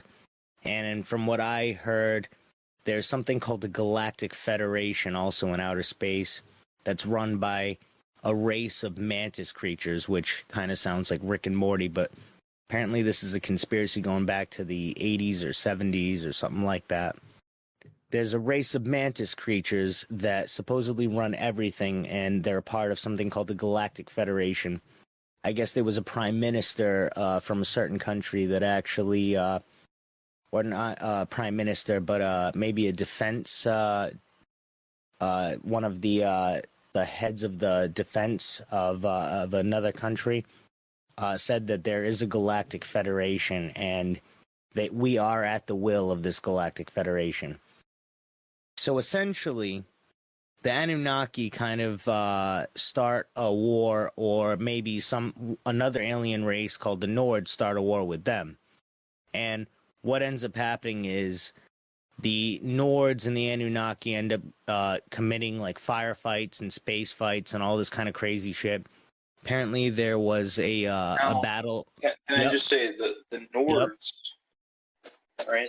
Those are the ones that the Nazis like, right? That's I haven't gotten into that part of all that yet, and they like see and themselves reading about it. They're like, yeah, that's us. We're like that.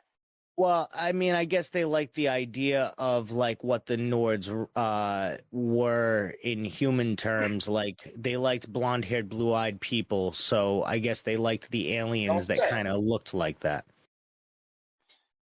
They wish they were 8-foot tall Nordic humanoid aliens. They wish. Yes, they do wish they were 8-foot tall, freakish and weird humanoid aliens. Anyways, supposedly the Anunnaki and the Nords ended up committing wars and ended up committing battles and attacking each other. And there was apparently a battle that you can look up that happened in 1561 over Nuremberg, which was, if you look it up, it's crazy. Shows like triangles and circles. Like there's a picture from back in the day, like shooting what looks like lasers and light beams at each other, and just all kinds of crazy shit just going on. And there's black triangles in the sky. It kind of just makes you think. Anyways, supposedly this was actually a battle that took place on Earth. The GG are then left to secure the planet after the Nords kind of kick out the Anunnaki a little bit, or at least put them a little bit more into hiding. And maybe they didn't put them into hiding, but at least the battle didn't rage on as much. It kind of died down over the years. So what ends up happening is supposedly the U.S. government made a deal in return for utilizing some of the technology with what were left over, the Greys, the GG. And they ended up calling in representatives to the Anunnaki to basically come and speak with our generals and the president at the time in order to create a deal. I think it was Eisenhower at the time. But that's getting ahead of myself. So, reverse time a little bit. Supposedly the Nazis were working on alien tech or knew something about alien technology. I don't know. I didn't get too deep into all this. There's something called the Die Glock, which was, you might know it as the Bell. It was this giant bell-shaped UFO, supposedly, that they had created. I'm not really trying to talk about that. What I'm trying to talk about is back when we were talking about Antarctica. So, allegedly, the Nazis set up a base in Antarctica where they found a hollow Earth that had like a tropical paradise where they were able to basically lay a fort down in the event that that anything were to happen, I guess, to the Third Reich. It was like Odessa is what they call it, where when the Third Reich ended up disbanding and trying to form a Fourth Reich in, say, Antarctica. Not in, say, Argentina. Argentina was one of the places, all over South America specifically, there were a lot of Nazis just getting dropped off. And speaking of which, a lot of these same Nazis ended up getting dropped off in the United States and in Russia. I think Britain might have been a part of that deal, but I think specifically most of the Nazi scientists went to the United States and went to Russia. There's even a rumor that Joseph Mengele was still alive and that he was doing experiments, I think, in Dulce Base on people, genetic engineering, like these weird creatures, and experimenting with human and animal DNA. But that's a story for another day. Anyways, supposedly the United States got wind of the Nazis being in Antarctica, so what they did was they did something called Operation High Jump, where they flew down to Antarctica and the United States invaded this secret Nazi base or whatever, and took it over and basically set up shop in Antarctica and found the connection between the aliens and the supposedly the Nazis. And this gets into a crazy territory. Some people say that there's colonies on Mars and the moon that are Nazi bases because they were in contact with the Greys first, which supposedly I didn't hear that they were in contact with the Nords. I've heard they were in contact with the Greys, and they had Anunnaki technology and were more so in connection with the Anunnaki at the time. I would really love it if the Greys were working with the Nazis instead of the Nords, and the Nords are just like, those Nazis are fun. I guess I wouldn't love if the Greys were working with the Nazis. I shouldn't start that. I would not love that. But just not the Nords would be awesome. So here's why I'm saying that the Anunnaki and the Greys were probably working with the Nazis. Because supposedly the Anunnaki had a colony on Mars. Now, let's fast forward a little bit just randomly. There was a remote viewing program that we talked about I think it was on the last episode that's going to be coming out before this, and we talk about UFOs and remote viewing, and there was a Project Stargate. There was a program where they were basically seeing Mars, and a guy talks about seeing Mars when it was going through a cataclysm. He says that it was about, say, 1 million years ago or something like that. But I think this story correlates to everything going on with the ancient Sumerian texts and the Anunnaki and all of this other stuff. And this happened all, and other people, like I think it was John Lear and some other people have basically said that they believe this happened about 10,000 years ago. There was a major cataclysm where and who knows, that this major cataclysm that I'm talking about could have actually just been the last major cataclysm of Earth, and that could have been just a great flood. Isn't like far back enough for like. Well, that's what I'm saying, is that could have just been the last great flood that recreated society, and we could have been going through recreations of society, going back generations of humanity, so to speak. Does that make sense? Yeah. And that's somebody even mentioned that we could be going back about 200,000 years for humanity as a whole. And I think that would make sense, going back to like the very moment that they genetically engineered us. And speaking of genetically engineering, Bob Lazar once said in an interview that the human race has been genetically engineered 65 times. Anyways, who said that? Bob Lazar said that in an interview. Wait, what? This is what I was talking about. I need some stuff like this where it's like, who the fuck told him that? 65? This is all connected. So, I mean, Bob Lazar is more of the minute detail, and I want to get into that more so later on, but I want to run through this, and then we'll talk about like all those details. So basically, one thing I forgot to mention too is that when in Antarctica, the Nazis were going to Antarctica, there were actually a few U-boats that actually failed to make it there. And I think they were actually destroyed by the Americans, but this was before, when the war was still going on. Well, lo and behold, the Americans actually found these U-boats, and one of them, the only cargo on board, was actually an incredibly crazy amount of mercury. Now, supposedly, mercury is a way, or mercury is used to create an electromagnetic effect that can create anti-gravitic properties. Something to keep in mind with all this. And after the Americans found the Nazi base and sieged it and took it from the Nazis, what ended up happening is supposedly there was supposedly there was an organization found that a lot of people may know. It's called Majestic 12. And a lot of people think it was a myth, and a lot of people don't think it actually was real.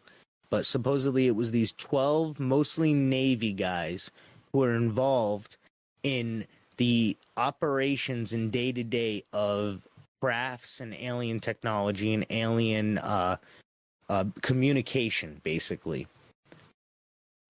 So, Majestic 12 supposedly gets formed 1947. You know what else happens in 1947? There's a famous crash in the desert in a small town outside of a small town called Roswell in New Mexico. And what ends up happening is supposedly they were running a nuclear test in New Mexico, and this flying saucer just so happened to be watching the nuclear test from a distance. And miraculously, the story goes, this flying saucer got hit with lightning. Supposedly there was an organization found that a lot of people may know. It's called Majestic 12. And a lot of people think it was a myth, and a lot of people don't think it actually was real. But supposedly it was these 12 mostly Navy guys who were involved in the operations and day-to-day of crafts and alien technology and alien communication, basically.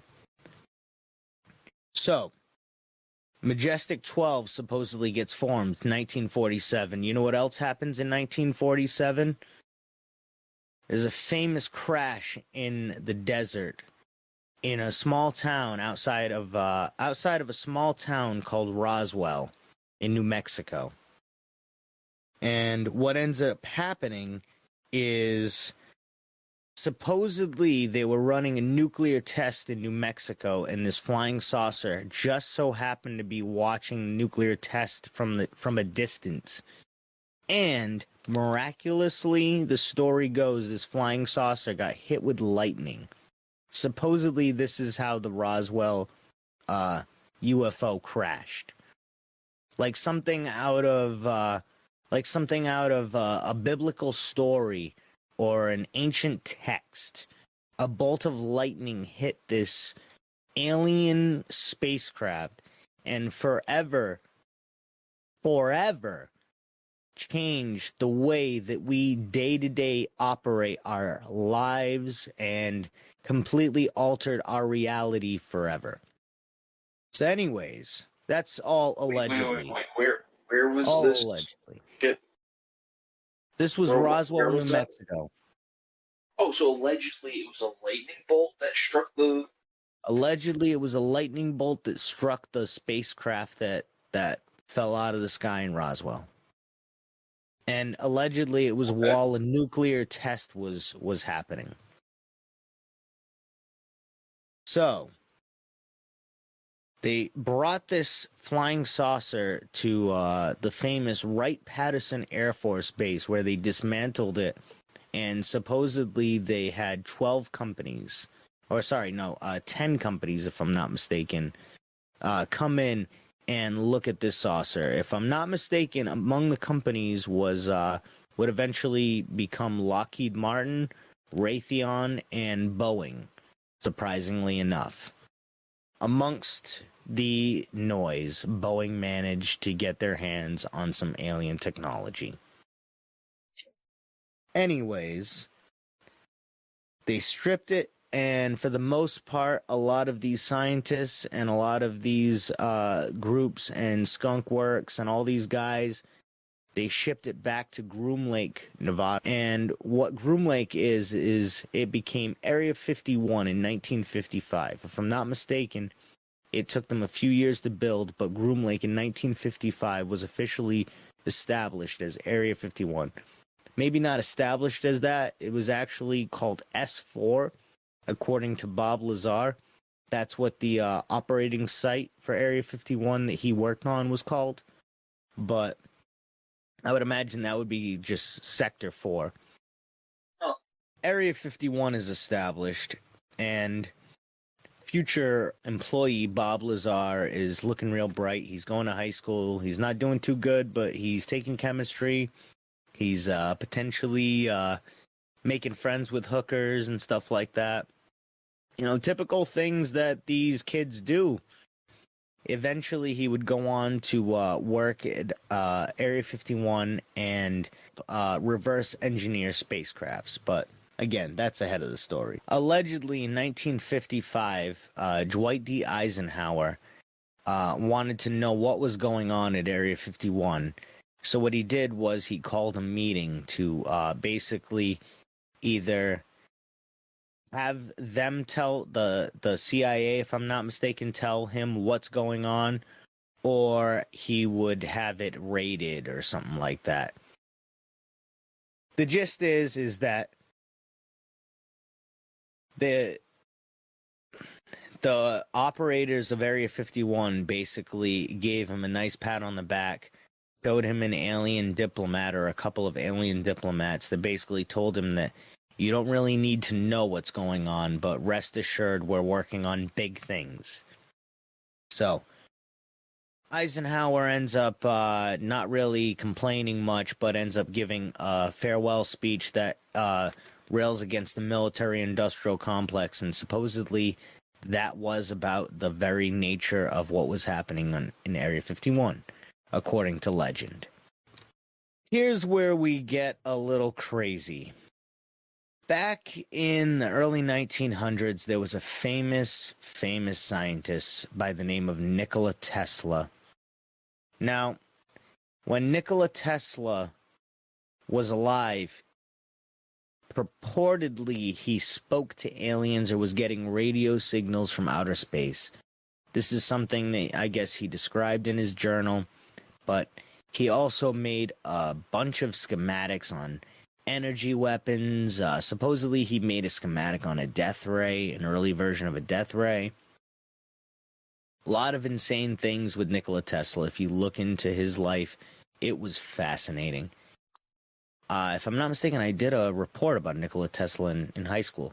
But very fascinating guy, and his rivalry with Thomas Edison was interesting. Well, not really. It was more of Westinghouse that had the rivalry with Thomas Edison, if I'm not mistaken. But if you look into that whole situation, it's very fascinating. Anyways, Nikola Tesla died, and what the FBI did was they wanted to bring in a specialist to look at Nikola Tesla's equipment. So they hired this guy from MIT named John G. Trump. Now, you may recognize this name because John G. Trump is actually the brother of Frederick Trump, Donald Trump, our current president's father. So, John G. Trump, and you can look this up, this is very, very, very true, was an MIT professor who was asked to come in and retrieve and look at the documents that Nikola Tesla wrote and created, and look at all the creations and patents and things that he had and ideas he had. Later on, John Trump ended up, I think it was revolutionizing something in X-rays. I wonder where he got that idea for that technology. Anyways, he was supposedly a genius in electromagnetics also, and ended up engineering a lot of stuff later on in life. Fascinating character, John Trump. Another guy that you might want to look into. If you want to look into something, John Trump and his relation to Nikola Tesla is a fascinating story. But here's where it gets crazy. Supposedly, Nikola Tesla was in contact with aliens.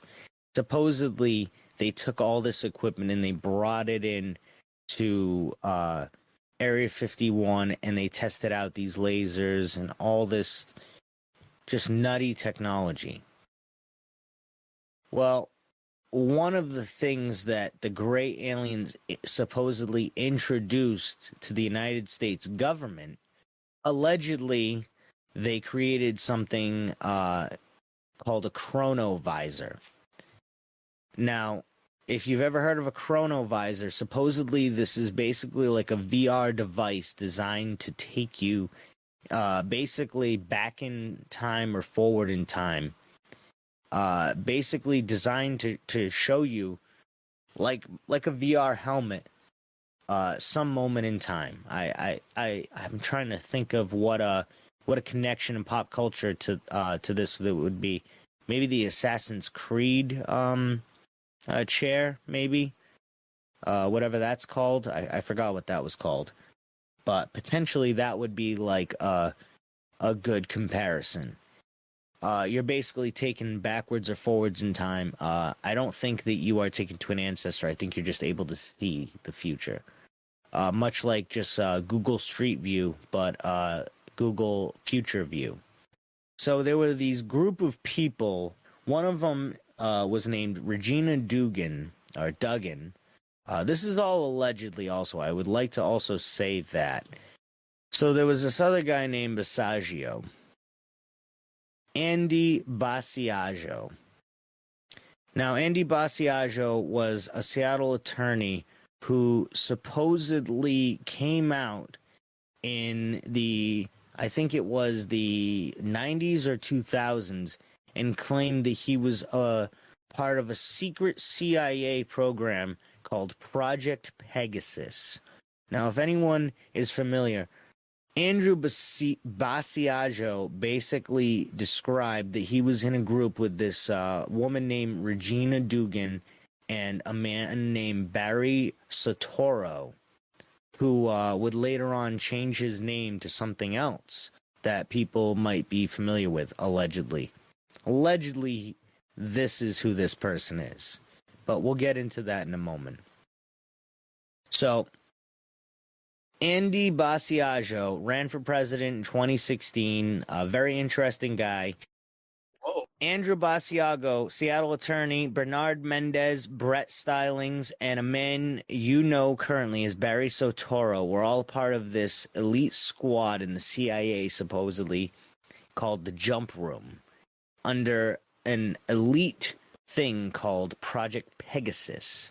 Andrew Basiago claims that he has been to the moon and Mars, and that we have actually faked the moon landings, and the reason why we faked the moon landings is, he actually says that we faked the moon landings because there's actually colonies on the moon and Mars. And there's actually been colonies for years, and that supposedly they don't want you to know about that. And that's why they fake all these pictures and fake all these things with the rovers. But even Andrew might even be a disinformation agent, because he claims that the Mars rover is real and that you can see signs of life in the Mars rover picture. Which is that to me is one of the only things that I think is suspect about this entire thing, because I'm pretty convinced now that the Mars rover is not real. But I think that that's funny that that's the one thing in this whole story that I find suspect. Anyways, so Andrew Basiago claims that you can actually see him as a child in a Gettysburg photograph. And the reason why is because all these people that were in this group, Andrew Basiago, Bernard Mendez, Brett Stillings, Barry Soetoro, and Regina Dugan, were all children at the time that they were doing this. And the reason why, supposedly, is because the technology to send them backwards and forwards in time, and yes, you could send them forwards in time, supposedly, the technology was made for something a little bit smaller than them. And if a human tried to actually step on, an adult human tried to step on the pad, supposedly it wouldn't work too well and they would break it. So supposedly they had a team of kids. They also said that the kids were something called Terra Pulsa, if I'm not mistaken, which essentially is a Latin phrase for blank slate. And it's the idea that children will present unique and interesting perspectives because of the fact that they have no natural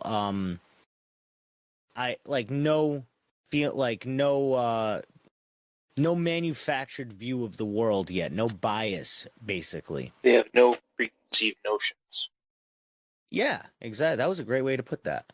All these guys supposedly traveled backwards and forwards in time. Regina Dugan, I'm sure, traveled a lot forward in time, because Regina Dugan, you might recognize her. She actually was involved in the founding of Google. If I'm not mistaken, she was also involved in the founding of Facebook. She was head of DARPA for quite a few years. I think she served 2 terms in DARPA as head of DARPA. And actually, somebody very familiar to this story, who Andy Basiago claims that... So Andy claims that he's something called a planetary whistleblower. And he claims that all these people that looked into the future and into the past all used it basically to kind of get ahead a little bit. And supposedly Barry Soetoro actually changed his name to Barack Obama. So Barry Soetoro claims that Barack Obama, our past president, was actually a time traveler working for the CIA in Operation Pegasus under the Jump Room moniker, and he was one of the first time travelers in history. Now, A lot of people claim that that's actually the reason why Donald Trump has a lot of issues with Barack Obama, because Trump actually knows that his uncle helped give the CIA the technology that would actually give Obama the presidency, because of Barack Obama. Supposedly, all the CIA and Barack Obama and all these guys went to the future, saw that Obama was president, and groomed him to become president since like the 60s or the 70s or something like that. So supposedly it was like they were trying to make a self-fulfilling prophecy. Now, a lot of people think that that made Donald Trump angry, that they used his technology that his uncle had found, and that the aliens helped give to the government. My uncle stole that idea. That's mine. That's rightfully mine. I should be president now, too. A lot of people think that's also why the CIA was against Trump in 2016, but the FBI was actually sort of supporting Trump, because the CIA secretly was in factions with Obama and was supporting the fact that Obama was a time traveler, I guess. That's another like whole conspiracy theory thing that happened. But supposedly Barack Obama, our past president, may have been one of the first time travelers in the human race. Something to think about. But anyways, this is the type of shit I want to happen. I hope this is true, because these are the great people in our moving society that we never really know about. And it's almost like he came around. They're like, "Don't worry, we're gonna make you president, so people still know you forever."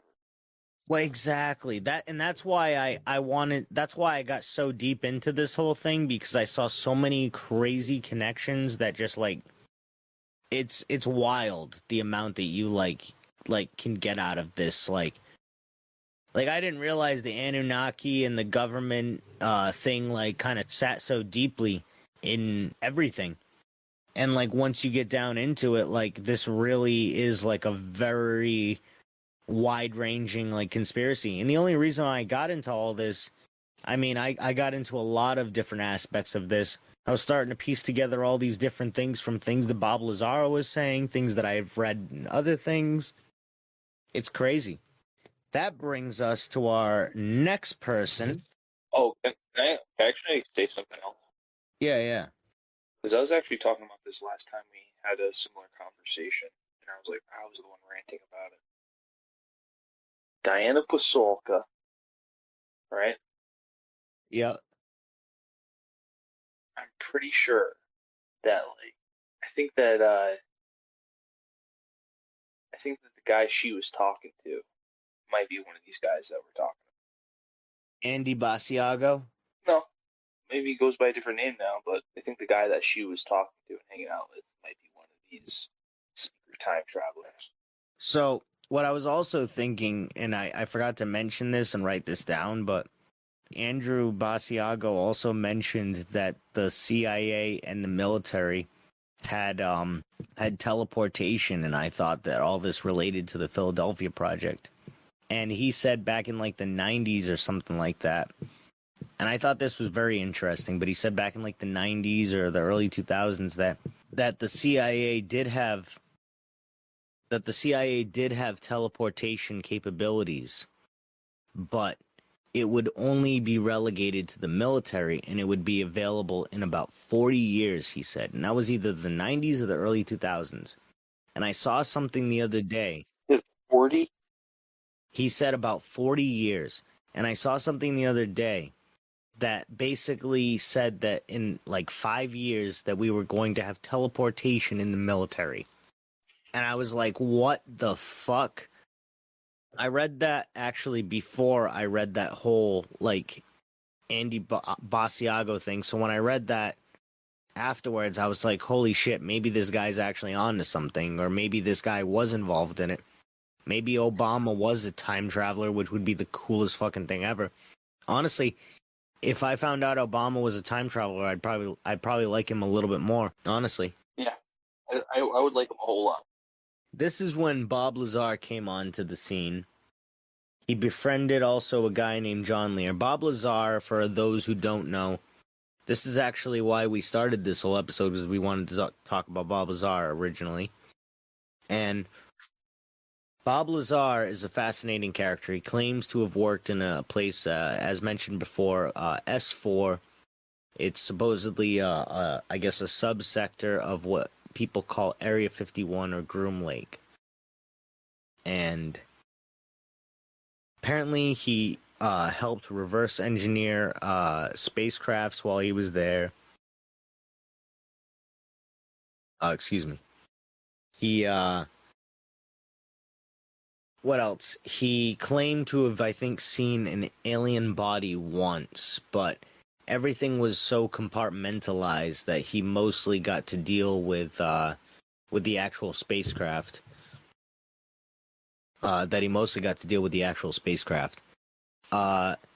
This is when Bob Lazar came onto the scene. He befriended also a guy named John Lear. Bob Lazar, for those who don't know, this is actually why we started this whole episode, because we wanted to talk about Bob Lazar originally. And Bob Lazar is a fascinating character. He claims to have worked in a place, as mentioned before, S4. It's supposedly, I guess, a subsector of what people call Area 51 or Groom Lake. And apparently he helped reverse engineer spacecrafts while he was there. Excuse me. He, what else? He claimed to have, I think, seen an alien body once, but everything was so compartmentalized that he mostly got to deal with the actual spacecraft.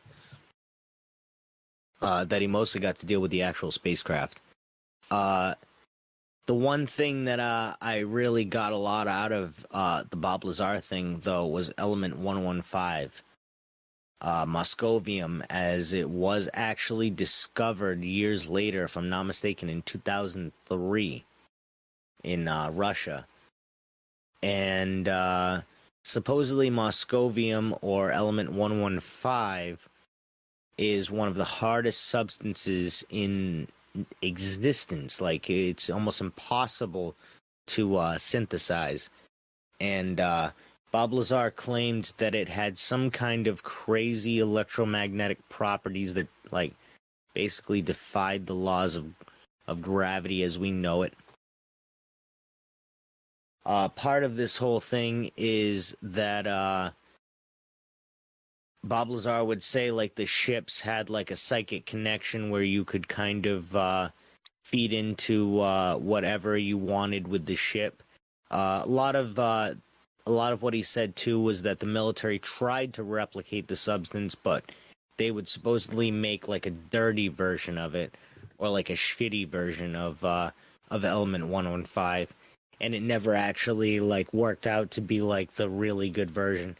What I think the reason why that is because, I mean, I would assume this also, you might be interested in this, but supposedly if alchemy's real, I think alchemy might have been at one point just some kind of machine that aliens gave to humans or used with humans that allowed, that had the, that basically shot protons or was able to transform metals by changing the protons in metal structure.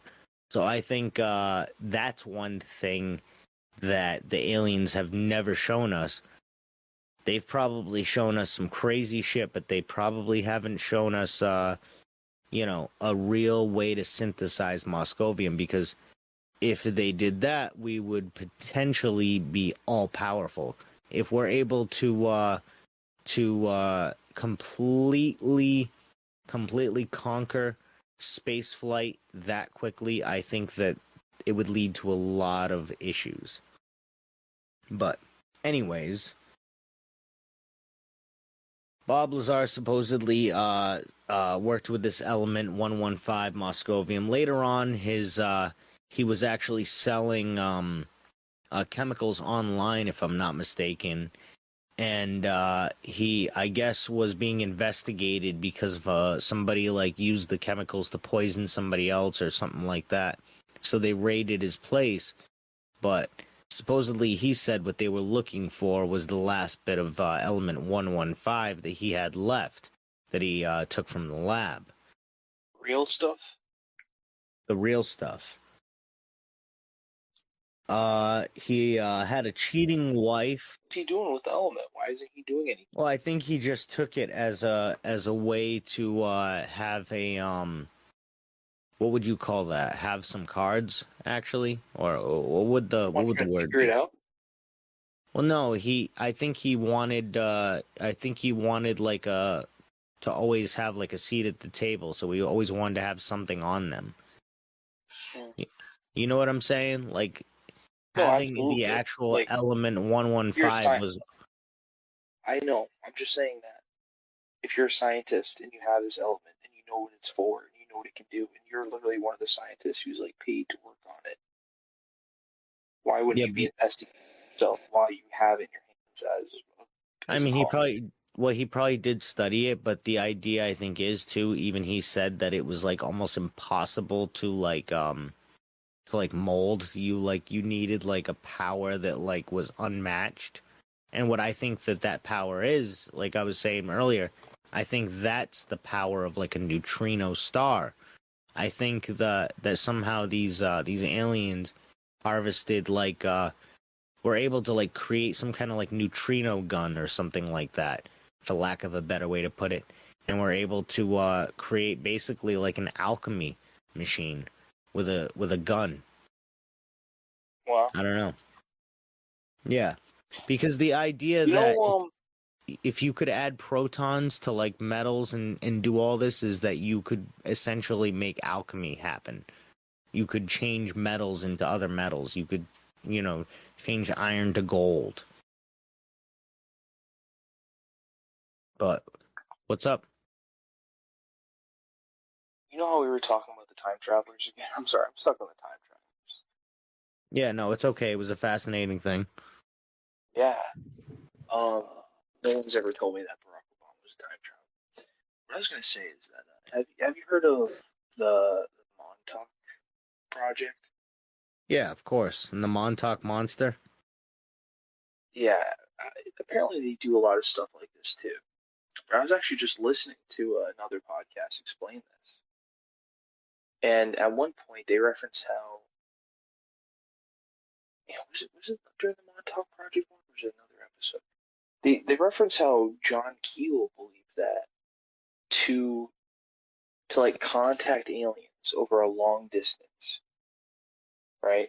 The only medium you could realistically use to contact, and I think it was more so like referring to aliens talking to humans. Like if aliens wanted to talk to us from a long distance from wherever they are, the only way for them to realistically do that is through like psychic abilities, or it's like psychically, or like telepathically, or psionically, however you want to word it, because of quantum entanglement, and how like the only thing that it just made sense to me, because it also makes me think about time travelers and how like what if like a chronovisor is really just people, like how we're talking about with the men who stare at goats, and like saying that they see shit like at these coordinates, and they're like, oh, actually I see something from millions of years ago. It's all like that is the chronovisor, and time travel could even be an extension of that. They were saying that remote viewing and the chronovisor were different, but maybe what I think you're saying is that the chronovisor is basically like an evolved version of remote viewing. Yeah. Like also, you're able to maybe a lot of the secret, a lot of like the hidden like aspect of what we're doing is really just that it is us. Like, what if the secret to time travel is just you have to go back in your mind. So let me tell you something about the chronovisor, and also about the whole time travel thing that they said. Now, They said when they went back in time, things were like Basiago actually said that he went to Ford's Theater on the night Lincoln got shot. And he said that he actually saw himself sitting in the crowd watching Lincoln get shot at one point. Like, he saw multiple versions of himself. Like, he went back to watch him again. Well, so that suggests that there's one timeline, right?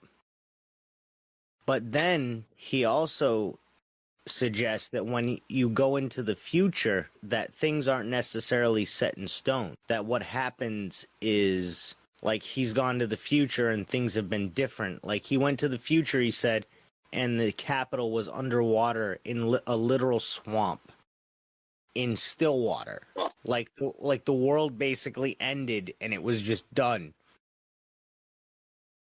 Like some kind of cataclysm happened, and at that point, the capital was underwater and there was nobody around. It was just dead. So scary. Yeah, I always thought that part of the story was kind of nuts. And that also suggests that all the people that were like Regina Dugan or Duggan or whatever her name was, and all these people, he saw probably the projects that were going to happen, and she just took advantage of like the different ones like Google and Facebook. Like she as soon as she got word of what they were going to be, she dropped her hat in the ring and was like, all right.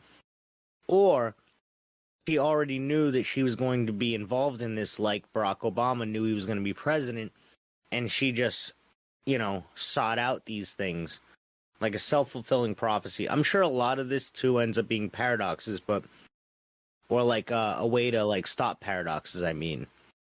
But what I was also thinking about is, could these guys time traveling, and the amount of times that they've supposedly time traveled is a lot, but could these guys supposedly have caused the Mandela effect? And maybe the idea that the CIA has ramped up all this time travel causes the Mandela effect. This is where I was talking to you about, explaining that. I wasn't even talking about Obama and the guys you're mentioning. I was talking about Peter Thiel. I was talking about Elon Musk. Talking about if they had some control over some sort of time travel, and they're the ones who are putting Donald Trump in power. But also the idea that based around time travel, and this is more about the idea of there being a physical time travel machine that they need. The idea that you can only travel in time starting from when that machine exists. Right. I know. I don't think that's how it works, because no, I know. They're able to travel crazy. I was talking about how like Mandela effects are the effects of time travel. That they're only really happening recently is because this is around the time that time travel became possible. And we've been affecting time viciously from the early 2000s, or maybe before that.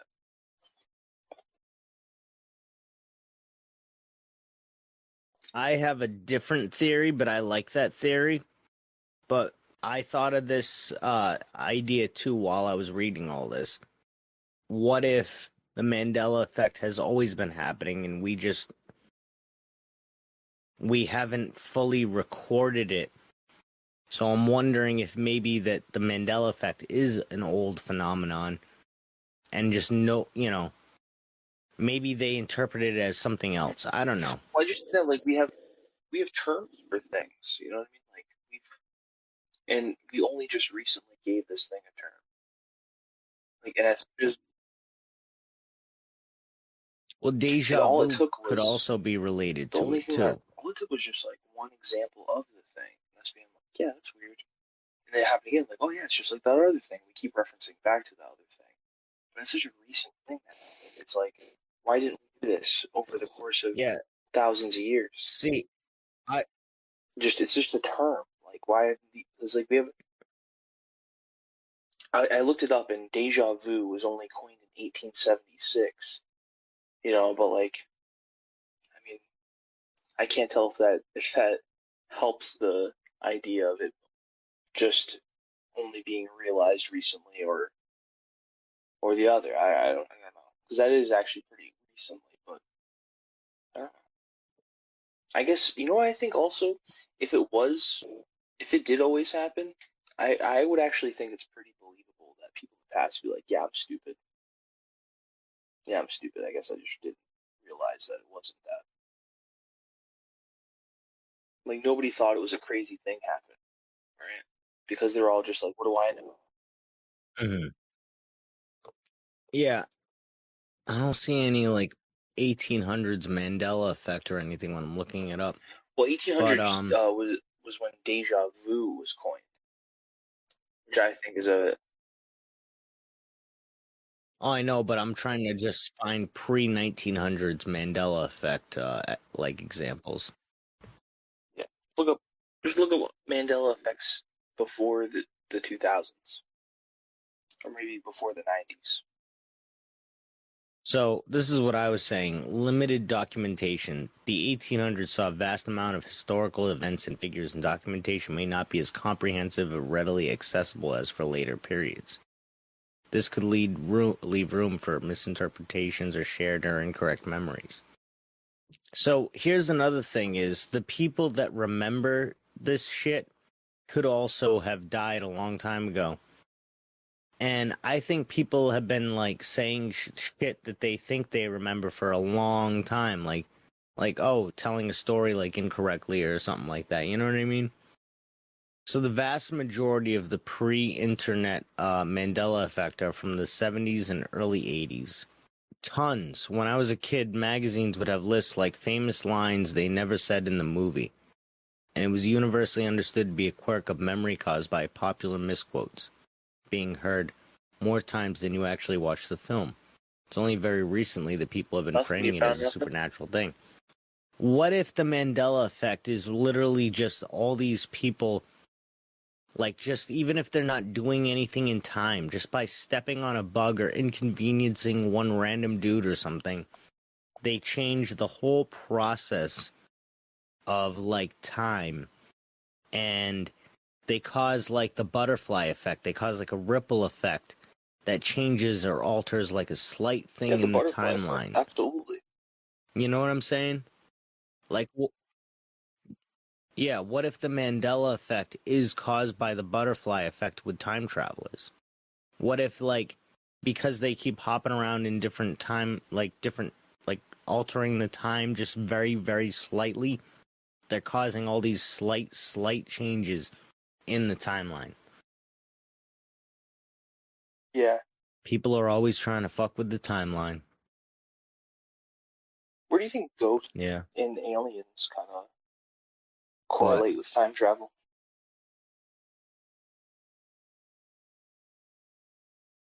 Did you say ghosts? Yeah. Well, alright, so I've actually thought of this before with ghosts.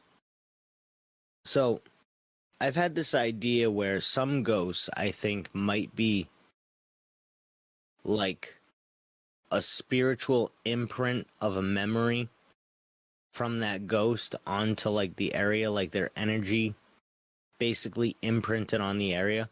Yeah, that's what I used to think they were. It still could be. I don't know. My idea, well, the reason why I'm thinking this is just to relate it to time travel.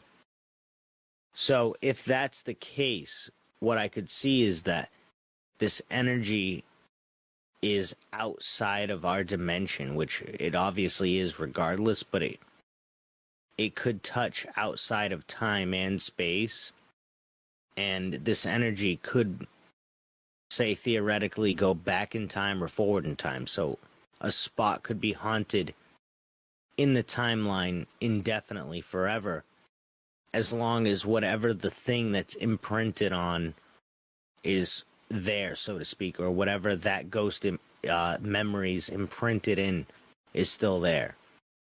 Like if it's a sidewalk. Could it be that the consciousness is quantumly entangled to that place? or something. That's exactly. And it basically goes outside of time and space. So if you were to go back like say 200 years or so, that spot would still be haunted with that ghost if it's like a piece of pavement that's there. Or if you go forward 200 years, that spot That would actually still kind be of also worked haunted with that ghost. That kind of sounds like.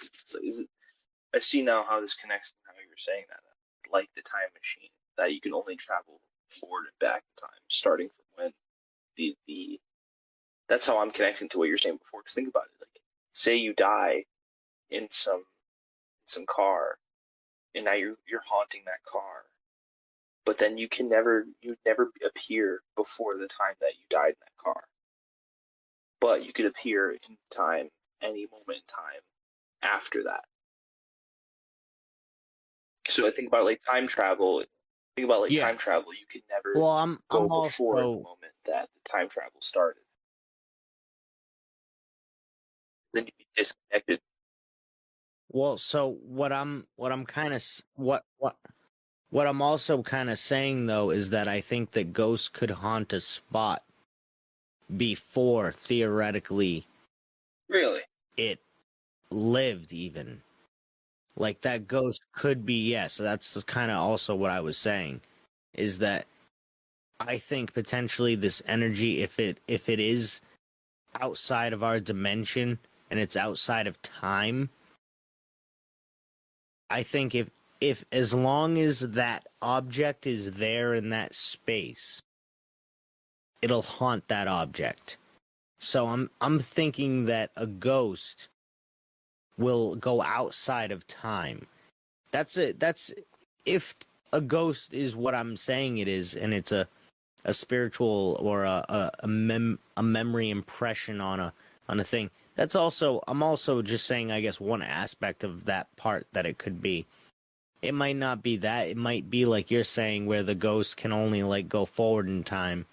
But I'd like to think a ghost could haunt potentially just an area, and it could go backwards, it could go forwards.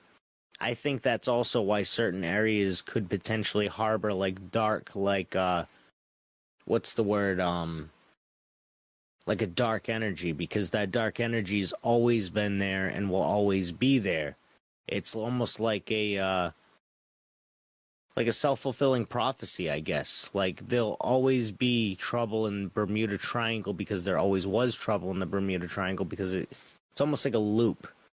Like I think the supernatural, like ghosts and like shit like that, not like aliens, but like beings that are outside of our like mortal plane, I think those things don't react to the laws of time. And obviously space. I think that they work outside of time and space. But you know what, that the idea of ghosts haunting like a lake or something after, you know, and never like getting like ghost sightings or hauntings before like that person died, that kind of defeats what I'm saying too. So I could all be wrong about like that part of it. And I probably am. But ghosts, I don't know. I do think though that like areas harbor like darker energy, and that things do kind of latch on to like areas. But I don't know. What do you think? I don't know. When it comes to ghosts, I also have to think about like other entities. You know what I mean? Like it's really hard. Well, you don't necessarily have to. Just think about ghosts as they are.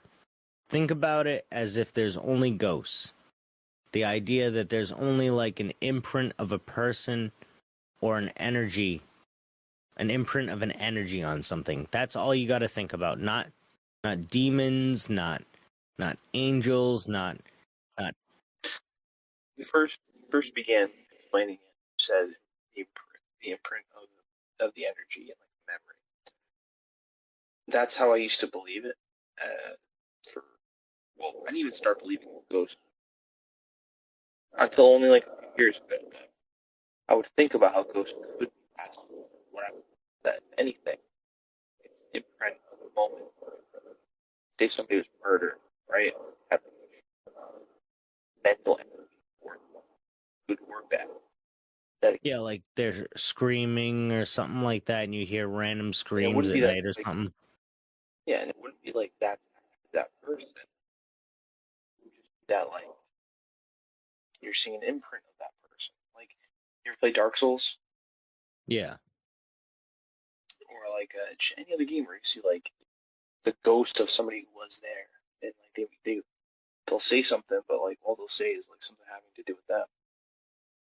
I mean, I'm at a total loss for ghosts. I think, if anything, I believe what you used to believe, because I don't think that at this point I could fathom anything else. I'm still getting used to the idea that Mars might have colonies of aliens on it that we don't even know that live underground.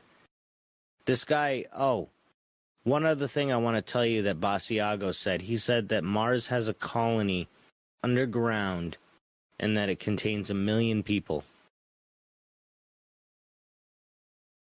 I think he meant aliens also. Well, he said people. I think he said humanoids was his exact wording, but I could be mistaken on that. But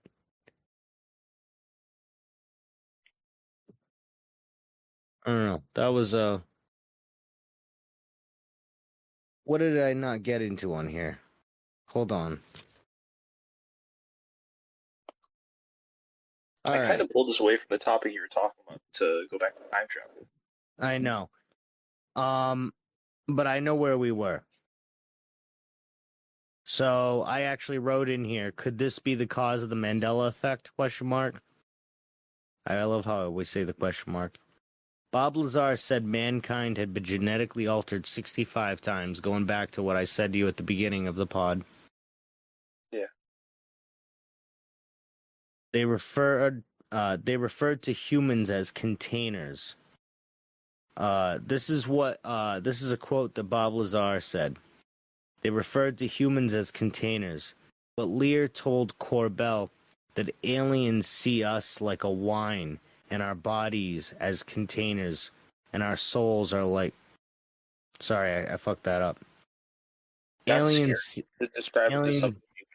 Yeah. Lear told Corbell that aliens see us like a wine and our bodies are containers and our souls are like wine to them. Well, that was the exact quote. Yeah.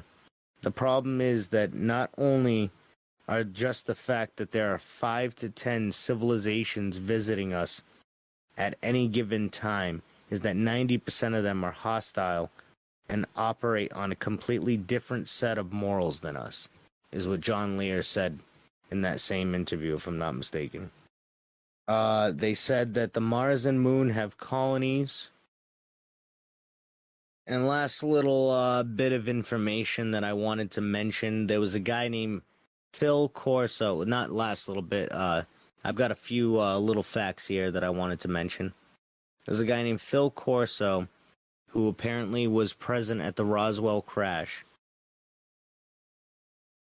He was on Art Bell's show and basically talked about the Roswell crash and what they got out of it. He died 1 year later of a heart attack and said that these crafts led to the development of accelerated particle beam devices, fiber optics, lasers, integrated circuit chips, and Kevlar material. A lot of the reverse engineering tech for the Aurora program was from all this. Specifically the TR-3B. It's what people considered the black triangles. Some people think that JFK found out about how the Cold War was actually not a real war, according to some conspiracy theorists. Some conspiracy theorists allegedly think that JFK was assassinated because he was going to reveal the truth that the reason why we were doing an arms race with the Soviets is because we had a secret joint Russian U.S. space program where we were building these spacecrafts together and reverse engineering aliens that we were in contact with because we both received Nazi scientists from Operation Paperclip that led to studying these gray aliens closer. There was a famous man, Edgar Mitchell, my favorite astronaut. He said, "I do believe a lot more is known," and I should also preface all this by saying this was said in 1991 on the 22nd anniversary of the Apollo 11 moon landing. This was the 22nd anniversary of the Apollo 11 moon landing, and it was Buzz Aldrin was there, Edgar Mitchell, and a few other guys. What the hell was his name? I think James Irwin is his name, and one or two other guys. All, if I'm not mistaken, men who supposedly walked on the moon.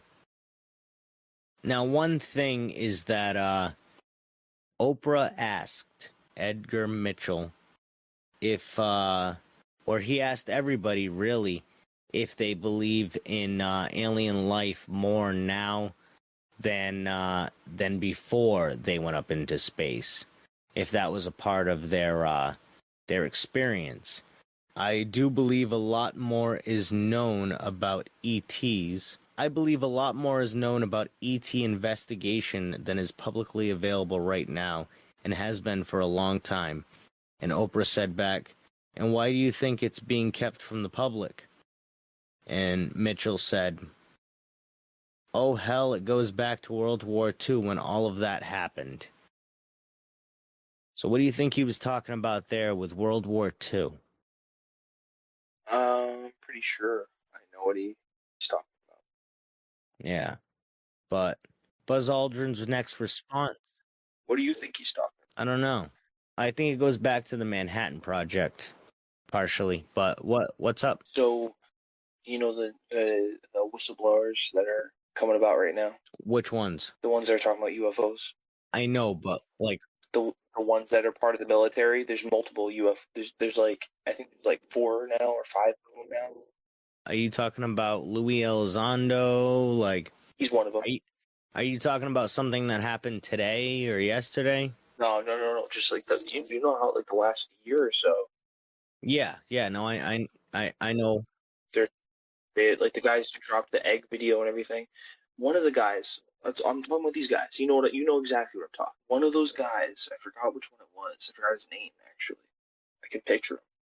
He often talks about how this is all tied to when they were developing the nuclear bomb, and how all of the levels of secrecy that are like now embedded in our government, all of that started because of the experiments going on with the atom bomb. And he says it's like deeper than that. Like that's just like a really good, realistic explanation that makes total sense. He's saying that's what it is. But he's saying that there's also like other kinds of experimenting that they were doing that was like a blanket thing that they enacted. So now they're like, yeah, we don't need to tell anybody anything about what we're doing. And it started then, apparently. I don't know. So like Oppenheimer was involved in that. I don't know if it started then, because Jack Parsons was before that, wasn't he? Jack Parsons was just the guy who was like helping us develop rockets, right? We're talking about the government literally being the government, essentially like a shadow government being formed based around technology. Yeah, but he created a secret society though, that basically was trying to like get into like extra dimensional like entities or something like that. That's different. So he was part of I forgot what the name of that secret school was. The Thule or the Thune or something like that. The Thule Society. Yeah, that's different. I'm talking about like you often talk about the deep state. We're talking the deep state. People who have UFO technology and don't want to reveal it. Yeah, but they have had people like I mean, haven't they had like people that were like kind of like Men in Black types, like going back? They had the Pinkertons back in the day. I mean, I know they were like an independent agency. Yes, but they also had public-facing investigations into these things. And honestly, think about when World War II happened. That was the 40s. How many UFO-related incidents do you know of before the 40s? How many Men in Black stories do you have existing before the 40s? All I'm saying is that their blanket of control really took its foothold because of the development of the nuclear bomb. And like our government was like, yes, make this bomb no matter what, whatever it takes, do whatever it takes. You can have all the resources in the world. Nobody has to ask you a fucking question. Yeah, true, but there were a lot of UFO reports before all this stuff, the nuclear bomb and all that.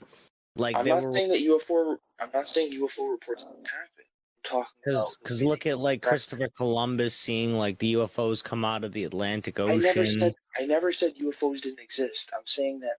Dude, why are you saying UFOs don't exist? I'm saying that the level of control over the conversation and the suppression of UFO and alien technology and the idea of aliens was suppressed heavily starting around World War II, because that's when they literally like wrote into law, or maybe it was even just like status quo. They're like, this is how we're doing it from now on. And it's been like that ever since. That's when they started doing it, because they were allowed to, because they were given the keys to the kingdom, so we could just win a war. Maybe. But I'm not even saying that I believe that. I'm just trying to explain to you what one of the whistleblowers is trying to explain. Maybe they had some knowledge of something, otherworldly, and that was why the United States decided to start compartmentalizing their information like that, because they got that knowledge too.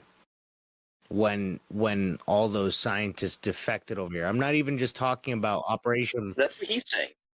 What he's saying is that... I'm not even just talking about Operation Paperclip. I'm talking about pre-Paperclip, when just like Einsteins were just coming over here, like trying to escape Nazi Germany. Around the time that we're developing the bomb, yeah. The guy, he believes that it was all based around alien tech. He believes that's what it was all about. That makes sense. I just think that regardless of alien tech, it totally makes sense how the development of the nuclear bomb in America made it so that they can keep secrets from us way more than they ever have been able to. Well, yeah, because it became a concern of national security. And when I started explaining it, the way it described how they allowed these guys to operate, you know what it reminded me of? What? Have you read or watched the new show, The Three Body Problem? No. All right. Spoilers for this book series and TV show. I've only watched the TV show. Clearly. At the very end of the show, they come up with this like new thing. Or maybe they had this in the works for a while, and it's finally time to enact this plan. Their plan is to find like the most innovative minds, or like the best, who they believe are the best chances for humanity to survive. Monster on the Chesapeake. Scotland has the famous Loch Ness Monster, but Nessie isn't the only sea monster lurking in the deeps. People who live in America's East Coast may be surprised to know that there's reportedly one close to home, Chesapeake Bay. Oh, this is interesting. Did you ever really hear much about this?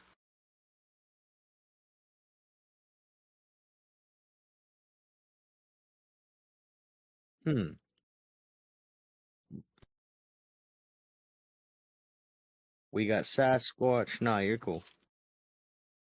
So I knew there was other cryptids in America. But when I was a kid, I was a huge fan of the Loch Ness Monster. and I looked at every other one as just like an imitation and not important. So, well, this one's interesting because, well, the first thing I saw, Chesapeake Bay is a 200-mile intrusion of the Atlantic Ocean into Virginia and Maryland. If this is an intrusion of the Atlantic Ocean into this thing, then that would make sense if a giant fucking like sea monster thing, like ancient thing, got like trapped here and just like survived. Listen, I think it's totally possible that a dinosaur could have survived. Do we have any idea what the lifespan of a dinosaur could be? I have no idea. I would imagine they're like a chicken's. Do you think Loch Ness Monster is like a chicken? No, honestly, if anything, they're probably more like an alligator or a shark. You know what I mean? They probably like have a lifespan of an alligator, whatever that is. It says here that the mouth is 12 miles wide, allowing plenty of room for strange saltwater creatures up and down the eastern seaboard. Up and down the eastern seaboard were reported during the 1800s, but sightings of Chessie, a huge snake-like creature with a football-shaped head and flippers, began to escalate in the 60s. Former CIA employee Donald Kiker, some neighbors saw not one, but 4 unidentified water creatures swimming near shore in 1978. Then in 1980, the creature was spotted just off Love Point, sparking in media frenzy. 2 years later, Maryland resident Robert Vril was entertaining dinner guests with his wife Karen when the whole party noticed a giant water creature about 200 yards from shore, swimming toward a group of people frolicking nearby in the surf.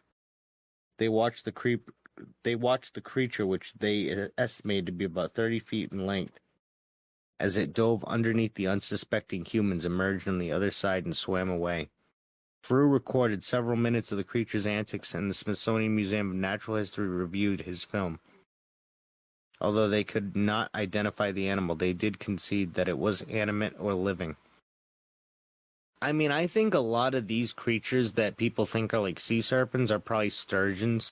I don't know if there's any saltwater sturgeons in this area, but that would make sense, you know what I mean? All right, so here's one thing that we didn't talk about that happened in 1952. There was over Washington, D.C., there was a bunch of UFOs that supposedly showed up. And, there's a lot of different theories about what exactly that was. Some people think it was retaliation from the Nazis because of Operation High Jump. True story.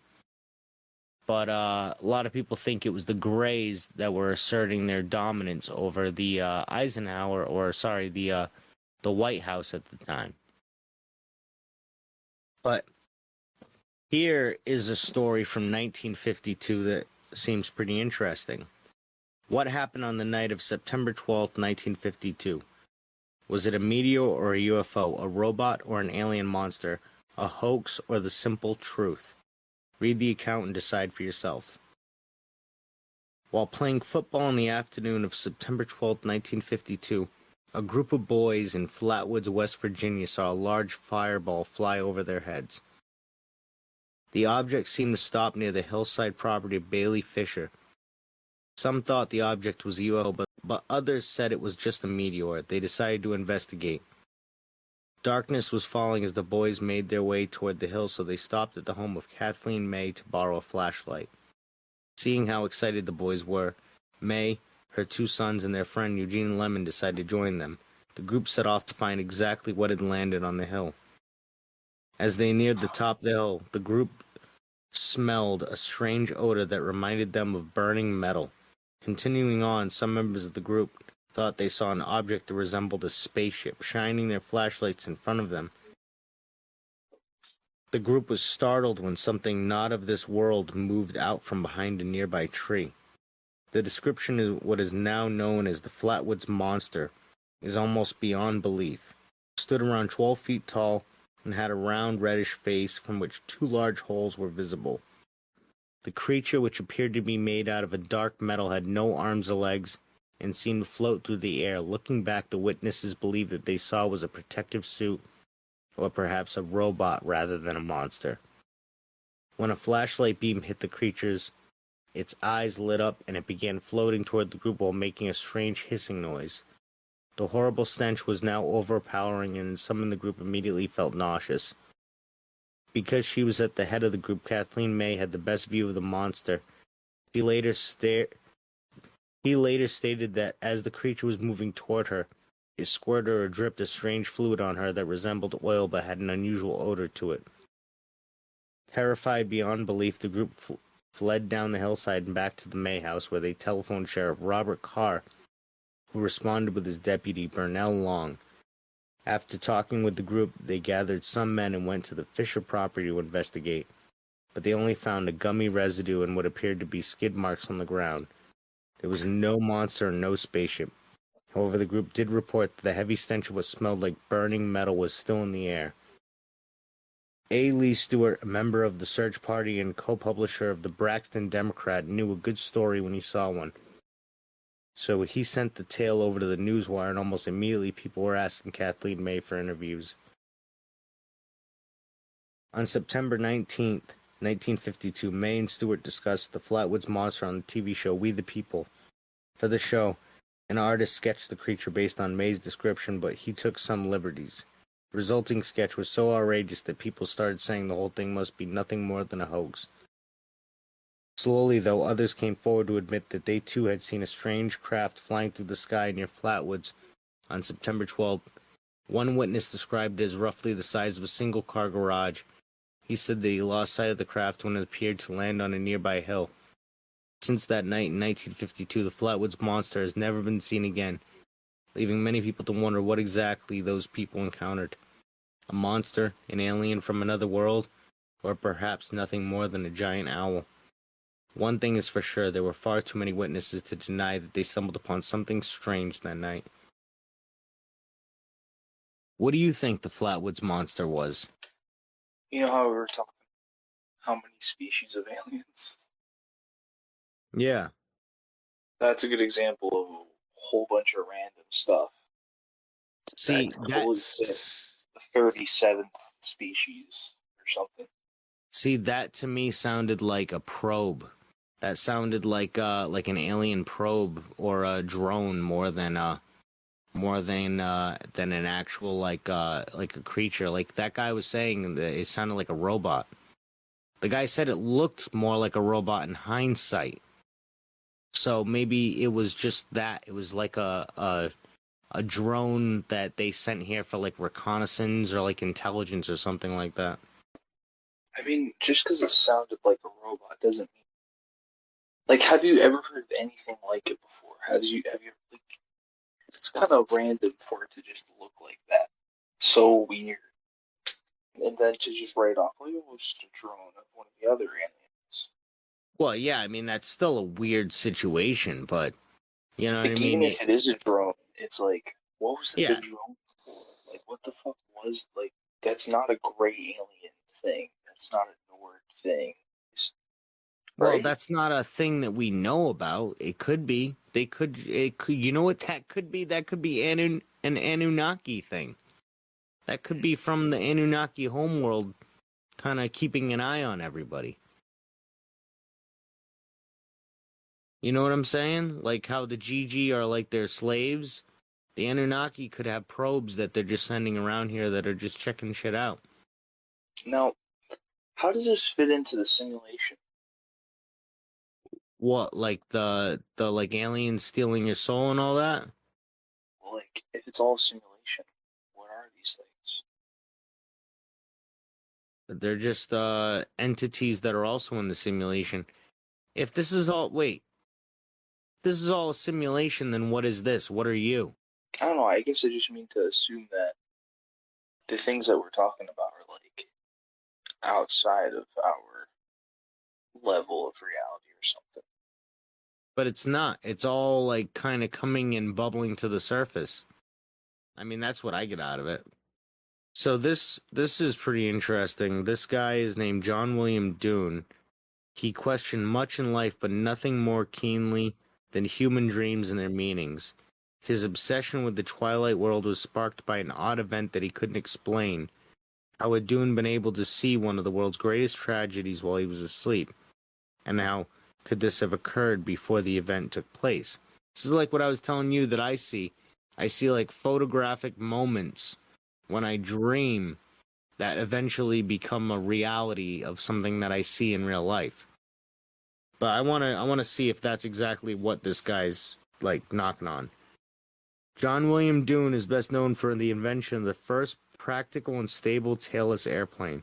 But in addition to his aeronautic accomplishments, Dune offered compelling theories about the very structure of time in his book, An Experiment with Time.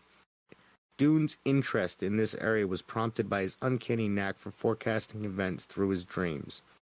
Of these, one proved particularly mind-boggling. On the chance that there might be something to his nocturnal visions, Dune recorded each dream in writing.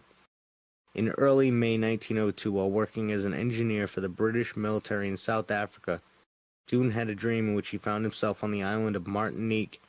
In his vision, the French territory exploded and some 30,000 people perished as a result. Waking up in a cold sweat, Dune weighed his options. Could he warn the French authorities, or would his amazing claim fall upon deaf ears?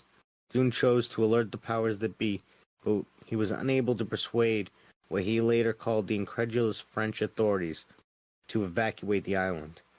A few days after he had his vision, Dune received a newspaper at his outpost. To his absolute horror, he discovered that his chilling dream had become a reality. Mount Pelée, located on the island of Martinique, had erupted with unbelievable force. In its wake, around 30,000 people had died. Had Dune foreseen the future, or are the past, present, and future simply elusive human perceptions? The question would preoccupy Dune for the rest of his waking days and many of his sleep-filled nights, too. 5 ways to get rid of a ghost. When there's something strange, dun, dun, in the neighborhood, dun, dun, who you gonna call? Dun, dun. You're gonna read the 5 strange ways to get rid of a ghost.